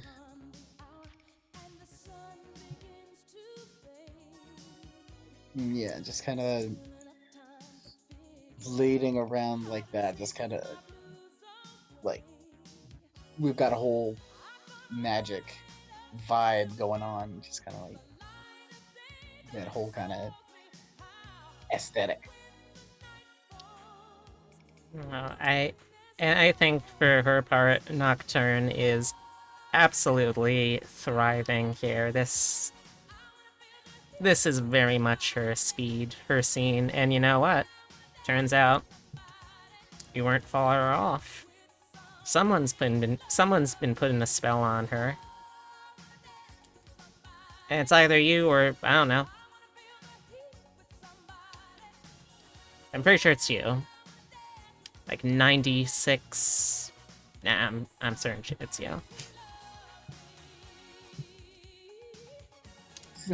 Who can say? I just like waving my wand around. Oh, I was talking a more metaphorical spell. But if Yeah. you want to have literally cast something. Nah, I'm just being goofy. And I think that, I guess I'll speak for him.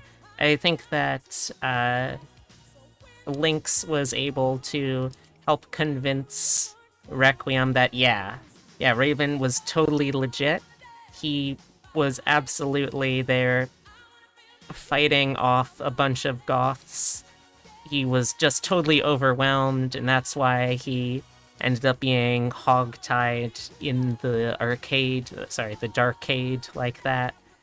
But totally a legit goth, and you can see that Requiem and Raven do seem to be having a pretty good time of it tonight. And I don't really know where he would be in all of this, but I'm sure somewhere Lynx is looking down and smiling.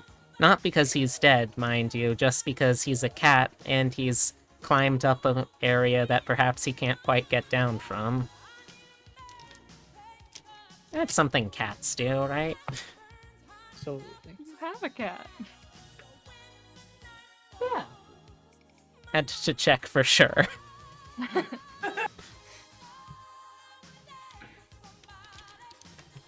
And I think that is a fantastic scene to leave off on. All of you, in your own ways, just having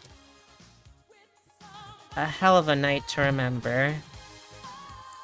Whether you be Mallgoth or Visgoth, I think you all learned a valuable lesson today. At the end of the day, Goth is Goth. Thank you. Alright. Thank you, everyone, by the way, for sticking with us through this one-shot. I had a wonderful time getting back into the GMing saddle here, and I couldn't have done all that without all of y'all. So, Thank you. I would like to go through with all of y'all, and well, first let me let Whitney Houston know. Whitney, we're good, Whitney. We can. Oh, okay, okay. I think she's in her last verse, so we're probably okay. So I'll go last, but does anyone have anything that they would like to promo, or to talk about, or to do anything with?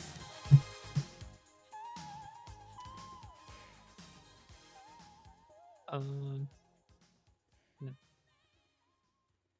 And if no, that's also okay. I just figured I try to give anyone who plays with me a chance to, like, introduce themselves or to, like, plug anything if they want to, but if not, okay.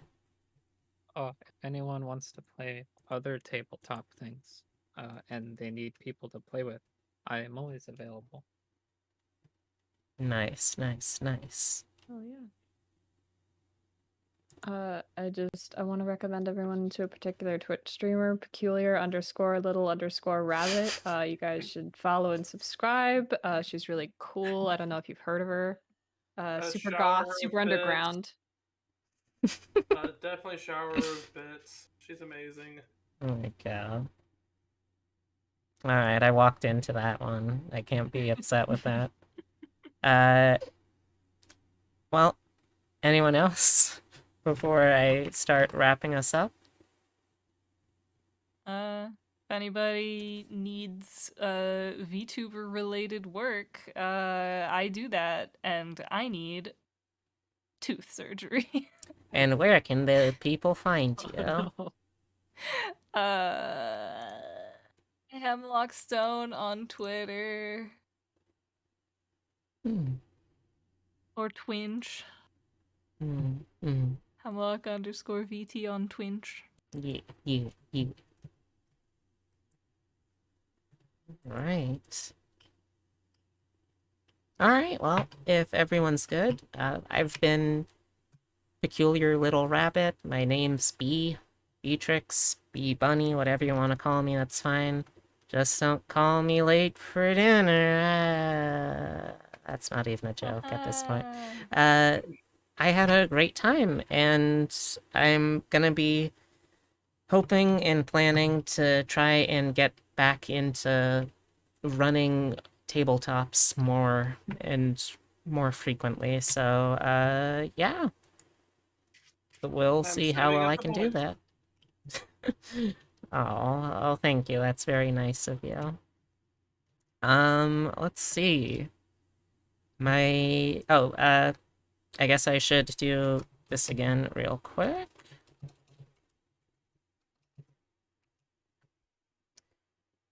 Discord, if you want to get to know and talk to me or any of the other lovely people in this community, check that out. That's where I was able to wrangle together all the people for this game, and if you're interested in this or anything else that you want to meet new people and talk about, great place to do it's there. Got thrown, I'll be honest, there's a lot of ways that y'all can support me. There's commissions, bits, subs, gifts, anything like that is great. But honestly, the best way that people can help me and the easiest, totally free way to do so is just sharing my channel and me and the content I make with other people. Whether that be through raids or even just simply telling friends about me. It really, really does help tremendously. Then we got Twitter. I post memes, stuff I care about, and my schedule every Sunday. My then finally my YouTube. That's where I put the VODs for things when I remember to put them somewhere. I don't know if I'm going to be able to post the VOD of this there because it was basically entirely backed by music that is almost certainly going to be flagged up by copyright. But at the very least, I'm going to try to put it on Twitch as a highlight, just like a, 5-hour highlight. That seems reasonable. So I'll definitely save the tape if nothing else.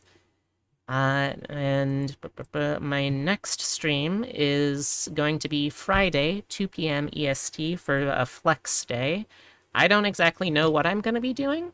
I know I want to at least partially see if I can work on some sewing projects that I got since I wanted to patch up some of my cosplay. I might also be doing more artwork. I might be trying some games out. We'll see. But that'll be Friday, 2 p.m. EST. Hope to see you there.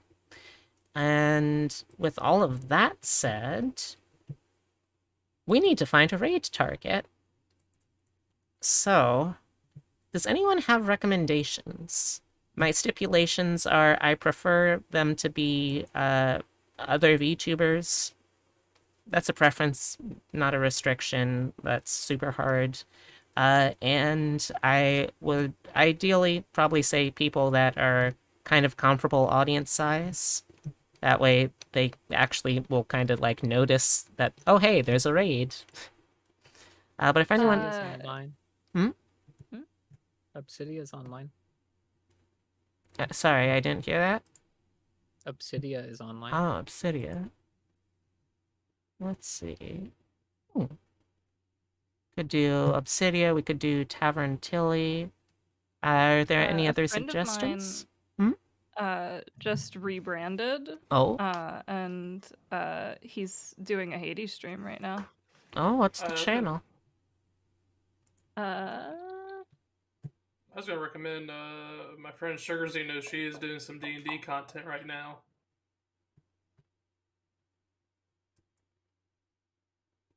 Hmm.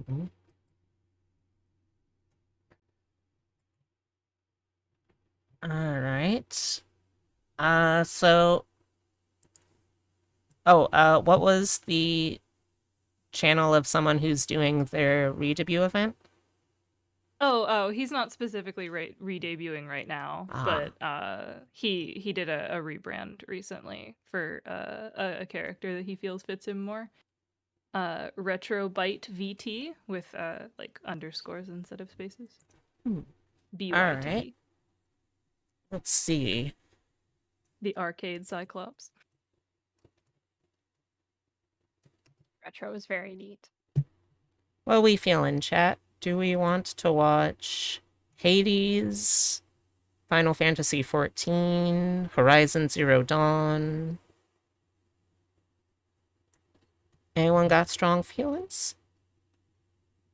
I recommend a friend who was doing D&D stuff Hmm, if we wanted to stay in the realm of tabletop. that could work too. Uh, at this point, I'm stalling until I can see input from the chat because I'm bad at making choices.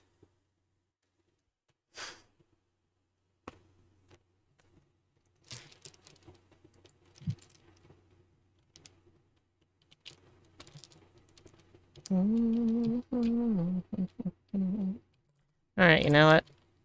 Frick it. I'll roll for it. That's on brand. So let's see. 1 will be Retrobite. 2, Tavern Tilly. 3, Obsidia. 4,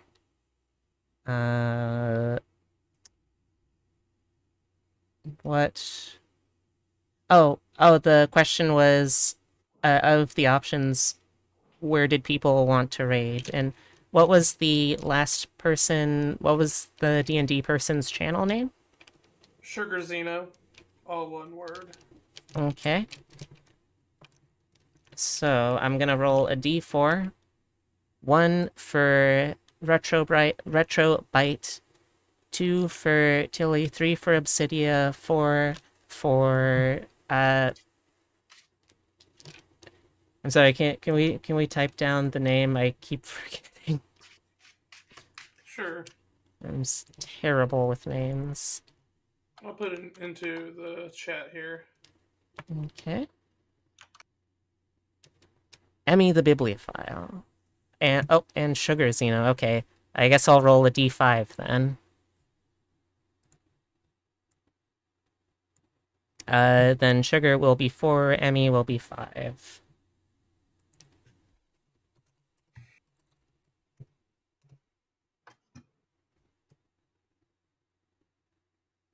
Okay. That is 5, so that means I think it's gonna be Emmy. Let me take a look at him. Emmy the Bibliophile.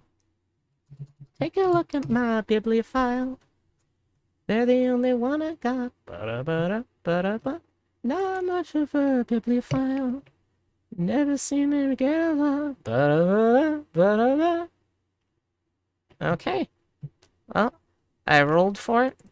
It's gonna be Emily. Or, not Emily, Emmy. Okay. So if you are coming along for the raid, here are some raid message options.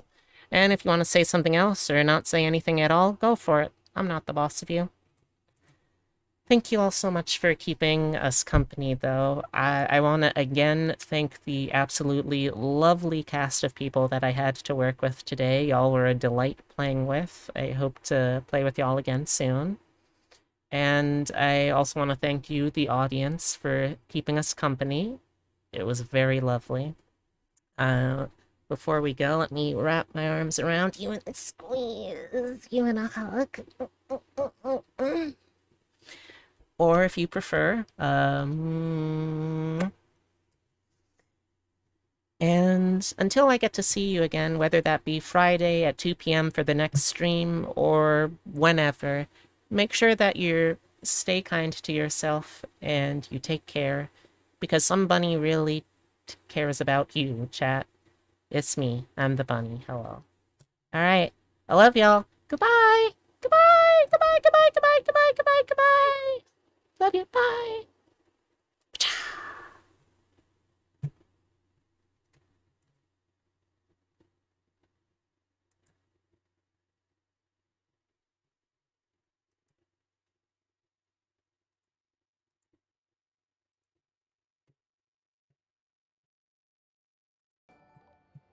I have to go get ready for another